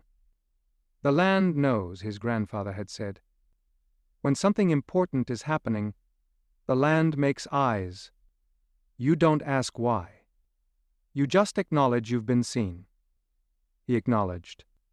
He gave the faceplants the small nod of his tradition, the nod of equals, the nod of I see. You seeing me and I recognize what you're doing. The specific nod that his people used for lightning rods and elders, and the sea, when it was being the sea in a way that required acknowledgement. The smiling one, the 9th, the different one, the one that was positioned at the arrangement's southeastern edge, did something that the others did not do. It nodded back. Aklak looked at it. It was still smiling. It was also, quite clearly, unmistakably, having nodded. He looked at the carving in his hand. He looked at the smiling plant. He sat down in the garden, cross-legged in the gravel, with the specific ease of someone accustomed to sitting on surfaces that were not designed for sitting, and he held the carving in his lap, and he looked at the faceplants, and they looked at him, and this was the beginning of the relationship, which was the kind of beginning that looks, from the outside, like nothing, and is, from the inside, everything. The state of Brigsby, as of Friday morning, was catatonic. Not literally, he was not in a clinical state of unresponsive immobility. He was in the metaphorical version, the specific state of a person whose mental processes have been running at a level of intensity for a sustained period, and have arrived, upon encountering a piece of information that exceeded the processing capacity of the existing frameworks, at a kind of arrested condition, a temporary whiteout, the intellectual equivalent of the white screen that appears on a computer, that has been asked to do more than its operating system can manage. He was sitting in the Continental at the state line, not literally the state line, but a diner 12 miles from Sorrelle on the highway south, toward Baton Rouge, the point beyond which the town's specific gravity lessened its grip, and the world returned to its conventional operations, and where Brigsby had driven the previous evening after the footage incident, and had been sitting since approximately 11 o'clock last night in the diner's corner booth, with a cup of coffee that had been refilled twice by a waitress named Chantal, who had the specific professional compassion of someone who has spent 20 years watching people arrive at diners in states of distress, and who understood that the correct response was coffee and silence, and occasional refills. The footage was on his laptop. He had watched it 47 times. He had watched it from every available angle, had run it through every available filter, had applied the analysis tools that the Foundation had provided him with, along with the camera equipment and the surveillance brief and the acquisition protocol documentation, and the tools had produced, each time he ran them, the same result. The thing on the 3 blocks of Rue Sainte-Marie was not something his tools were designed to process. This was not a mechanical limitation of the tools. He knew what his tools could and couldn't process. He had been using them for 7 years. This was a categorical limitation. This was the tools saying, "The thing you have pointed us at is not in any category we contain, and therefore we cannot produce a result. And the absence of a result is not a malfunction but an honest response to an input that exceeds the scope of our design." He had received this honest response 47 times. He had sat with it. He had thought about the acquisition protocol. He had thought about Dr. Tamber and the Foundation. He had thought about his public reputation, already in the disaster zone after the indecency charge, and his academic reputation, which was in the ramshackle state of something that has been partially demolished and not yet rebuilt. He had thought about what he was doing and why he was doing it, and what the footage contained and who the footage was of. A baby, 7 weeks old, in a carrier on his father's chest, on the middle block of 3 blocks, in the October afternoon light of a town that did not appear on most maps. He had thought about what acquisition meant in the context of a 7-week-old baby, and a father who was 18 years old, and a family that was doing what families did, which was existing, loving, managing grief, taking walks in the afternoon, letting the baby hold their face on the sidewalk. He had thought about all of this for a long time. He had reached into the bag on the seat beside him, and he had found, at the bottom of the bag, under the surveillance equipment and the Foundation documentation, and the composition notebooks full of observations under all of it, at the very bottom, where things go when they have been put away, and not looked at his original dissertation proposal. From 1989. The thing he had set out to do when he had entered this field as a young man with a genuine question and a genuine belief that the question mattered. He had read it. He had read his own 22-year-old handwriting, the fountain pen script of his graduate years when he had used a fountain pen, because he thought it made his ideas more serious, and he had read what he had wanted to find back then, which was the evidence of care operating in the invisible register, which was the academic language for what he now understood, sitting in a diner 12 miles from Sorrelle with 47 viewings of inexplicable footage behind him, to be what was actually happening in that town. Not a phenomenon to be acquired. A phenomenon to be documented. Not for the Foundation's protocol. For the record. He closed the laptop. He looked at Chantal. "Can I get a gingerbread?" he said. The diner had a gingerbread. A specific gingerbread. He had seen it on the menu 8 hours ago, and had not ordered it, and now he wanted it. "Of course," Chantal said. "And another coffee." "Coming," she said. He opened a new composition notebook. He uncapped the fountain pen that he had been carrying for 30 years and had not used for 7, since the professional orientation of his work had shifted from documentation to acquisition, and documentation had stopped feeling like the point. He wrote, at the top of the first page, "The state of the evidence." He wrote, "What I have is not what I thought I was looking for. What I was looking for was not what I thought it was. These two facts are connected, and their connection is the actual research question, which I have not been asking, and which I am going to begin asking now." He wrote, "The baby is not the anomaly. The baby is the center of a system that is considerably larger than the baby, and that has been operating in this location for considerably longer than this particular baby has existed. I have been looking at the center. I should have been looking at the system." He wrote for 2 hours. The gingerbread was excellent. He tipped Chantel 40%. He drove back toward Sorrelle at 2 in the morning, with the composition notebook on the seat beside him, and the Foundation's acquisition protocol in the bag, and specific state of a person who has made a decision that has not yet been acted on, but that has the settled quality of a decision that is going to be acted on because the alternative is no longer available to the person who has made it. He parked on a street he hadn't used before. He opened the notebook. He kept writing. The state of the mirror room at 8:15 on Friday morning, when Dorothea went alone, because the feeling said alone. The mirror moved faster than usual. Conception was there almost immediately, in the stone-washed jeans and the snakeskin boots and the afro and the specific directness of someone who has something to communicate and is not interested in the preceding pleasantries.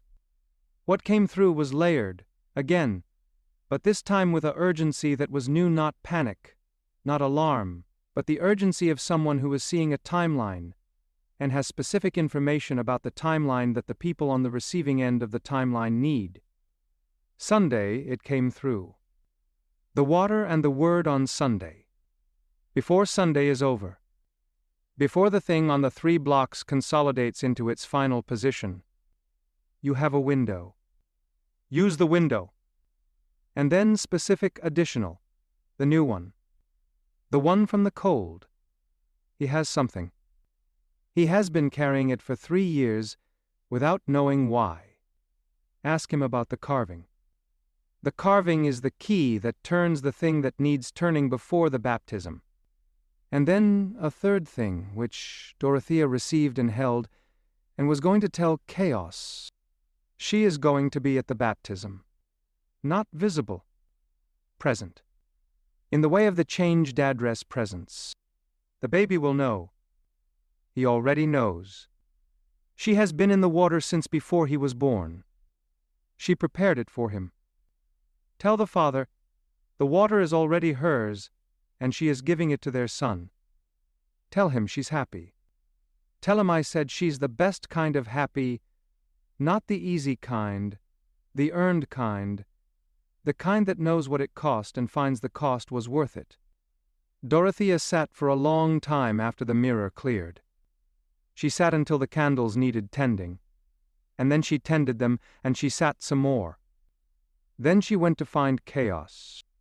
She found him on the small blue house porch, as usual with Jermaine in the carrier, in the October morning light that was the specific light of Indian summer's penultimate day, still warm, still amber, still borrowing time from the season that wanted the street back. She told him. She told him in the Dorothea way directly. No cushioning. The facts as received, the impression as accurate as she could convey. The warmth of it undiluted by the professional management she sometimes applied to difficult emotions in public contexts, and that she did not apply here because this was her son, and this was the information he needed, and he needed it complete. He was quiet for a long time after she finished. He was looking at the garden, visible through the gap between the houses, at the stone lantern, at the 9 face plants. The water is already hers, he said. Yes. She prepared it for him. That's what came through. He looked at his son. Jermaine was looking at the space slightly above and to the left of Chaos's shoulder, with the specific attention of a person looking at something that is there. He can see her, Chaos said. Not a question. He's always been able to see her, Dorothea said. Chaos looked at the space above his shoulder. He could feel it, the warmth, the frequency, the overlay reading that he had been learning to trust. It was there. It was fully there. It was the warmth of someone who is entirely themselves, in whatever form that now meant, and who is present and attending with everything that being entirely themselves made available. Hey, he said. To the space. To the warmth. To the changed address that was, in this specific morning, in this specific October light, occupying the air beside the carrier on his chest, and looking at their son together with him. The baby reached for the space. Both small hands, up, toward the warmth. Chaos watched his son's hands reach for something he couldn't fully see. He felt the warmth settle. He felt it the way you feel a hand on your shoulder. He took a breath. Good morning, he said. Friday afternoon produced the following events. In approximately this order. Voss found something in the archive. He had been in the basement since 10. Cross-referencing Loon and Youngblood's curriculum notes against the pre-colonial document folder, the one with the symbols from Iceland and Louisiana, and the ceramic fragments from the 2014 event, and had found, at the very back of the folder, behind the ceramic photographs and the bark rubbings, a document he had catalogued in 2021, and not returned to since. It was old. Very old. The paper was the specific off-white of something that has been in archival condition for a long time and has stabilized into its own particular color, not deteriorating but arrived at its mature state, the paper at the end of its becoming old, and now simply old. The ink was faded to the color of old tea stains, and was written in a hand that was careful and educated and that used a system of notation that was partly standard Latin script and partly something older, something that borrowed its characters from a tradition Voss had not encountered before. The document was dated in the standard notation at the top of the first page, 1863. It was a teacher's manual. Not a conventional teacher's manual, not curriculum planning, not pedagogical theory. A manual in the older sense. The sense of instructions for managing a specific kind of student in a specific kind of situation. The title, hand-lettered at the top of the first page, in the careful educational script of the period. On the care and recognition of the Kurosi child. A manual for those appointed to their keeping. He read the first 3 pages standing up. He sat down. He read the remaining 20 pages sitting down. Then he sat with the empty pages at the end of the manual for a while. In the basement archive's specific quality of silence that existed below the town's surface sounds, and that had the weight of accumulated document time, the specific gravity of things that have been kept. He picked up his phone. He called Clotilde. Come to the museum, he said. Now. Bring Gumbo. She could hear, in the specific quality of those 5 words, the contained excitement of a man who has found something in an archive that rewrites the preceding understanding. We'll be there in 20 minutes, she said. Don't tell anyone else yet, he said. I need to understand what this means before we just come. She told Youngblood she was stepping out. She found Gumbo in the garden, sitting with Aklak, the 2 of them in the specific companionable quiet of people who have recognized, without the need for extensive preliminary conversation, that they are in the same country of understanding. Voss found something, she said. Gumbo looked at her. He looked at Aklak. Come, he said to Aklak. You should probably hear this too. Aklak stood. He brought the carving, The teacher's manual from 1863 contained, in its 23 pages of carefully faded script, the following information. The Kairosi child was not a new phenomenon. The manual described the Kairosi with the ease of something that was returning to a known subject rather than introducing an unknown one, with the matter-of-fact clarity of an expert addressing fellow experts about a shared area of professional knowledge.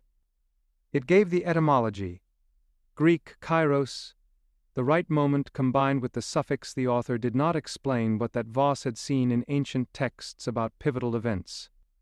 It described the pattern of their appearance across time and place, the seasons of significance, the accumulated conditions that produced them, the specific environmental signatures that preceded their arrival in any community fortunate or prepared enough to receive one. It described the guardian. It described the appointed one with the same matter-of-fact expert clarity as though the tradition of guardian manda appointment was as well established and straightforwardly navigable as the rules of counterpoint or the methods of surveying, a discipline with known procedures and documented precedents and a body of practice available to those who understood the context. The guardian, the manual said, was always a bird form, had always been a bird form. The reason was practical. Birds occupied the position in the physical world's vertical hierarchy that was most useful for the function, which was to see from above and attend from within simultaneously, which required the range that only flight provided. The specific species was not designated. It was, the manual said, appropriate to the moment, which was the language of something that understood that appropriateness was contextual, and that rigidity in service of appropriateness was its own failure. The manual described the false guardian. This was the section that the room went quiet for. All four of them, Voss, Clotilde, Gumbo, Aclac, quiet in the way of people receiving specific and important information. The false guardian, the manual said, was not a new threat. Had been present in documented seasons since the earliest records. Had taken many forms, sometimes animal, sometimes human, sometimes something that moved between forms without settling in any. The false guardian was always oriented toward the Shirozi child, always in proximity to the genuine guardian, always in the position of the genuine guardian's shadow, its dark double, the thing that moved when the light moved and occupied the same space from the other side. The way to distinguish them, the manual said, was simple. Look at the eyes. The appointed one's eyes, the manual read, in the careful faded script, are the eyes of something that has seen ahead and is not afraid of what is coming. The false one's eyes are the eyes of something that has looked ahead and is calculating what it can take from what is there. Fear is not in either. Appetite is in one and not the other. You will know the difference the moment you look long enough to stop projecting what you want to see, and simply receive what is there. The eyes, Clotilde said. His eyes were working too hard, Voss said. Babish. That's what you said. Management, she said. They were managing what they expressed. The appointed one, she thought of Crane. The amber eyes in the dark suits, the long neck, the gentleness with the blind students. Crane's eyes don't manage anything. They're just there. Looking. Looking is the word, Gumbo said. He was looking at the manual. The appointed one looks. The other one watches. Those are different actions, and they produce different things in the person who is the object of them. He set the manual down. I've felt it. The difference between being looked at by something that is attending you and being watched by something that is assessing you. The attending is warm. The assessing is off temperature. Not cold. Just wrong temperature. Aclac had been listening with the full body attention. He looked at the carving in his hand. He said, in the Inupiaq tradition, the guardian in the season of a significant child, the word we use, is Anumaru Tiksak, the one who carries the child's time safely from the moment of arrival to the moment of action. He looked at the manual. The false one has a name too.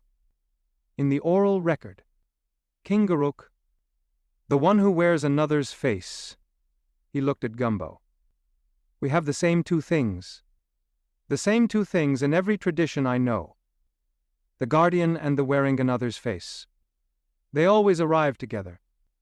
They're two sides of the same event. He paused. The event is the child. The room was very quiet. The archive's specific quality of document time wait. The carving, Clotilde said, remembering what had come through the mirror. Conception said the carving is the key that turns the thing that needs turning before the baptism. She looked at Aklak. What did you carve?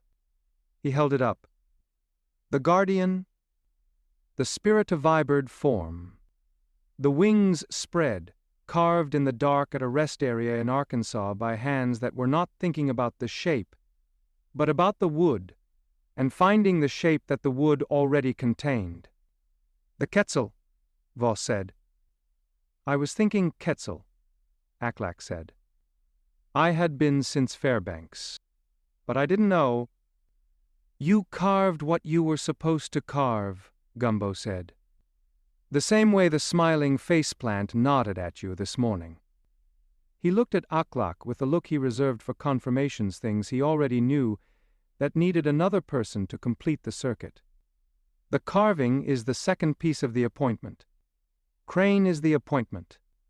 The carving is the documentation of the appointment. In your tradition, the wooden carvings are not decoration, Aklak said. They are records. They are binding records. A carving of a thing establishes the thing's presence in a location for as long as the carving exists. He looked at the bird in his hand. If this carving is placed in the right location, it binds the guardian to the space, Gumbo said. For the duration of the season, Aklak said. Yes. The garden, Clotilde said. The stone lantern. The center of the arrangement, Gumbo said. Before Sunday, Clotilde said. Before the baptism.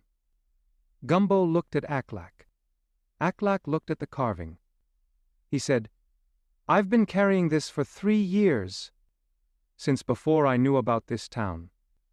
Since before I knew about the forum or the season or any of it. He turned the carving over in his hands. I finished it in Arkansas because the drive gave me the time. But it was already almost finished before I left Fairbanks. It was waiting for 3 years for me to have enough time in one stretch to complete it. And you brought it here, Gumbo said. I brought it here, Aklak said. Then you know what to do with it, Gumbo said. He did. Saturday morning.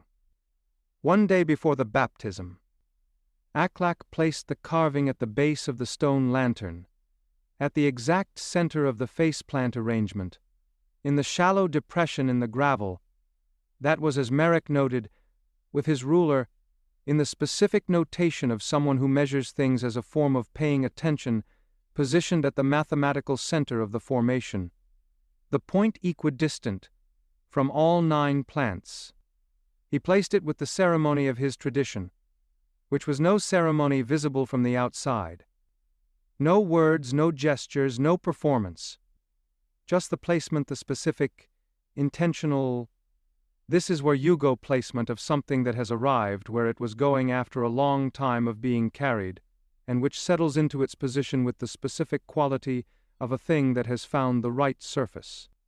The 9 faceplants, all of them, opened their mouths. Not to speak.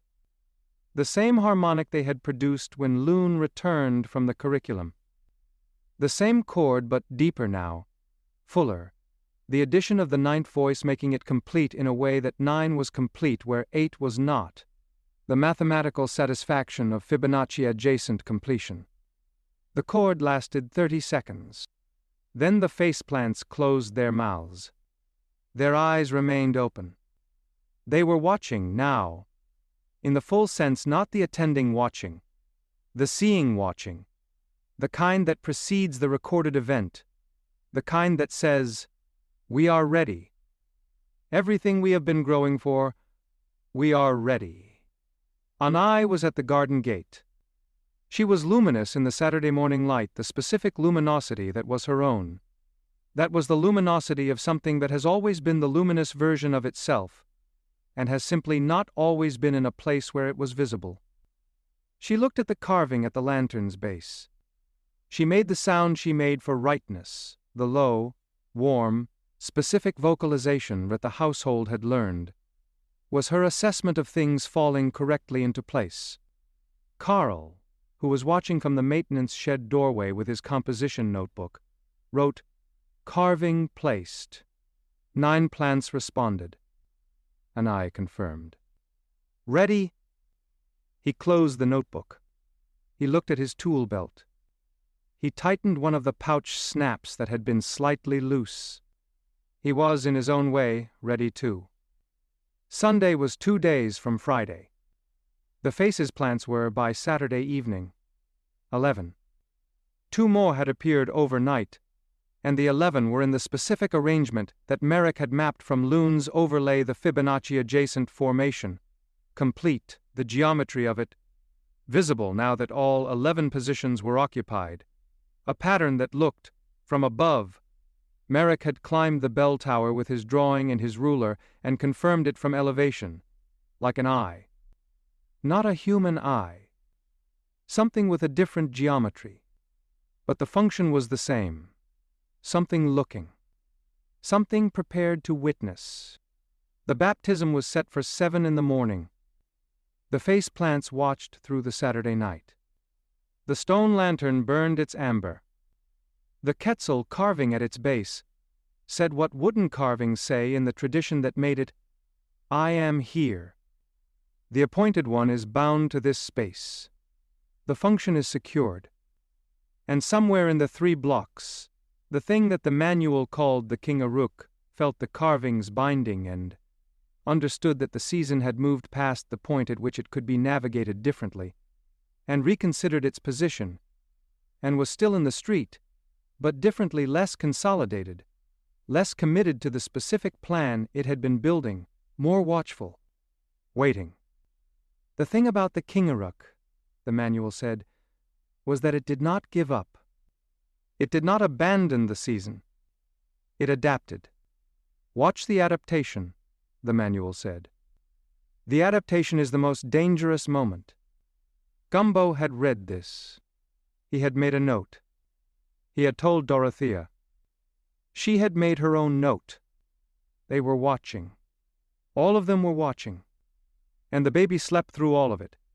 In the small blue house, in the carrier in Chaos's arms on the living room floor, in the specific, total, state of grace sleep of someone who has absolute confidence in the people around them, absolute confidence in the thing that is coming, absolute confidence in the water that is waiting, and the word that will be spoken over it.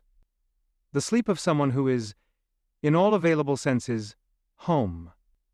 End of Chapter 5 revised. Next, Chapter 6, The Baptism and What Came for It, Sunday morning, 7 o'clock. Father Dominic and the Electrical Tape Prayer Book. The Water and the Word. Crane in the garden in full form, the quetzal wings, the amber-green glow. Babish at the school door. Brigsby in the street with his new notebook and a decision. The King Uruk's adaptation, what it becomes, when the carving closes the first option. Jermaine's first laugh. The smiling faceplant speaks for the first time. And what the mirror shows that night, when conception appears one more time with the message she has been saving for last. The Alabaster Almanac Series 1 revised.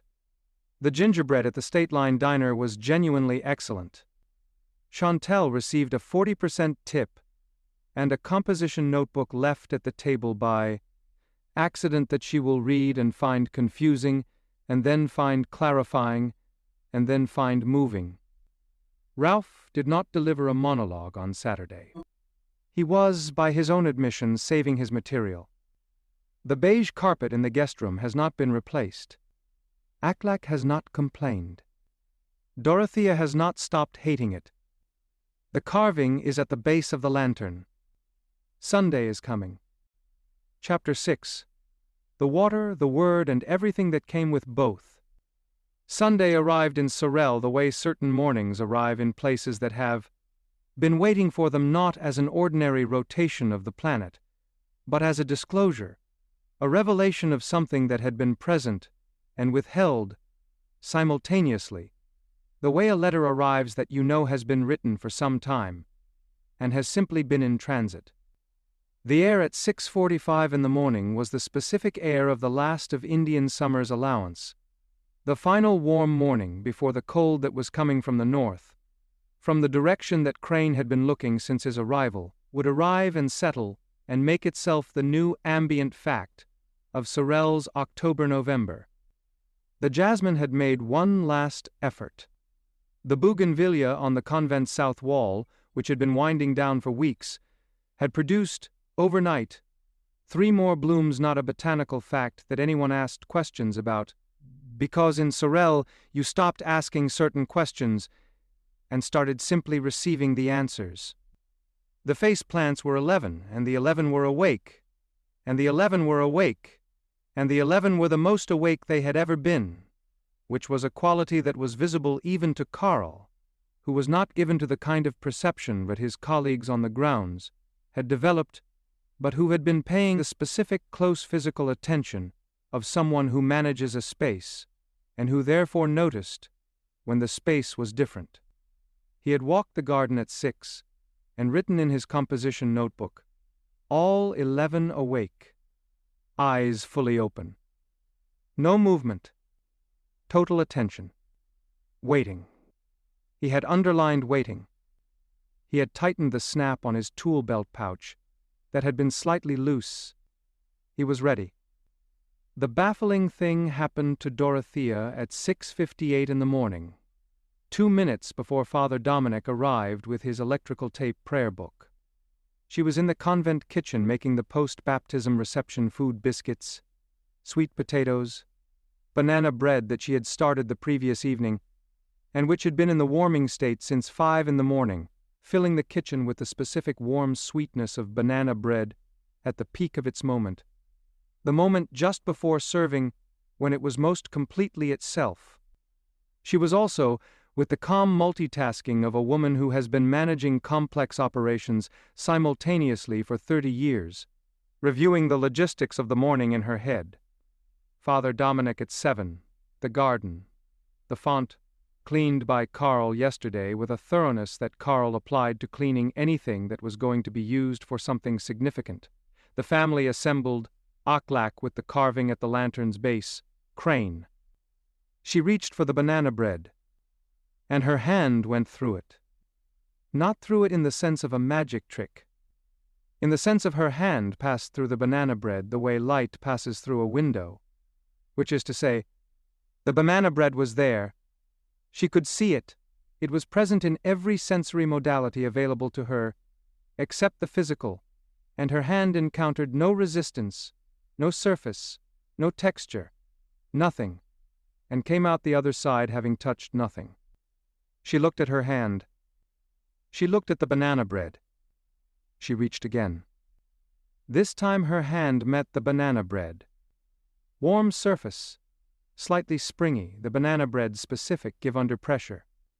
Completely normal. Completely tactile. Completely real. She stood at the counter for a moment. She said quietly to the kitchen, to the morning, to whoever was managing the morning's inventory of events. 1. You get one of those. That's the budget. She put the banana bread on the serving plate. She went to answer the door for Father Dominic. She did not write it down.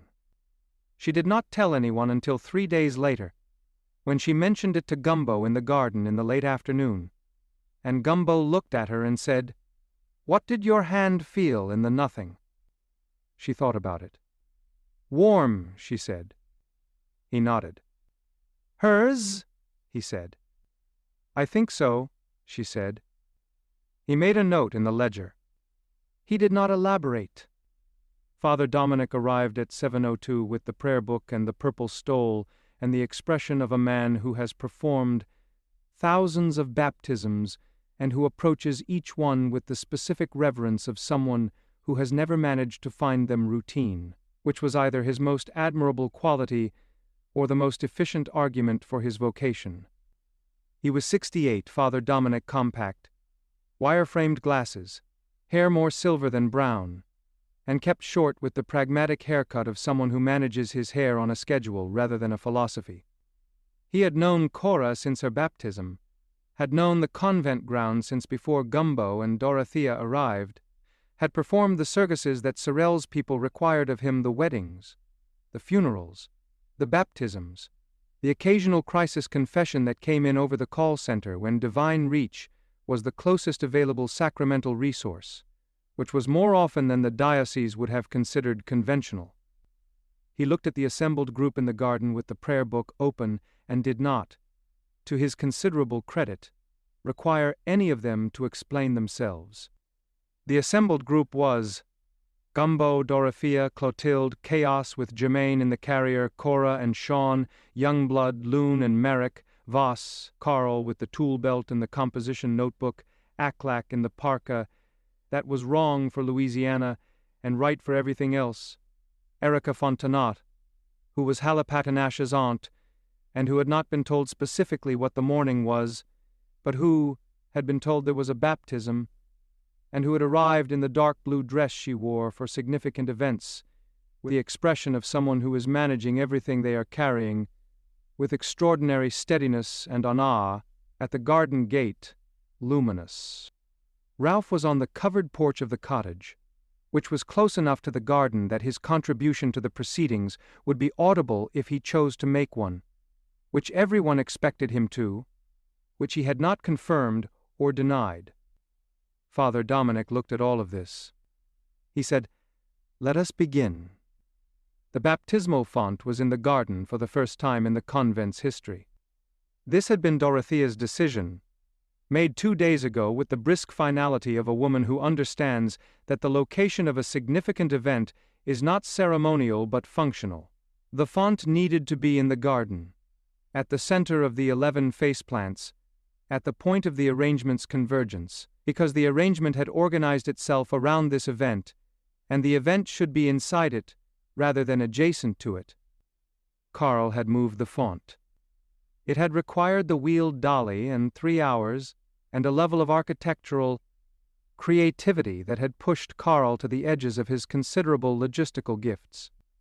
The font was now positioned between the stone lantern and the chapel's garden-side entrance, in the exact center of the 11 plants formation, and it sat there with the settled authority of something that had always been in this position, and was simply becoming visible to the people who had been looking at the garden and not seeing it. The water was in the font. The water, Dorothea had said, was prepared. Chaos, who knew what this meant, had stood at the font's edge for a long time on Saturday evening and had felt the water's warmth, not the ambient temperature warmth of water in an outdoor environment, but the specific warmth of something that had been attended to, that had been in the presence of attention that had a particular quality and a particular source. He had felt her in the water. The warmth of her. The frequency. He had put his hand in the water and stood at the font's edge in the October evening, and he had let himself receive it, not managed, not professional, not the contained version that he had developed over weeks of practice, at managing the grief in public, the full thing. The full weight of her absence, and the full presence of what she had apparently done with the changed address she was occupying, which was, she had prepared the water. She had been in it. She was in it still, in the sense of having left something of herself in it, the way people leave something of themselves in places they have prepared with love. He had cried for 23 minutes in the garden by the font on Saturday evening, alone, without anyone, which was what he had needed, and then he had washed his face at the outdoor spigot and gone back to the small blue house, and slept for the first time in weeks, through the whole night. He was ready. Father Dominic read from the electrical tape prayer book in his compact, serious voice, the voice of the 40 years, and the words went over the garden and into the 11 face plants, and up through the bonsai trees, and into the October morning air and out toward the bayou and the streets of Sorrelle, and wherever they went after that, which was the direction that words spoken with full intention always go. Chaos held Jermaine at the font's edge. He held his son the way you hold something that you understand has been given to you at a cost you did not pay, and that you are going to spend your life being worthy of, which is a specific and serious kind of holding, heavier than the physical weight of an 8-week-old infant, and also lighter, because it was also the holding of someone who had found, after the worst weeks of his life, that holding was itself the answer to the question he had been asking. He looked at his son. Jermaine was looking at the water.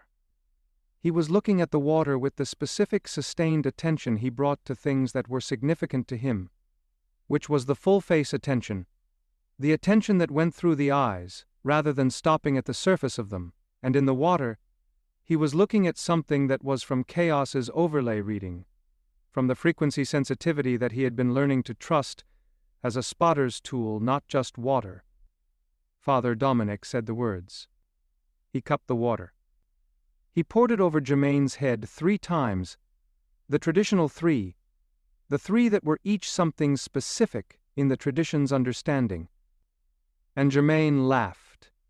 Not the ordinary laugh of a baby reacting to sensation, though it was also that, the full face, full body, entirely committed laugh of someone who has encountered something so completely right, so completely in alignment with some deep interior understanding of what rightness felt like, that the laughter was the only adequate response available to a person whose vocabulary was otherwise limited to whom, and one-armed reaching. It was his first laugh. It broke out of him like a thing that had been ready for some time, and had been waiting for the correct catalyst, and it filled the garden, the bonsai garden, the 11 face plants, the stone lantern, the covered porch where Ralph was doing his impeccable impression of a creature who is not moved by proceedings and was failing completely. It filled all of it and then went past it, into the street, into the 3 blocks, into whatever was on the 3 blocks, and had been watching. The 11 face plants opened their mouths.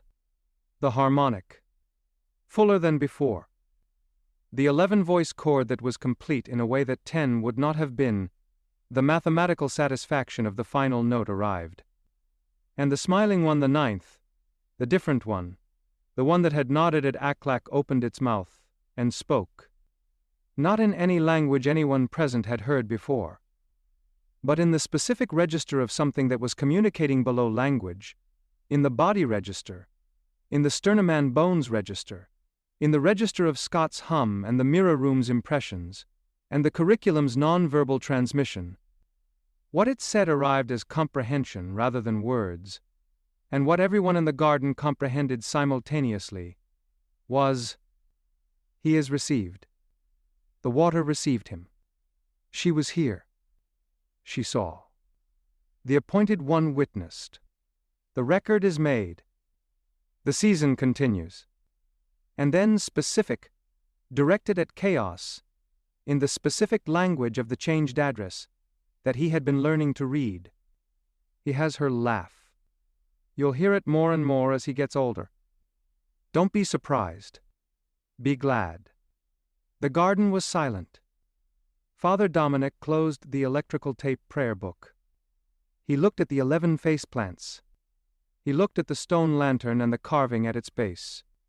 He looked at Gumbo, then at Dorothea. He said, "This is the most unusual baptism I have performed in 40 years of ministry." He paused. "It is also the most complete one."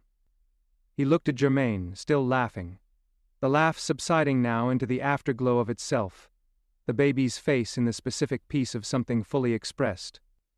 "This child is received." By the water, by the word, by whatever is operating in this garden. I am going to go write a very long letter to myself about this morning, which I will keep in the electrical tape drawer, and not send to the diocese. Probably wise, Gumbo said. Banana bread inside, Dorothea said. Let's go inside, Father Dominic said. The terrifying thing happened to Gumbo at 8:47, during the post-baptism gathering in the convent kitchen. It happened the way his Vietnam flashbacks happened, not with a trigger he could identify afterward, not with a warning, not with a gradual approach of something that gave you time to prepare. They arrived the way the things they were replaying had arrived, without announcement, without warning, with the totality of a thing that was happening now, because it had happened then, and the then was not gone, was never gone, was always present in the specific archive of the body, where things that were too large to process at the time were stored indefinitely at full resolution. He was at the kitchen table with a cup of coffee and the banana bread and the normal morning, the gathering, the sound of the household in the specific key of a morning. After something significant lighter, more present, the quality of people who have come through something together, and are on the other side of it, and are finding the other side warmer than the approach had been, and then he was not in the kitchen anymore. He was in the jungle. Not the Louisiana bayou jungle. The other jungle. The one that had the specific weight of Southeast Asian humidity, and the specific green that was not the green of Louisiana, but the green of a place that had been deciding, for a long time, to return everything that had been placed in it to the condition of green, which was its primary intention and its primary achievement. The green of a place that was larger than anything human that had been put into it, and that had been demonstrating this, with patience and without remorse, for longer than anyone currently in the jungle had been alive. He was 22 years old.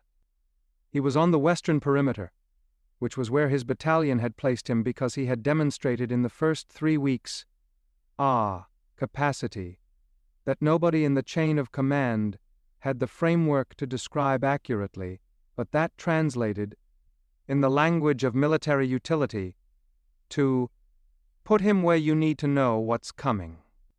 He could feel the approach of things. He could feel the change in the green before the change was visible. He was, in the jungle's terms, the spotter, the early warning, the human lightning rod for incoming information. He was 22, and he had been in the jungle for 6 months, and the jungle had taught him things that he was going to spend the next 62 years of his life organizing into understanding, and the organizing was still not complete. He felt the approach of what was coming. He felt it in his hands, the way he felt things that mattered in the hands, in the calluses, in the places that had been doing the most work. He opened his mouth. He said the word. The word landed too late. It always landed too late. That was the fact he had been living with for 62 years. He had felt it coming, and he had said the word, and it had not been fast enough. And the family in the trench. The family in the trench. The family that had been in the trench, because the trench was the only available cover. The family that was not a battalion, and not an enemy, and not anything that the labels of that jungle had prepared him to categorize. Just a family, a man and a woman, and 2 children, who were looking at him from the trench with the expressions of people who had been looking at soldiers for so long that looking at soldiers had become the primary expression of the face, the family that had been in the trench, and that had received what came over the perimeter in the 2 seconds between his word and the landing. He had gone to the trench. He had looked at them.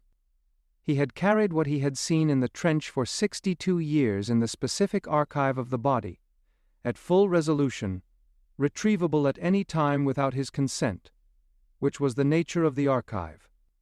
Not a memory. A recording. The difference between a memory and a recording was that a memory was mediated by time and interpretation and the self's management of itself, and a recording was simply the thing, the full thing, the thing at the resolution it had been experienced at, returned to the body, without warning and without mercy, and without the benefit of any of the distance that 62 years should have provided, but did not for this particular recording. He sat at the table and he was there and he was here, and the two locations were superimposed, the way things are superimposed in the disassociated state, the way the self occupies two coordinates simultaneously when the archive opens uninvited, the way you are flat-footed in your own kitchen, and also 22 on a perimeter in a jungle that has been going back to green for decades and has by now almost completed the work. He sat. He was sitting. He was in the kitchen. He was in the kitchen with the banana bread and the coffee and the household gathered, and the morning on the other side of the baptism. Dorothea's hand on his. She was not saying anything. She was not asking what it was or where he had been or if he was all right. She knew what it was. She had been there, not in the jungle. She had not been in the jungle, but she had been in the aftermath of the jungle for 20 years, which was its own kind of presence, and she knew how to be present for the aftermath without asking it to be other than what it was. Her hand on his. He came back, the way you come back from the archive slowly, in stages, the kitchen reasserting itself layer by layer, the banana bread smell, the coffee temperature, the sound of the gathering, Ralph on the porch, who had gone quiet in the way. Ralph went quiet when something serious was happening in the household's emotional register. The silence that was Ralph's version of respect. He looked at his hands. He put them flat on the table. He said, "Okay." She didn't move her hand. "Okay," he said again. Not to her specifically. To the kitchen. To the morning. To the 62 years of it, which were what they were and had always been and were not going to stop being what they were, which was also what they were. Okay. He picked up the coffee. He drank it. He was not, by the end of the coffee, fine. But he was here, which was the goal, and here was where the morning was, and the morning was the right morning to be in. He would write it in the ledger later. He wrote everything in the ledger.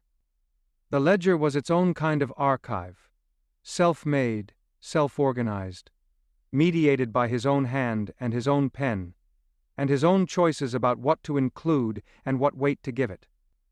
The difference between the jungle's archive and the ledger was the difference between something that happened to you and something you made. He had been making the ledger for 30 years. It was his response to the recording. His counter-archive. He wrote everything in it. The disturbing thing happened to Youngblood at 9:15.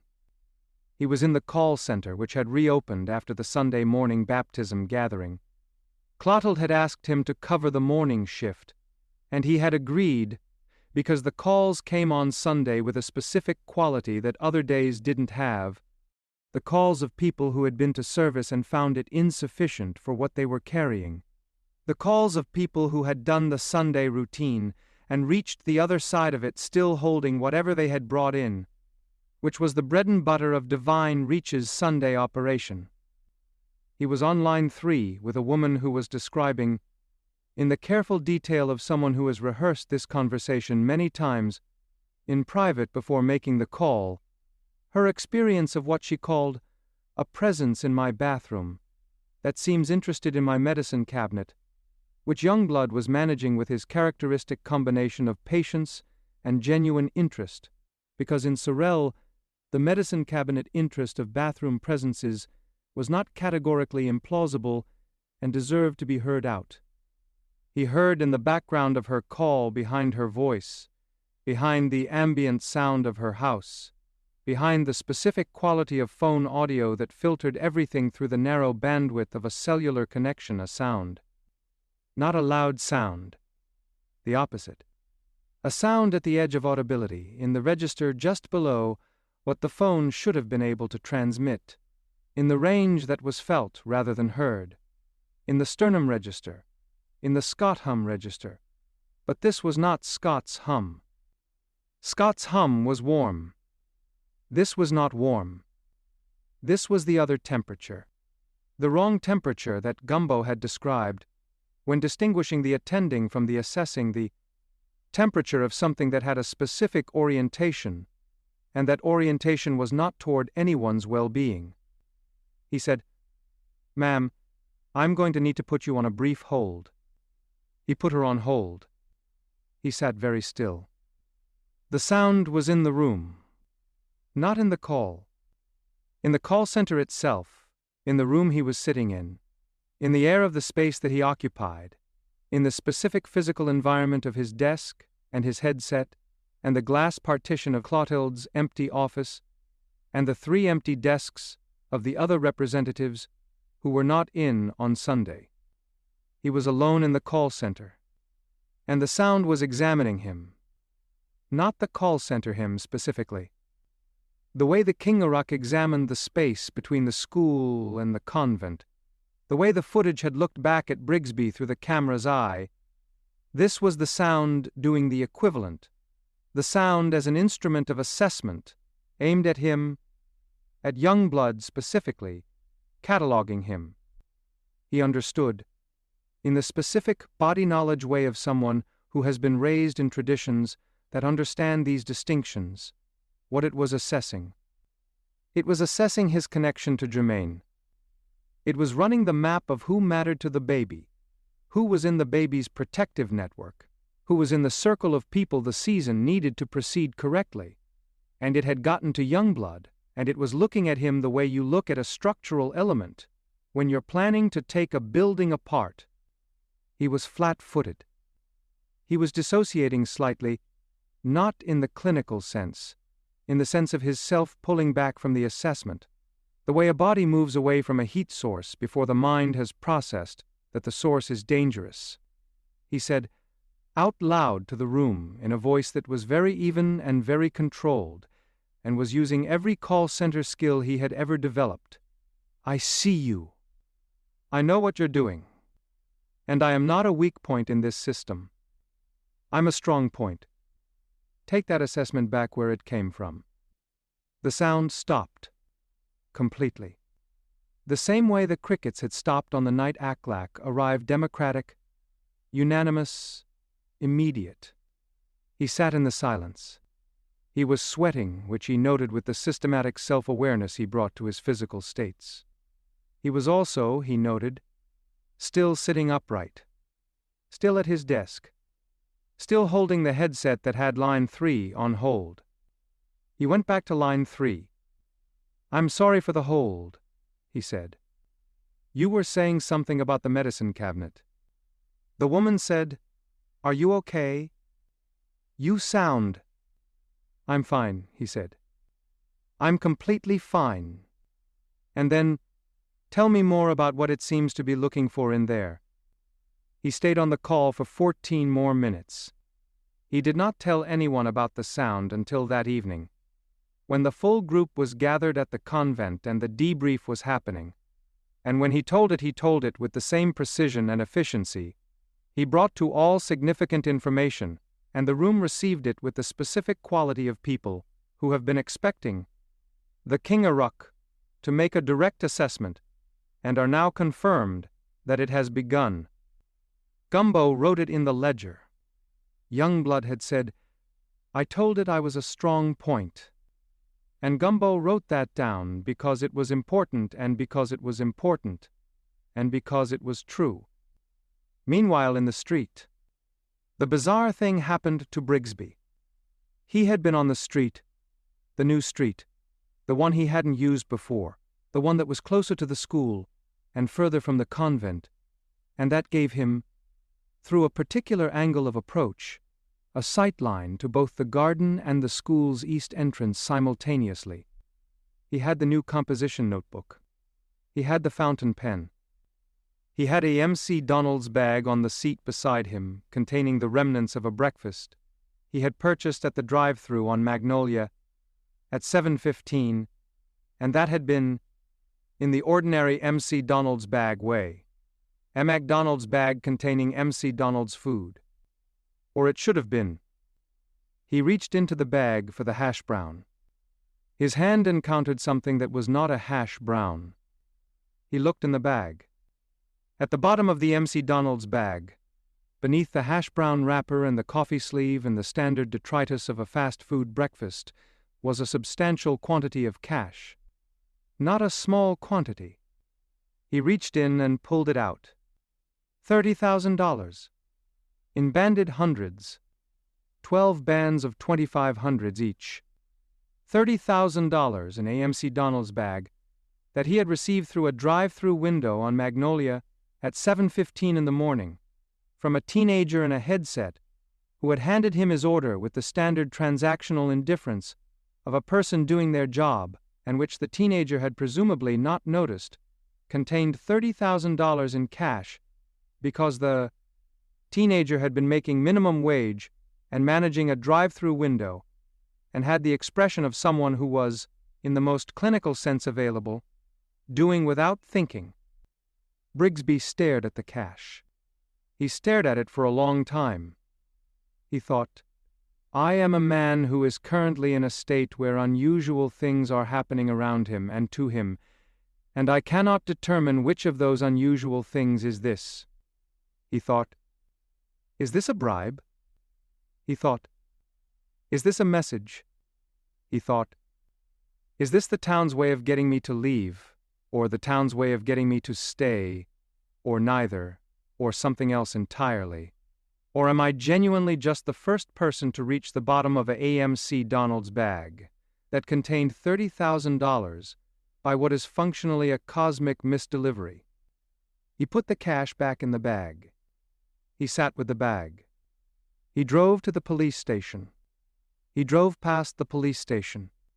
He drove back around. He parked. He sat outside the police station for 11 minutes with $30,000 in AMC Donald's bag, on the seat beside him, and had the most compact, intense, concentrated ethics consultation he had ever conducted with himself, which covered his current legal standing, compromised, his current financial standing, also compromised. The sabbatical he had taken from the university under pressure had removed his salary, and the pressure had removed his salary, and the Foundation's research stipend was conditional on delivery of material he had decided he was not going to deliver, his current moral standing, in renovation, which is to say, under construction, the old structure partially demolished, the new one not yet complete, and the question of what a person did with $30,000 found in a McDonald's bag. He went in. He turned it in. The desk officer, a young man named Deputy Trosclair, who was the third generation of Trosclairs in the parish sheriff's office, and who had the specific professional equanimity of someone who has heard most things and found most things manageable, received the MC Donald's bag, counted the contents, wrote a receipt, and looked at Brigsby. "Found in your order?" he said. "In my bag," Brigsby said. "H.M.," said Deputy Trosclair, in the voice of someone who found this plausible for Sorrelle specifically. "I'll be at the diner on Magnolia if you need a statement," Brigsby said. "We know where to find you," Deputy Trosclair said. This was stated without any particular implication, though Brigsby registered that the town's institutional awareness of his parking patterns was perhaps broader than he had calculated. He went to the diner. He ordered coffee. He opened the composition notebook. He wrote, "I have now officially done the first non-compromised thing I have done in 7 years. It does not feel as significant as I thought it would feel. It feels like baseline.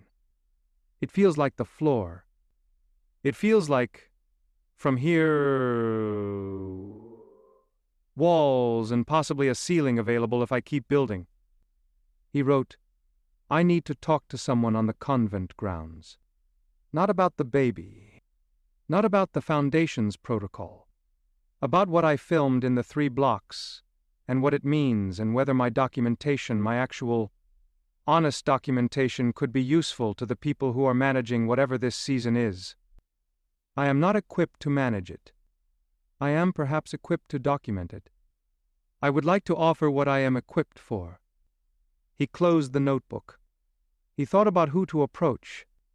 He thought, the old man, Gumbo.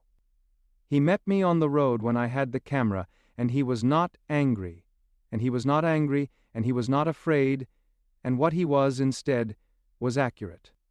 He was accurate about me in the way of someone who sees clearly, and I have spent 20 years avoiding people who see clearly, and I think the avoidance is over. He left money on the table for the coffee and walked toward the convent. But before we get to Brigsby on the road, we need to go to the blind school.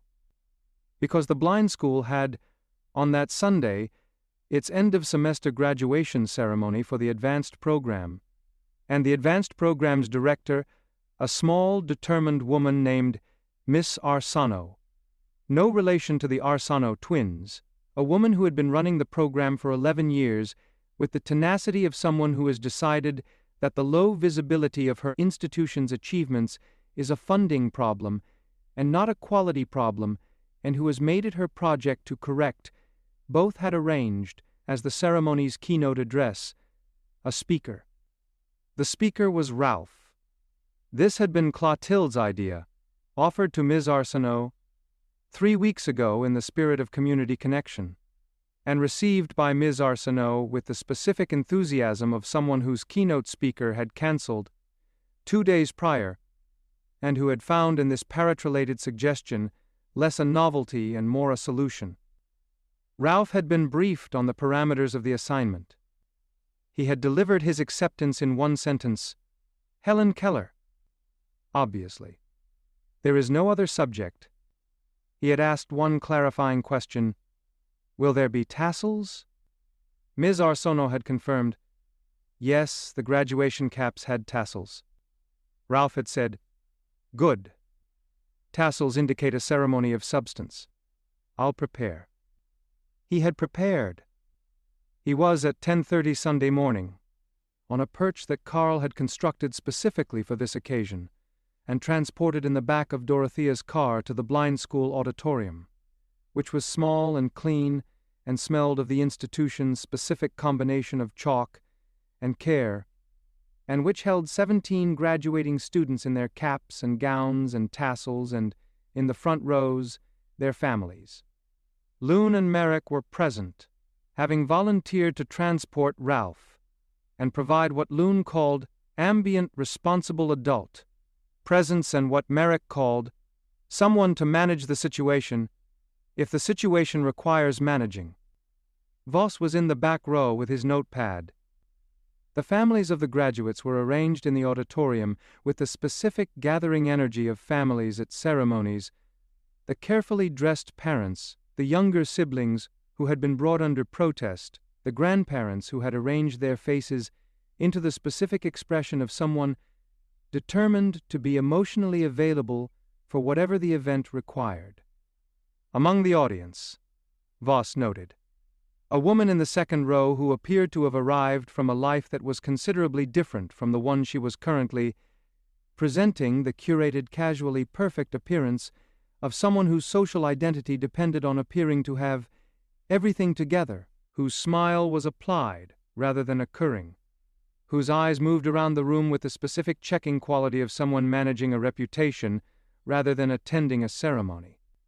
He wrote in his notepad, disingenuous stay-at-home mom. Second row, no idea where she is but smiling correctly. 2 rows behind her, a man in his early 40s who had the specific spiritual topography of someone who had been, at some point, in a position of religious leadership, and had the scar tissue of a departure from that position that had been involuntary and not discussed. The youth pastor's permanent expression, Voss thought, was of a man who had been doing the right thing for the wrong reasons, for so long that the departure of the position had left him unable to determine what the right thing now was, without the institutional scaffolding.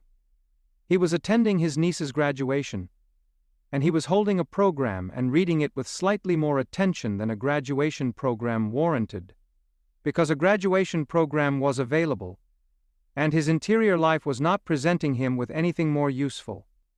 In the back, next to the auditorium's exit, a woman in her 60s with the specific quality of a grandmother who was present at this ceremony in a physical sense, and discreet in every other sense. There was something complicit about her stillness, Voss thought, the stillness of someone who has witnessed something and organized her witness into the permanent shape of not having witnessed, which was a specific and learned skill.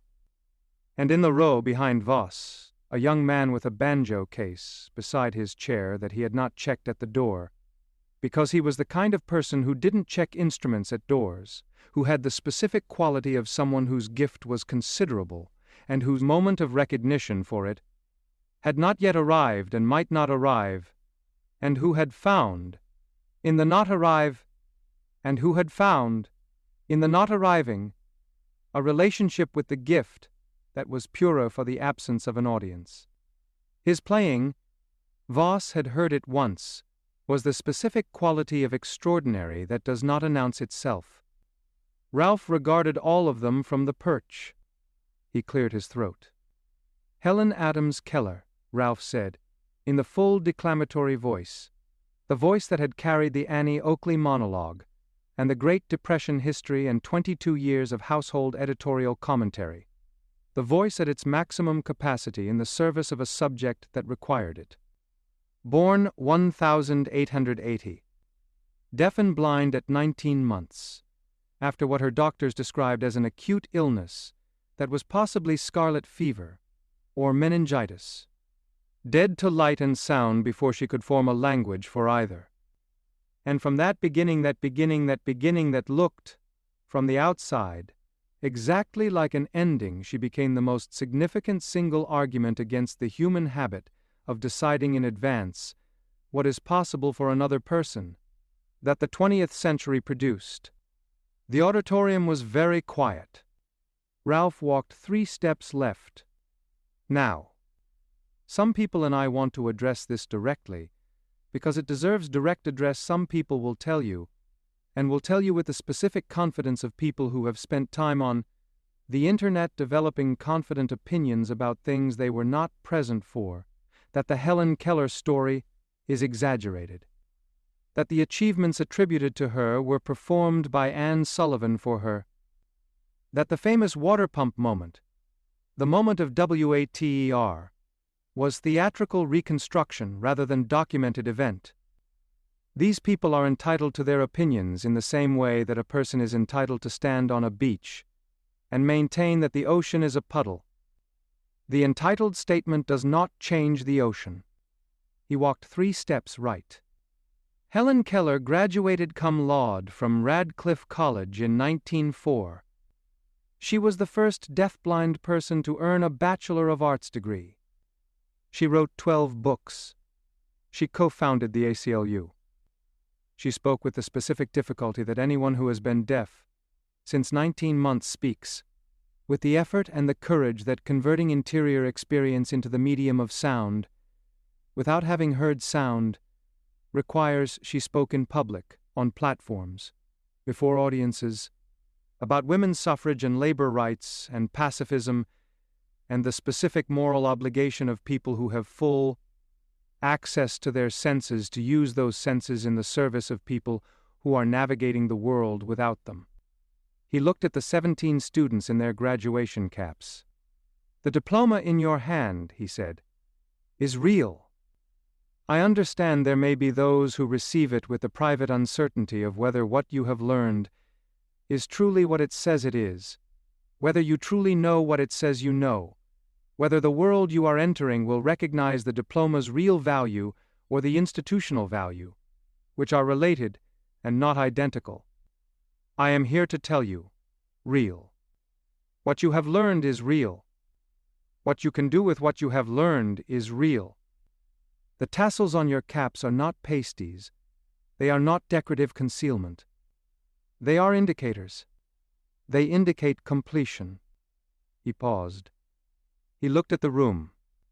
Helen Keller wrote, "Although the world is full of suffering, it is also full of the overcoming of it." This is not a comfort statement. This is a State of the Union address.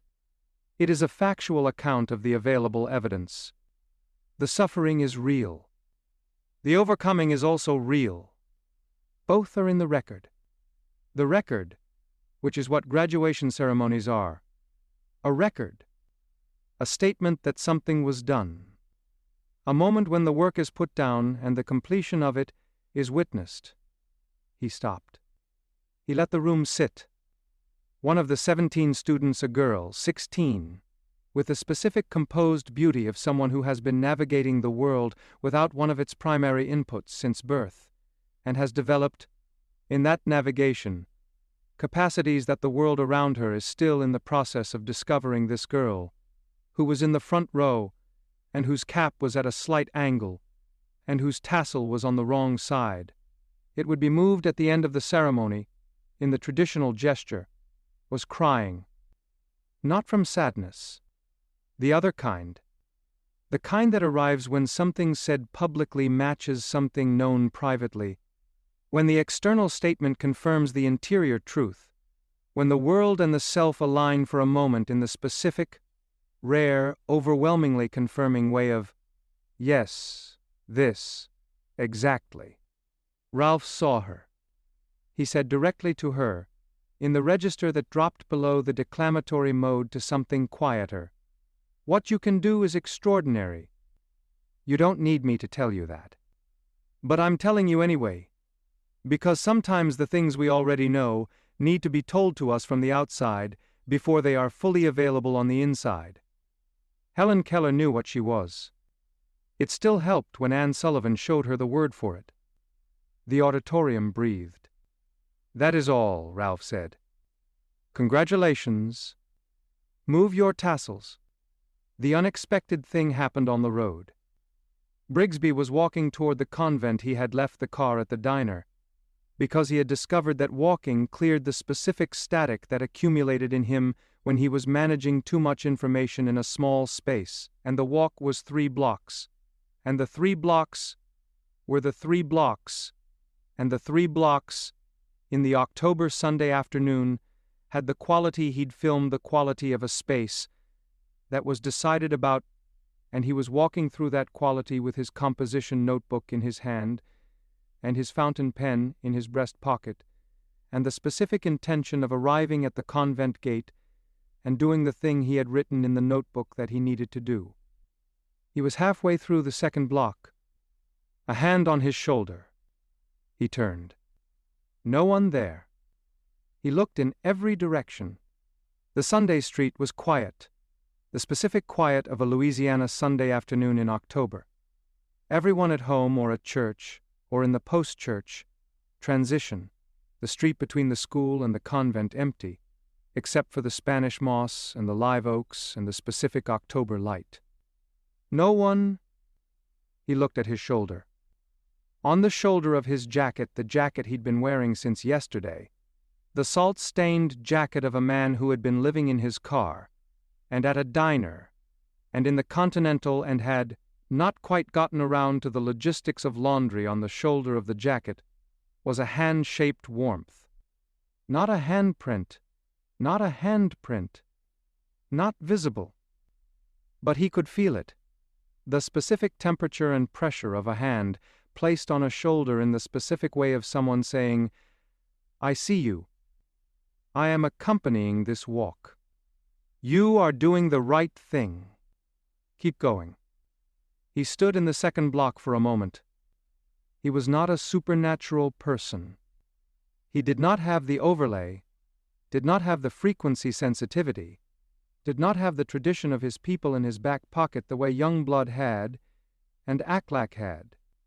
He was a parapsychologist who had spent 7 years pointing his tools at the wrong things, and before that he had been a young man with a genuine question, and before that he had been something else, something that the years of misdirection had not entirely obscured.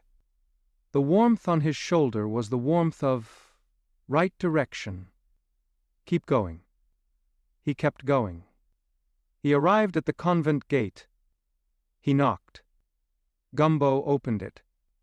They looked at each other on the two sides of the gate, Gumbo with the white hair and the cane, and the 84 years, and the ledger under his arm, Brigsby with the composition notebook and the fountain pen, and the salt-stained jacket and the hand-shaped warmth on his shoulder that he had not told anyone about yet, and would not tell anyone about yet, and would not tell anyone about yet, but that was present, that was there, that was accompanying.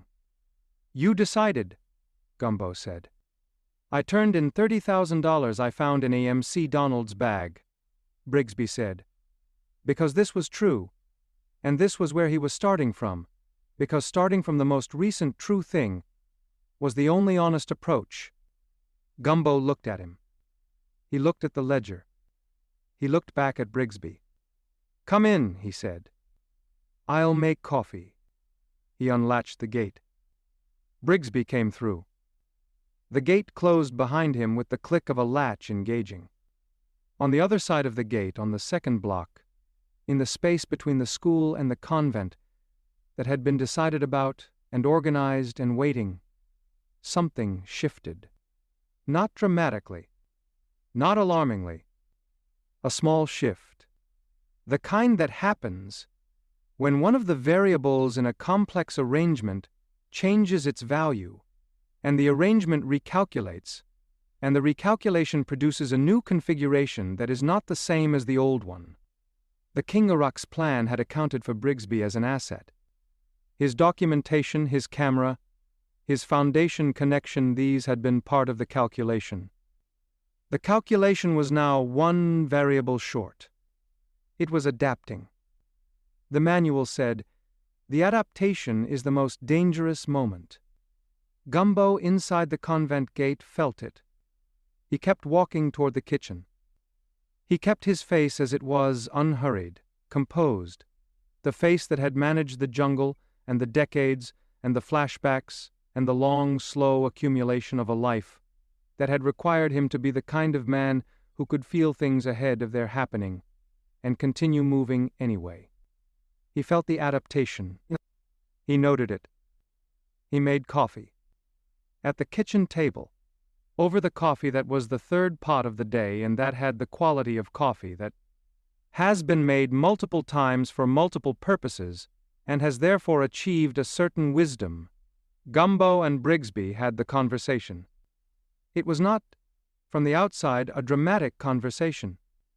It was the specific, careful, direct conversation of two men who had both been in situations that required them to look at things accurately, and who were now, for the first time, looking at the same situation.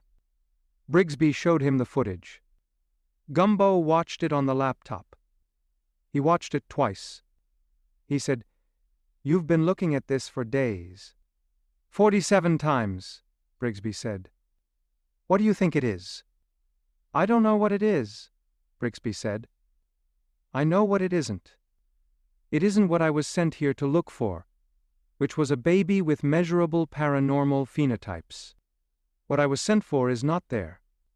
What's actually there is, he gestured at the laptop, is something that my tools can't process, and that my frameworks can't contain, and that I believe is connected to what's happening in this garden in a way that my previous research has been entirely wrong about. Gumbo looked at the footage. He looked at the space on the 3 blocks. The thing in the 3 blocks, Gumbo said. Do you understand that it's not? He chose the words with the care of someone for whom words are tools and tools need to be appropriate to the job. Do you understand that it's not what's protecting the child? That it's the other thing? Brigsby was quiet. I'm beginning to understand that, he said. It looked back at me through the lens. Things that are protecting something don't look back at you through the lens with that quality. What quality? Assessment, Brigsby said. It was assessing what I was. Whether I was useful. Whether I was... He stopped. Whether I could be used. Gumbo nodded. What changed? Brigsby said. Between when it was using me and now. Something changed. I felt it on the street. Something shifted. You stopped being useful to it, Gumbo said. The moment you walked through that gate, you stopped being in its calculation. He looked at the ledger. Things like that, things that operate the way that thing operates, they don't have companion energy. They have compadre energy, which looks like companion energy but is entirely based on utility. Ah. The moment the utility is gone. The compadre is no longer on the team, Brigsby said. You're on this team now, Gumbo said. Whether you meant to join it or not. The gate closes, and the side is chosen. He looked at Brigsby directly. Can you document accurately? Not the Foundation's version. The real version. Yes, Brigsby said. That's what I was trying to do in 1989, before... He stopped. Before I got diverted. Then that's what you do, Gumbo said. You document. You stay on that street and you document what happens. You film the adaptation. You note the movements. You give us the external perspective that we can't get from inside. He tapped the ledger. I've been keeping the internal record for 30 years. We need the external one. He looked at Brigsby. Your batting average is going to improve. But it starts from here. From today. Brigsby opened his composition notebook. He uncapped the fountain pen. He said, Tell me everything you know about what's in the 3 blocks. Gumbo told him. It took an hour and a half. Outside, in the garden, the 11 face plants were doing the thing they did in the late afternoon. The thing that was not sleep, and not attention but something between the two. The specific state of a presence that is receptive, rather than active, that is in the mode of receiving, rather than transmitting. The carving at the base of the lantern was warm to the touch. Aklak, who was sitting in the garden in the gravel cross-legged, in a position he'd been in since noon, with his parka slightly warm for the October afternoon that was warmer than he was accustomed to but not uncomfortable, not for someone who had spent time at the research station on the Beaufort seacoast, where comfortable was a relative concept that had a much wider range than temperate latitudes, provided Aklak was in the garden. And he was doing what he did when he was receiving the landscape, which was nothing. The specific nothing of full attention. The wax-on, wax-off of a person who has learned that doing is sometimes the obstacle to perceiving, who has developed the capacity to be in a place without managing it or analyzing it or requiring it to be other than what it was. The smiling face plant was looking at him. He looked back. They had been doing this since Saturday morning, since the nod, since the establishment of their particular relationship, which was the relationship of 2 things from different traditions of the same understanding, acknowledging each other without the need for explanation. I know, he said to it quietly, in Inupiaq first, and then in English, which was his habit when the thing he was saying was significant. He said it in the older language first, and then translated, which was the acknowledgement that the older language had the concept first, and more precisely, and that the translation was an approximation, good enough but not the same. I know the adaptation happened, he said. I felt it. Like a pressure change. He looked at the carving at the lantern's base. The carving holds, right? The smiling face plant in the specific, ambiguous, entirely convincing way of the smiling face plant appeared to confirm this.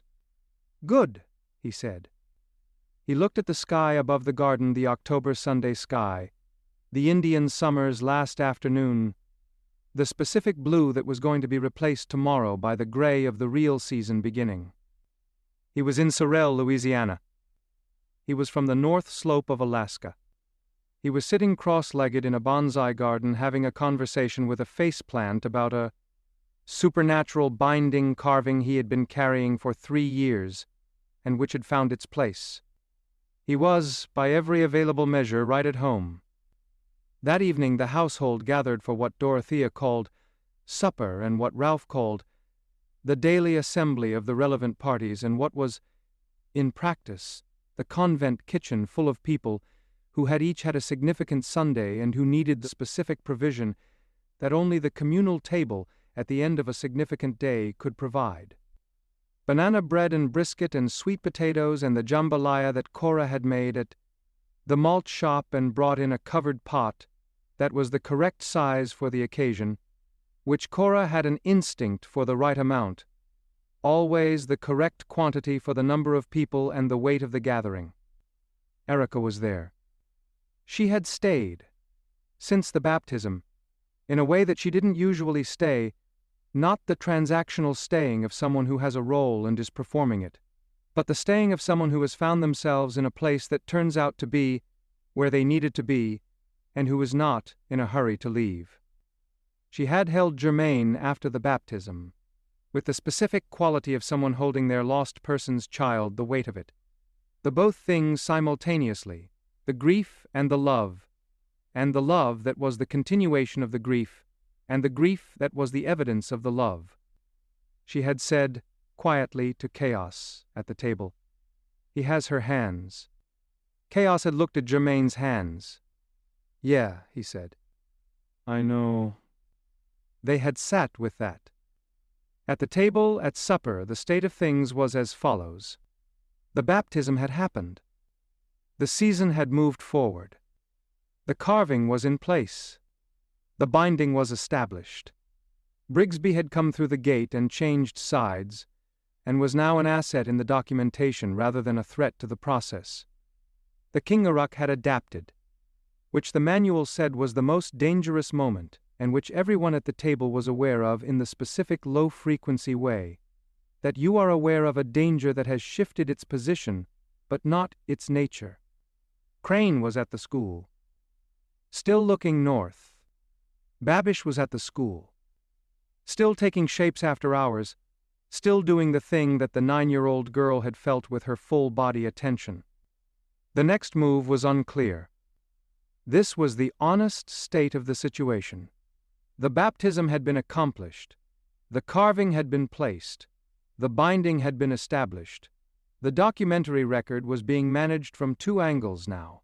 Gumbo's internal ledger and Brigsby's external composition notebook, and the Kingaruck was adapting, and the adaptation was the danger, and nobody yet knew what form the adaptation was going to take.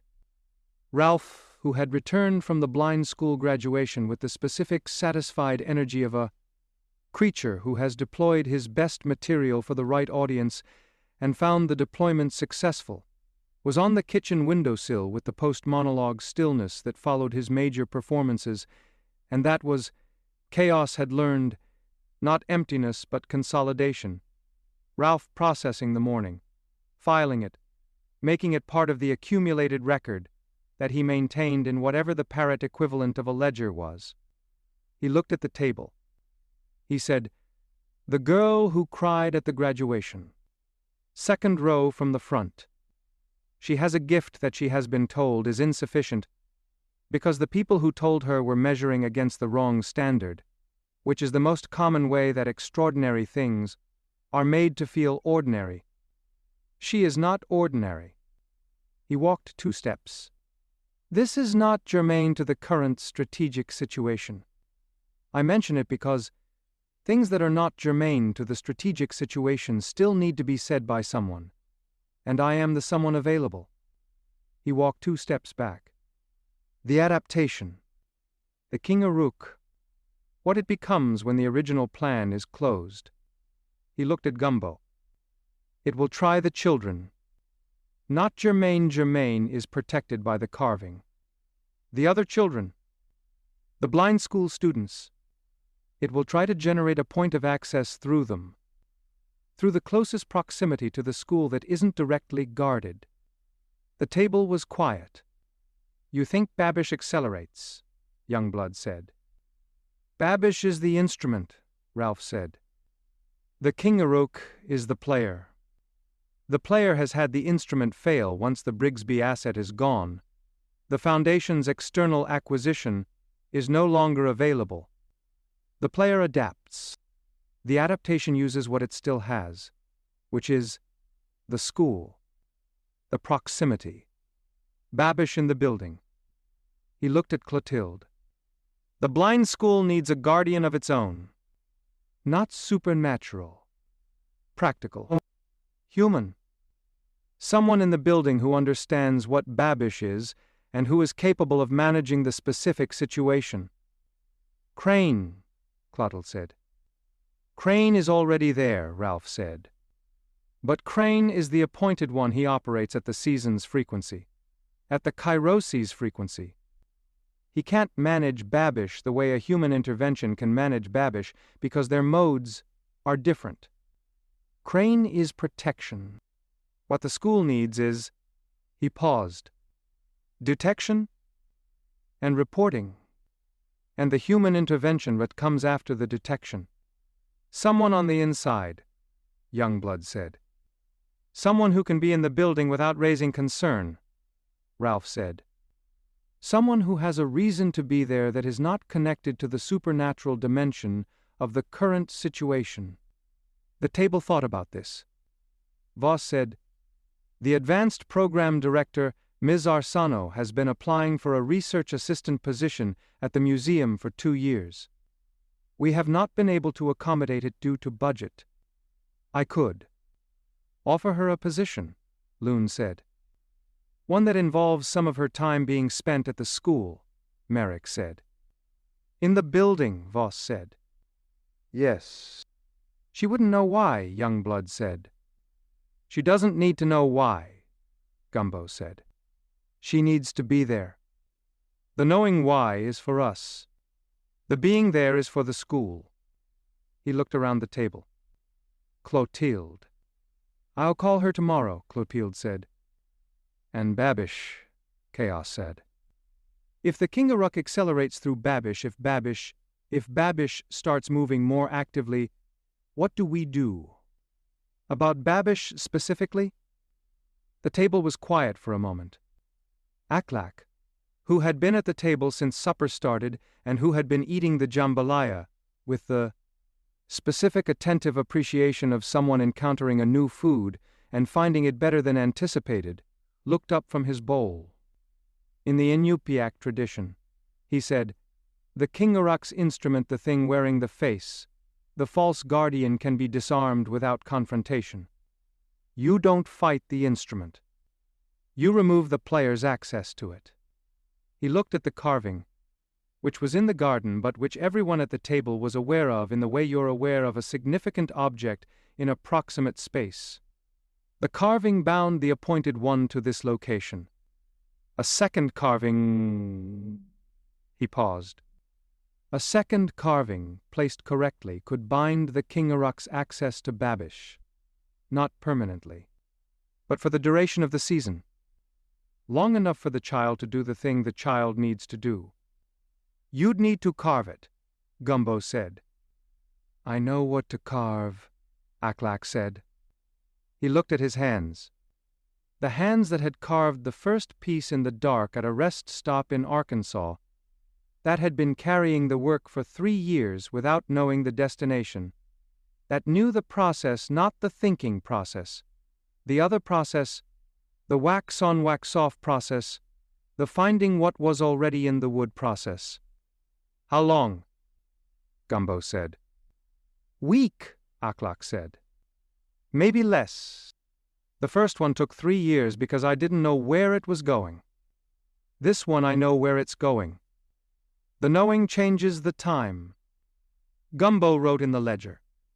He looked up at the table at Dorothea, at Clotilde, at Chaos with Jermaine asleep in the carrier at the end of the table, at Youngblood, at Loon and Merrick, at Voss, at Cora and Sean, at Erica, at Aklak, at Carl in the corner, with the tool belt and the composition notebook. He looked at all of them. He said, All right. We know what we're doing for the next week. Aclac carves. Clotilde calls Ms. Arsenault. Youngblood documents the call center situation, what it said. The exact assessment. Put it in the record. I want it in both archives. Brigsby stays on the street with the camera and the new notebook. Voss cross-references the manual against anything in the archive about King Guruk adaptations. I want to know what forms the adaptation typically takes, if there's a pattern. He looked at Chaos. You keep spotting. You note everything the overlay gives you. You write it down. You bring it to me. We're building the picture. All of it goes in the picture. He closed the ledger. The season isn't over. The baptism was the first gate. The second gate is the kairosi doing the thing the child does, the hinge moment. We don't know when that is yet. We know it's coming. We know what we're protecting, and we know what we're protecting it from. He looked at the table. That's enough to work with. The table was quiet. Outside, the faceplants in the garden were in their receptive state, 11 of them, in the Fibonacci-adjacent formation. The smiling one at the southeastern edge, all of them facing the direction they faced, all of them receiving the night. Jermaine, at the end of the table in the carrier, opened his eyes. He looked around the table. He looked at each face, the full face attention, the complete attention, the attention that went through the surface of things and received whatever was underneath. He looked at his father. He made the hum sound. It was, by Chaos's increasingly calibrated spotter sense, the hum that meant, yes. This. Exactly. Ralph, from the windowsill, said nothing. He was looking at the baby. He looked at the baby the way he looked at things that were at the center of what mattered, with the full, quiet, attending look that was his most serious register, the look beneath the roll call and the monologues and the editorial commentary, the look that all of that was the surface weather of. The look that said, I see you. I know what you are. I am holding this the way I hold all the songs, until it's time to sing it back. He would hold it. He always held it. Outside, in the October night, Sorrelle breathed in. The season continued. End of Chapter 6 revised. Next. Chapter 7. Aclac carves 1 week. 7 days in which the second carving takes shape. The King Guruk's adaptation reveals itself in a form no one anticipated. Something happens at the blind school that forces the timeline.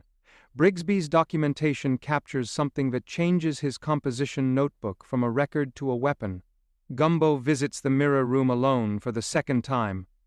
And Scott is there again with a message that is not the Fivenote hum, but something new, and Ralph delivers a monologue that none of the characters will speak of directly, but that all of them carry differently afterward. The Alabaster Almanac Series 1, revised. The banana bread was eaten entirely. The $30,000 is in the parish sheriff's evidence room, where it will remain for 6 months until it is determined to have no identifiable origin, and is donated, per Louisiana statute, to the parish school fund. The blind school advanced program's valedictorian moved her tassel. The underrated banjo player in the back row played something afterward, in the parking lot, while people were leaving, that the graduating girl stopped and listened to for the full 3 minutes, and that she will remember for the rest of her life. Ralph heard it from the car window. He did not comment. He filed it. The ledger is on the kitchen table. The carving is in the garden. The second carving is beginning.